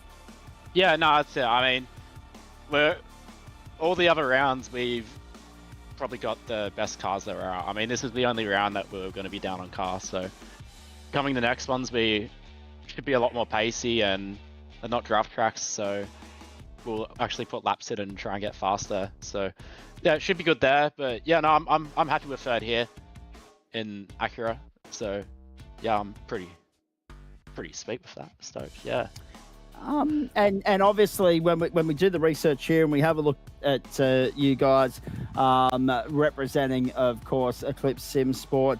We talk about the manufacturer selection going into this series, boys. And it's noted that you want the Acura, the McLaren, the two form cars in GT3 racing and iRacing at the moment. Why did we go one way, not the other tonight? What was the conversation that was had going into this round? Well, Damon's not here, but Damon said the Acura would be the best. We didn't do any testing before the race, so we just sort of went for his word. And, well, I was going to say it's a bit hard for Cody when he's delivering pizzas halfway through the race. Yeah. I mean, he didn't know that before the race either, so. Yeah, no, I mean, we just sort of went for his word, let the other car build up a sketchy dock, and yeah, away we go. I mean, if we'd done the testing, we probably would have been in the McLaren, but yeah, it's is what it is. Just one round, we'll be on top of it for the others, hopefully. Indeed. Now, I'm getting 10 to midnight Eastern Daylight Time, so and we've still got the second and first place runners to get through here. Cody, obvious question for you. When and I'll get back to Dylan in just a tick here. Firstly, thoughts on the stint home and being able to consolidate and bring it home in third. Obviously, Job Stewart's misfortune was to your benefit. And secondly, how nerve-wracking is it knowing that there's a race going on, knowing there's absolutely nothing you can do about it until you're home and in the cockpit yourself? Did you get a chance to check in with it at any point along the way? He didn't give a shit. Well, I was begging my boss to try and let me off 15 minutes early, but I had another delivery, so I had to lock in on the last delivery and try and make it home in time, which we did just about. So, happy with third place, I guess. You know, obviously not the best car, probably the third or fourth best car. I'm sure it puts us in good position for the rest of the rounds. Indeed. Speaking of which, quick comment from both of you, and then I'll let you do some thank yous. Fuji, next stop, May 16. Can't wait for that. What are your thoughts on how you might go about that and how much prep time you'll have to familiarise yourself with the setup and everything else and then make a critical car selection before we go racing? Yeah, I mean, we'll obviously put a lot more effort into that one. It's actual track. You actually need to do laps for it, and it pays to do laps for it, unlike here. So, yeah, we'll actually test some stuff out for once, and yeah, I'd say we'd make the right decision there, almost certainly. And we'll try and bring it home there, unlike tonight. So, should be good. The Eclipse stable was strong all night, boys. You finished third and fourth. Well done to your teammates as well. Who do you want to thank on the way? I'd thank Cody for not getting us DQ'd, but thanks to me. Now, there's a backstory there, obviously. We'll get to that another time, boys. Keep going. The whole Domino's thing. I thought I was going to get DQ, so. Yeah, we thought you were as well, actually. If you didn't show up, you were screwed. That's it. Yeah, exactly. Yeah, no, but I didn't think he was gonna, and he didn't make the last stint to start off, so I was like, oh shit. But yeah, I mean, he made it in the end, so happy with that. Anyway, shout out to you guys for putting it on. ASRG for putting it on as well. Shout out to Cody for rocking up, like I said. OG Gear, Lutsu Driver Performance, 5-6 Sim Coaching, and all the lads doing the work on the dock that I couldn't be bothered doing for this round. So, anything to add to that, Cody? Yeah, no, just thank you the boys for making the dock with about the day and a half's notice. Yeah. So got there in the end. Nice. Yeah. Mint. All right. Very nicely done, gentlemen. Thank you. Get out of here. Go and get some sleep. Go and sleep. Well done. Magnificent performance. Good luck when we get to Fuji in what is, 7 or 8 weeks from now. Yeah. Is that? Thank you. Cheers, bro. Have a good one. On late. Ciao. There they are. Dylan Burst and Cody Death in fine form time of the night. Speaking of in fine form, that was a magnificent opening stint from Zach Ratway White. It was just as good from Jamie Christensen to bring it home for Vermilion Esports. in second tonight. Gentlemen, good evening to you. It's almost good morning, but we'll say good evening for the moment because we're still on a Friday night. Zach, to you first, mate. Brenton mentioned it in the opener and in the opening stint when you were wanting to lead from the front and you were keeping the guys honest around you, particularly the ERT stable and also the Eclipse boys as well. You're in somewhat of a purple patch at the moment, mate, and that continues tonight. Well done. Yeah, cheers. Botched the first half of quali, so I was under the pump. Yeah, just wanted to get to the front so me and the Eclipse car could try and work together and pull away, but yeah. Indeed. And what was the discussion had by you guys with regards to who qualifies, who starts the race, etc.? Was there a definitive strategy in place? Yeah, I'll answer that one. We had a pretty good strategy as I got home from work about 10 minutes from qualifying. No. I had to make a quick pit stop on the way home as well to fill up the car and get myself a traveller's pie and a white monster. So I was nice and ready for the second stint. So I think that was a pretty good strategy for the quali in the start of the race. I actually, I must say, I went for the 2 meat pies before the race tonight. I had a quick turnaround between radio work commitments here in Ipswich and then the broadcast too. So it was a very quick pit stop for dinner and then back into it again. So I'm hearing you. Jamie, I mean, I've got a couple more questions for Zach, no doubt, but let's talk to you because, mate, that was a phenomenal run home. It became very clear when this race kept running and running and running green. We went through caution free. That was probably surprise number 1 of the night. But surprise number 2 was we realised at the end of the first stint that it was going to be a definitive 3-stopper. There was just no way you were going to be able to save enough fuel to make it a genuine 2-stopper and still remain competitive. But the most surprising thing was the strategy play, the gamesmanship that unfolded in that third stint heading into that third pit stop. And you pulled off a nice move by not taking new tyres at that third stop. You ended up coming out and keeping Job Stewart rather honest. Obviously, he's had his misfortune. And then you've been able to inherit second as a result of that, mate. You were charging home. You were putting the pressure on. And then all of a sudden, a tech issue at his end, and it's gifted to you. Yeah. Well, it was pretty handy when Job's computer decided that he wanted to do a drive-through, but he kind of turned it a bit too left onto the drive-through. But, yeah, at the first stint, I wasn't doing the greatest as I didn't really do a single lap beforehand. But getting onto the second stint, I was a bit scared of the off-tracks as I racked up a few on the first one. So I thought I would probably end up with a drive-through. But, no, I made it home pretty good and got quicker as the race went on. So it wasn't too bad. And obviously double stint at the start for Zach, double stint at the end for you. Well done. I mean, that was a phenomenal drive. You just lost touch with the leaders around the time of that third stint, mate. What was the reason for that? Well, we didn't see any incidents on the circuit. Was that just the strategy not working out in that regard for you in terms of staying in touch with Hayden, Veld and co? Zach, you want that or? Yeah, it was the top 3 cars, the 2 ERT cars and the Eclipse car, both under fuel, which kind of left us stranded when we running heavier and they were bump drafting each other and it kind of just snowballed and we lost a whole lot of time then. And the only thing we could count back on was that we could have a shorter stop at the end, and I guess it kind of worked, but yeah, as you saw, like we had what 7 seconds or so to Hayden, and yeah, it definitely made a difference.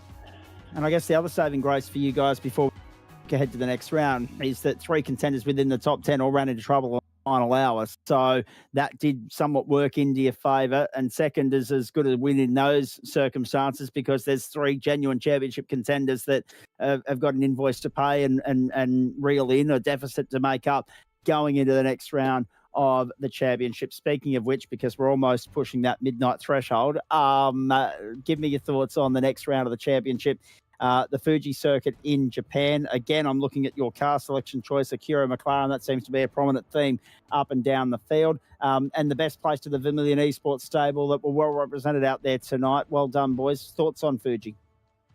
A track I don't particularly like. I'm not sure if the McLaren's going to be any good there. I think it is. I hope. anyway, we'll find a way to make it fast anyway. Yeah, we don't really focus. I didn't really focus on this round until maybe a week before, so pretty much do the same and just rock up and see where we go. Maybe a few more laps because it's not really a straight line, but yeah, it's a bit of should an be, oval here, so a lot. bit of a draft fest on the straight line at Fuji. Yeah. So And same applies to Lemoore. Same applied here. That there'll be a little bit more work to be done in the technical section of Fuji, though. You'll have to work a little bit harder potentially. yeah, it would just be well, I mean, ERT will probably struggle a bit as they've decided to pick the Chevy and Audi as their car choice. Yeah. Pretty good there. Dunked themselves. Yeah. So I don't know. I think Fuji might be the one round where it might not be the greatest, but I think, yeah, I don't know. Fuji is a bit weird. Yeah, true. It's either you love it or you hate it. I get that. And no two. I wouldn't expect 100% agreement from the 100 drivers that are signed up for this thing on the tracks that we're running this season. Boys, before you go and get some sleep, who do you want to thank on behalf of the Vermilion Esports stable? Thank the rest of the team for putting in the effort, our sponsors, and mainly want to thank Tom Burns as well from Redline for helping out with the dock. It clearly worked. We were very fast in a straight line. It just couldn't quite pull it off with the strategy. So yeah, thanks to him. Yeah. I'll probably say the same thing as Zach as well. And Okay, so you got nothing. No, Yeah. shout out to Marlon as well. Cool bloke, met him at F1. Pretty good. And also the 5 people outside watching this, waiting for me to go to the casino. So. So the night is only young for you, Jamie. Yeah, the night is not over. It's 9 o'clock. Well, actually, it's no longer night anymore. Good morning. I was going to say the funny thing is it red or black? It's numbers. Okay, fair enough. All right, very well played. Orange. I like it. Yep. He's off to the card table. Hey, good luck at the casino. Hopefully, you have as much luck there as you did here, mate. Go well for the rest of the season, boys. We'll see you for round 2 in Japan on May 16. Thanks, guys. See you then. Thank you. And at this point in time, we say a very good morning to our race winners, Lachlan and Hayden Bell. Guys, congratulations. Well done. Lachlan, to you, that lap in quali, put it on second. It was only a 10th the margin. Put yourself right at the forefront. The best possible opportunity to stay out of any of the garbage that might have unfolded behind you. There wasn't as much of that as we might have otherwise anticipated. First night nerves, energy, all that sort of stuff. A brilliant opening stint from you. Talk us through it from your standpoint, and then the nervous energy watching Hayden take the helm and bring it home. I knew Hayden was probably one of the quickest guys tonight, so trying to get him to do the bulk of the laps was the best plan. I wasn't too far off, but compared to the rest, it was probably the smartest idea and it played out well.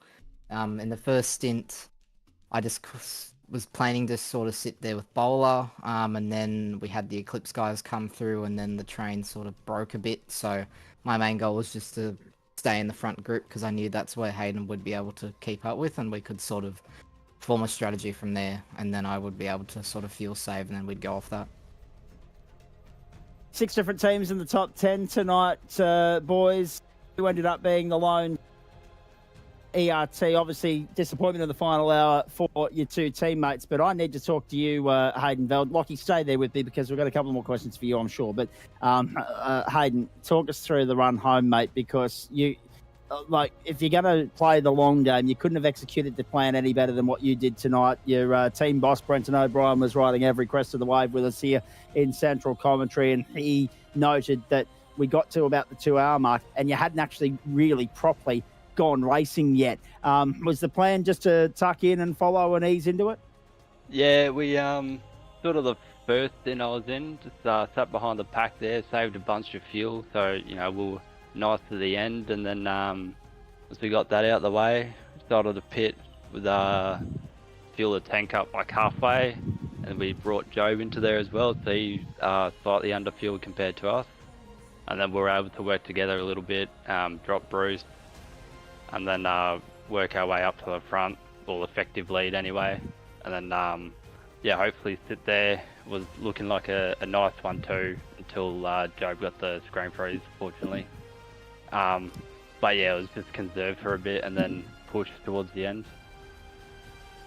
That's such a cruel part of motor racing, though, isn't it? I mean, perfectly for 2 hours 59 minutes of the 3, and just have that one blip. It sent poor old Job on a wild ride and ended the race rather abruptly for him. He did well to get it back to pit lane, let's be honest, and keep the race green, because I could only imagine how much you guys would have been sweating if you had to defend the field for a lap or two. Oh, I was sitting there praying to him like, mate, if you can get the car back, do whatever you can to get it. Park it wherever you can off the road, do whatever. I'm not doing a safety car restart with all these guys behind me who are, you know, extremely fast racers, clean, aggressive. Like, I knew it was going to be a hard fight to the end if we had to go from all the same spot. So I was, you know, saying do everything you can just to get it back. And he did a very good job to get it there. Indeed, they did. Hayden, at what point did you realise that you had this in the bag, mate? Because, again, the conversation in central commentary was around that second round of pit stops. You could go run a short stint, run a long stint. You had the ability to be flexible with it because it became very clear that there was going to be a third stop, albeit, you know, whether it was a half stop or a splash and dash or whatever. At what point did it become clear that you were in the box seat, mate? Probably about halfway through our second stint, we were sort of talking and, you know, figuring out whether Vermilion guys were going to pop out, knowing that the Eclipse car was probably going to have to stop for longer to do the driver swap. So we were sort of figuring all that out and realised that we had a pretty hefty gap. And then that's when I started telling Cable just to add more and more fuel. I was telling him that I was going to be under fuel, but I was just adding fuel for the burnout. We were never... We're never looking like we're going to run out. I was just making sure I had enough for that. The old expression session, mate. If we've got a replay of the burnout, I'd love to see it too, by the way. But the next question, obviously, is you guys go to Japan as the championship leaders. You must be delighted with the way things have started. But, I mean, there's still a long way to go here. It's definitely no point to be getting complacent too early in the season for that, but a tremendous confidence boost for you guys and your chances at the end of the season. Yeah, 100%. Okay. Yeah, it's a big boost. I mean, our second car should be fairly good at around there. I know it's got the pace. It's nice to be able to have a win under our belt for sure. I think that's everyone's goal at the end of this day, or at the end of this series, is to try and pick up a win, and to get the first win. It's probably the best feeling you could get out of the series. Oh yeah, it goes in the history book forever, and no one can take that away from you. Yeah, it's a very, very, very good feeling. So I guess it's just onwards and upwards. See if we can keep the pace up throughout the rest of the season. There was a very cheeky drive-by from Jamie Christensen, who were in here before you, saying, and here's the replay of the burnout coming, by the way. So we're looking forward to seeing that. But there was a very cheeky drive-by from them saying that you guys might have hamstrung yourself by going Chev, Corvette and Audi for the rest of the season. The intel that I got from the Vermilion stable was that the Corvette was going to be strong here, but maybe not elsewhere. So does that change the plan of attack going forward, or are you going to persevere with the Corvette? Oh, I think definitely possible to work at other tracks. Like we did know that coming to this is going to be very strong at Daytona, and knowing that I'm, you know, personally strong at this track too, it sort of made sense to really push it for, you know, maybe get one win or one podium, and then we'll make it work everywhere else. But I think the Audi's going to work, you know, in a lot of other tracks pretty well. We'll put our heads down, try and figure out a dock, and we'll get to it. Lachlan, have you got anything to add to that, mate? Essentially the same thing. We know the Corvette's going to be quick in top speed sort of situations like Le Mans and Daytona. We knew that, obviously, with Bud, with his experience at Daytona, that it's probably be a best shot at the win. So we went all out to try and do that. And the Audi's a very, very versatile car, so you can use it pretty much anywhere. It's still got that mid-engine factor, which I think is the strong point this season across the rest of the tracks. So we may be a little bit lower down compared to, say, the Acuras or the McLarens, but it's not necessarily like we're not talking 4 or 5 tenths, maybe a tenth. It's really not much of a difference between the cars. All right, guys, I'm already over time. So one up, your team boss is here, Brenton O'Brien. If you're still with me, because I was going to say I'm pretty sure you went out to the refrigerator whilst I was doing the post. I did. Absolutely, I did. I don't blame you. I'm about to join you, but in saying that as well, you got to be proud of these two guys. Is there anything that you want to ask them for on the record purposes before you obviously go on and have a post-mortem elsewhere? No, we've already had a little chat on Messenger. Like, just super proud of these blokes. They did a cracking job, and the discipline and the patience that they showed. I think I even said in the broadcast, Lockie's a bit of a nervous starter, but just did his job so perfectly. Just kept the car in contention, saved fuel, and then when Hayden got in the car, not only was he fast, but he didn't overdrive it and just stuck to the plan and was well rewarded at the end. Gutted for Job and for Matty, obviously, not getting the job done at the end there through no fault of their own. But, you know, like take the good out of it, and all the cars were competitive. And, from now on, the trivia question will be, who won the very first GT Pro race? Hayden Veld and Lockie Capel. Yep, and Evolution Racing Team, more to the point. Boys, apart from that bloke, who do you want to thank on the way out? Logitech, MPI, OG Gear. Yeah, we went through this earlier. I'll try to figure it out. I tried to brief you, bud. Yeah, I know. I'm looking at it. Obviously, all the guys at ASRG for putting on the event. Yeah, you guys in the commentary booth do an amazing job. Jay does an amazing job every day. And then obviously the guys back at ERT, you know, all the work throughout the week on the dock, you know, doing practice sessions, getting it all ready. Like Robbie in there tonight, figuring out the fuel. They've been there, all those guys, big help. So yeah, just all them. Boys, congratulations from all of us to you. Well done. History makers, history made. Great night out, and the launch pad for the rest of the season. We'll see you where you can see on screen at home, ladies and gentlemen, the Fuji International Speedway, May 16. The countdown's already on. Go well. Enjoy the celebrations. Cheers, Matt. Thanks, guys. Final thoughts from Brenton O'Brien before we get on out of here. An historic night, extraordinary that we had the finishing rate that we did, extraordinary that we went green all the way through, exemplary driving standards, tip of the hat to everybody for the way in which they presented themselves this evening. But from the committee standpoint, mate, must be nice to finally have it up and away, and for the first one to provide such great entertainment from first until last. It bodes well. It just provides good momentum now for the rest of the season, doesn't it? I was more nervous tonight about round one of this series than I was about the V8 Pro Series. I think really early on we could see that this was working. Like when there was a particular shot that Jay did of the starting grid with all the cars banked up, there's 44 cars in a line. Looked amazing, and it was a big success. And again, thanks to the gamesmen for supporting the series. Logitech, Playseat, OG Gear, MPI, Motorsport Australia, all very good supporters of this series. And I think now that it's up and going, it'll go from strength to strength.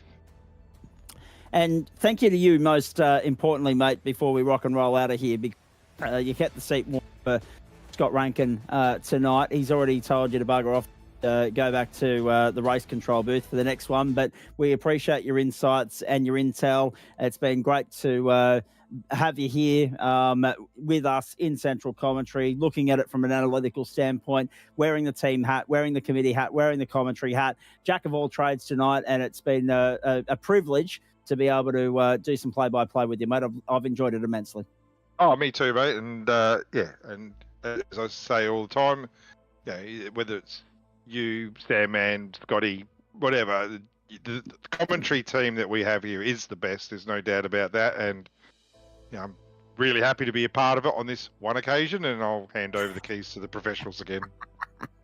I'm sure we'll have you back at some point because their social life is, it would seem. Now, Brenton's already mentioned all the great sponsors, Logitech, thank you, so too Playseat, so too OG Gear, MPI, Motorsport Australia, SimSpeed, but most importantly, of course, the naming rights sponsor of this series, The Gamesman. We've enjoyed it immensely. We hope you have as well. There it is, ladies and gentlemen. You just saw it on your screen. The next time we're with you, as far as the platforms of the Australian Sim Racing Group are concerned, Wednesday night. Yes, Sandman and Rankin back on deck.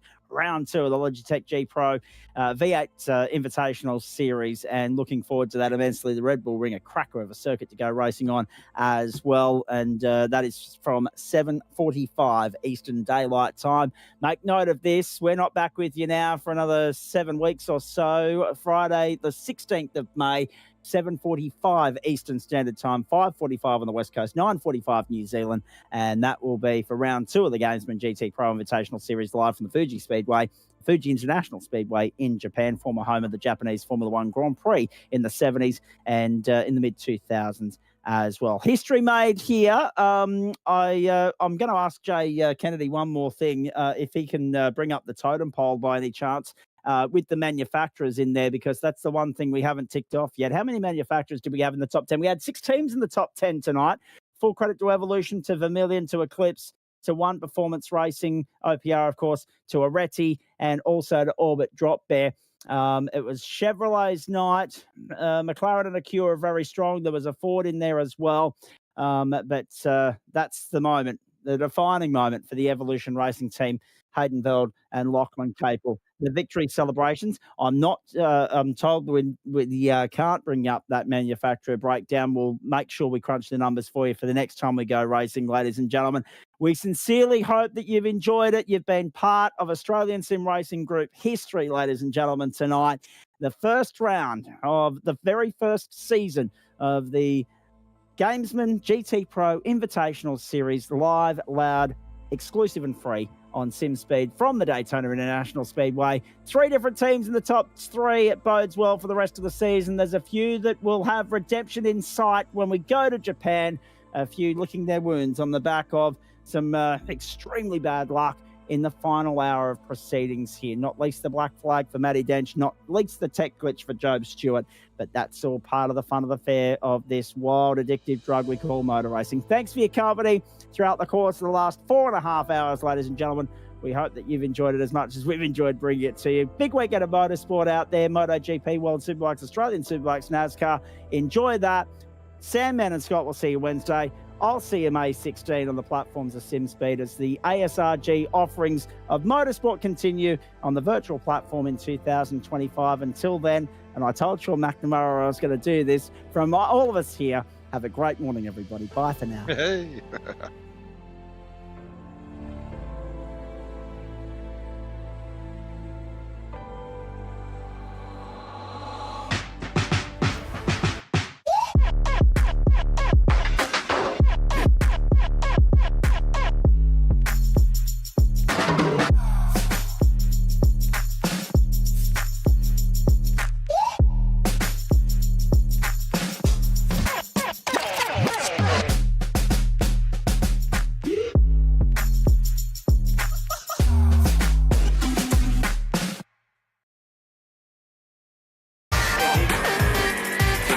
Hi, I'm Brendan Leach, driver of the number 7 Audi R8 for NPC Audi Custom Racing. First impressions of OG gear on the sim, fantastic. It feels really nice in your hands and doesn't gather up under your fingers.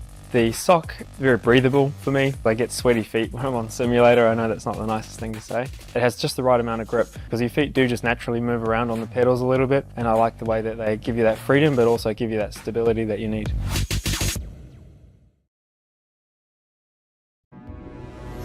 We are gaming fanatics. Our goal has never been to just play games. We think it's much better to feel like you're actually in the game. This feeling is what drives us as we create world-class gaming chairs. Our one aim, give you a brand new gaming experience. Help you move in perfect sync with everything on screen. make sure you're having a ton of fun. It took us decades to achieve this, and we're still not satisfied. Every day, we wake up to get better. We'll never stop designing the very best to help you be your best. When it's all said and done, our job's only done if you're in full flow and focused on your victory. May you win, and win big.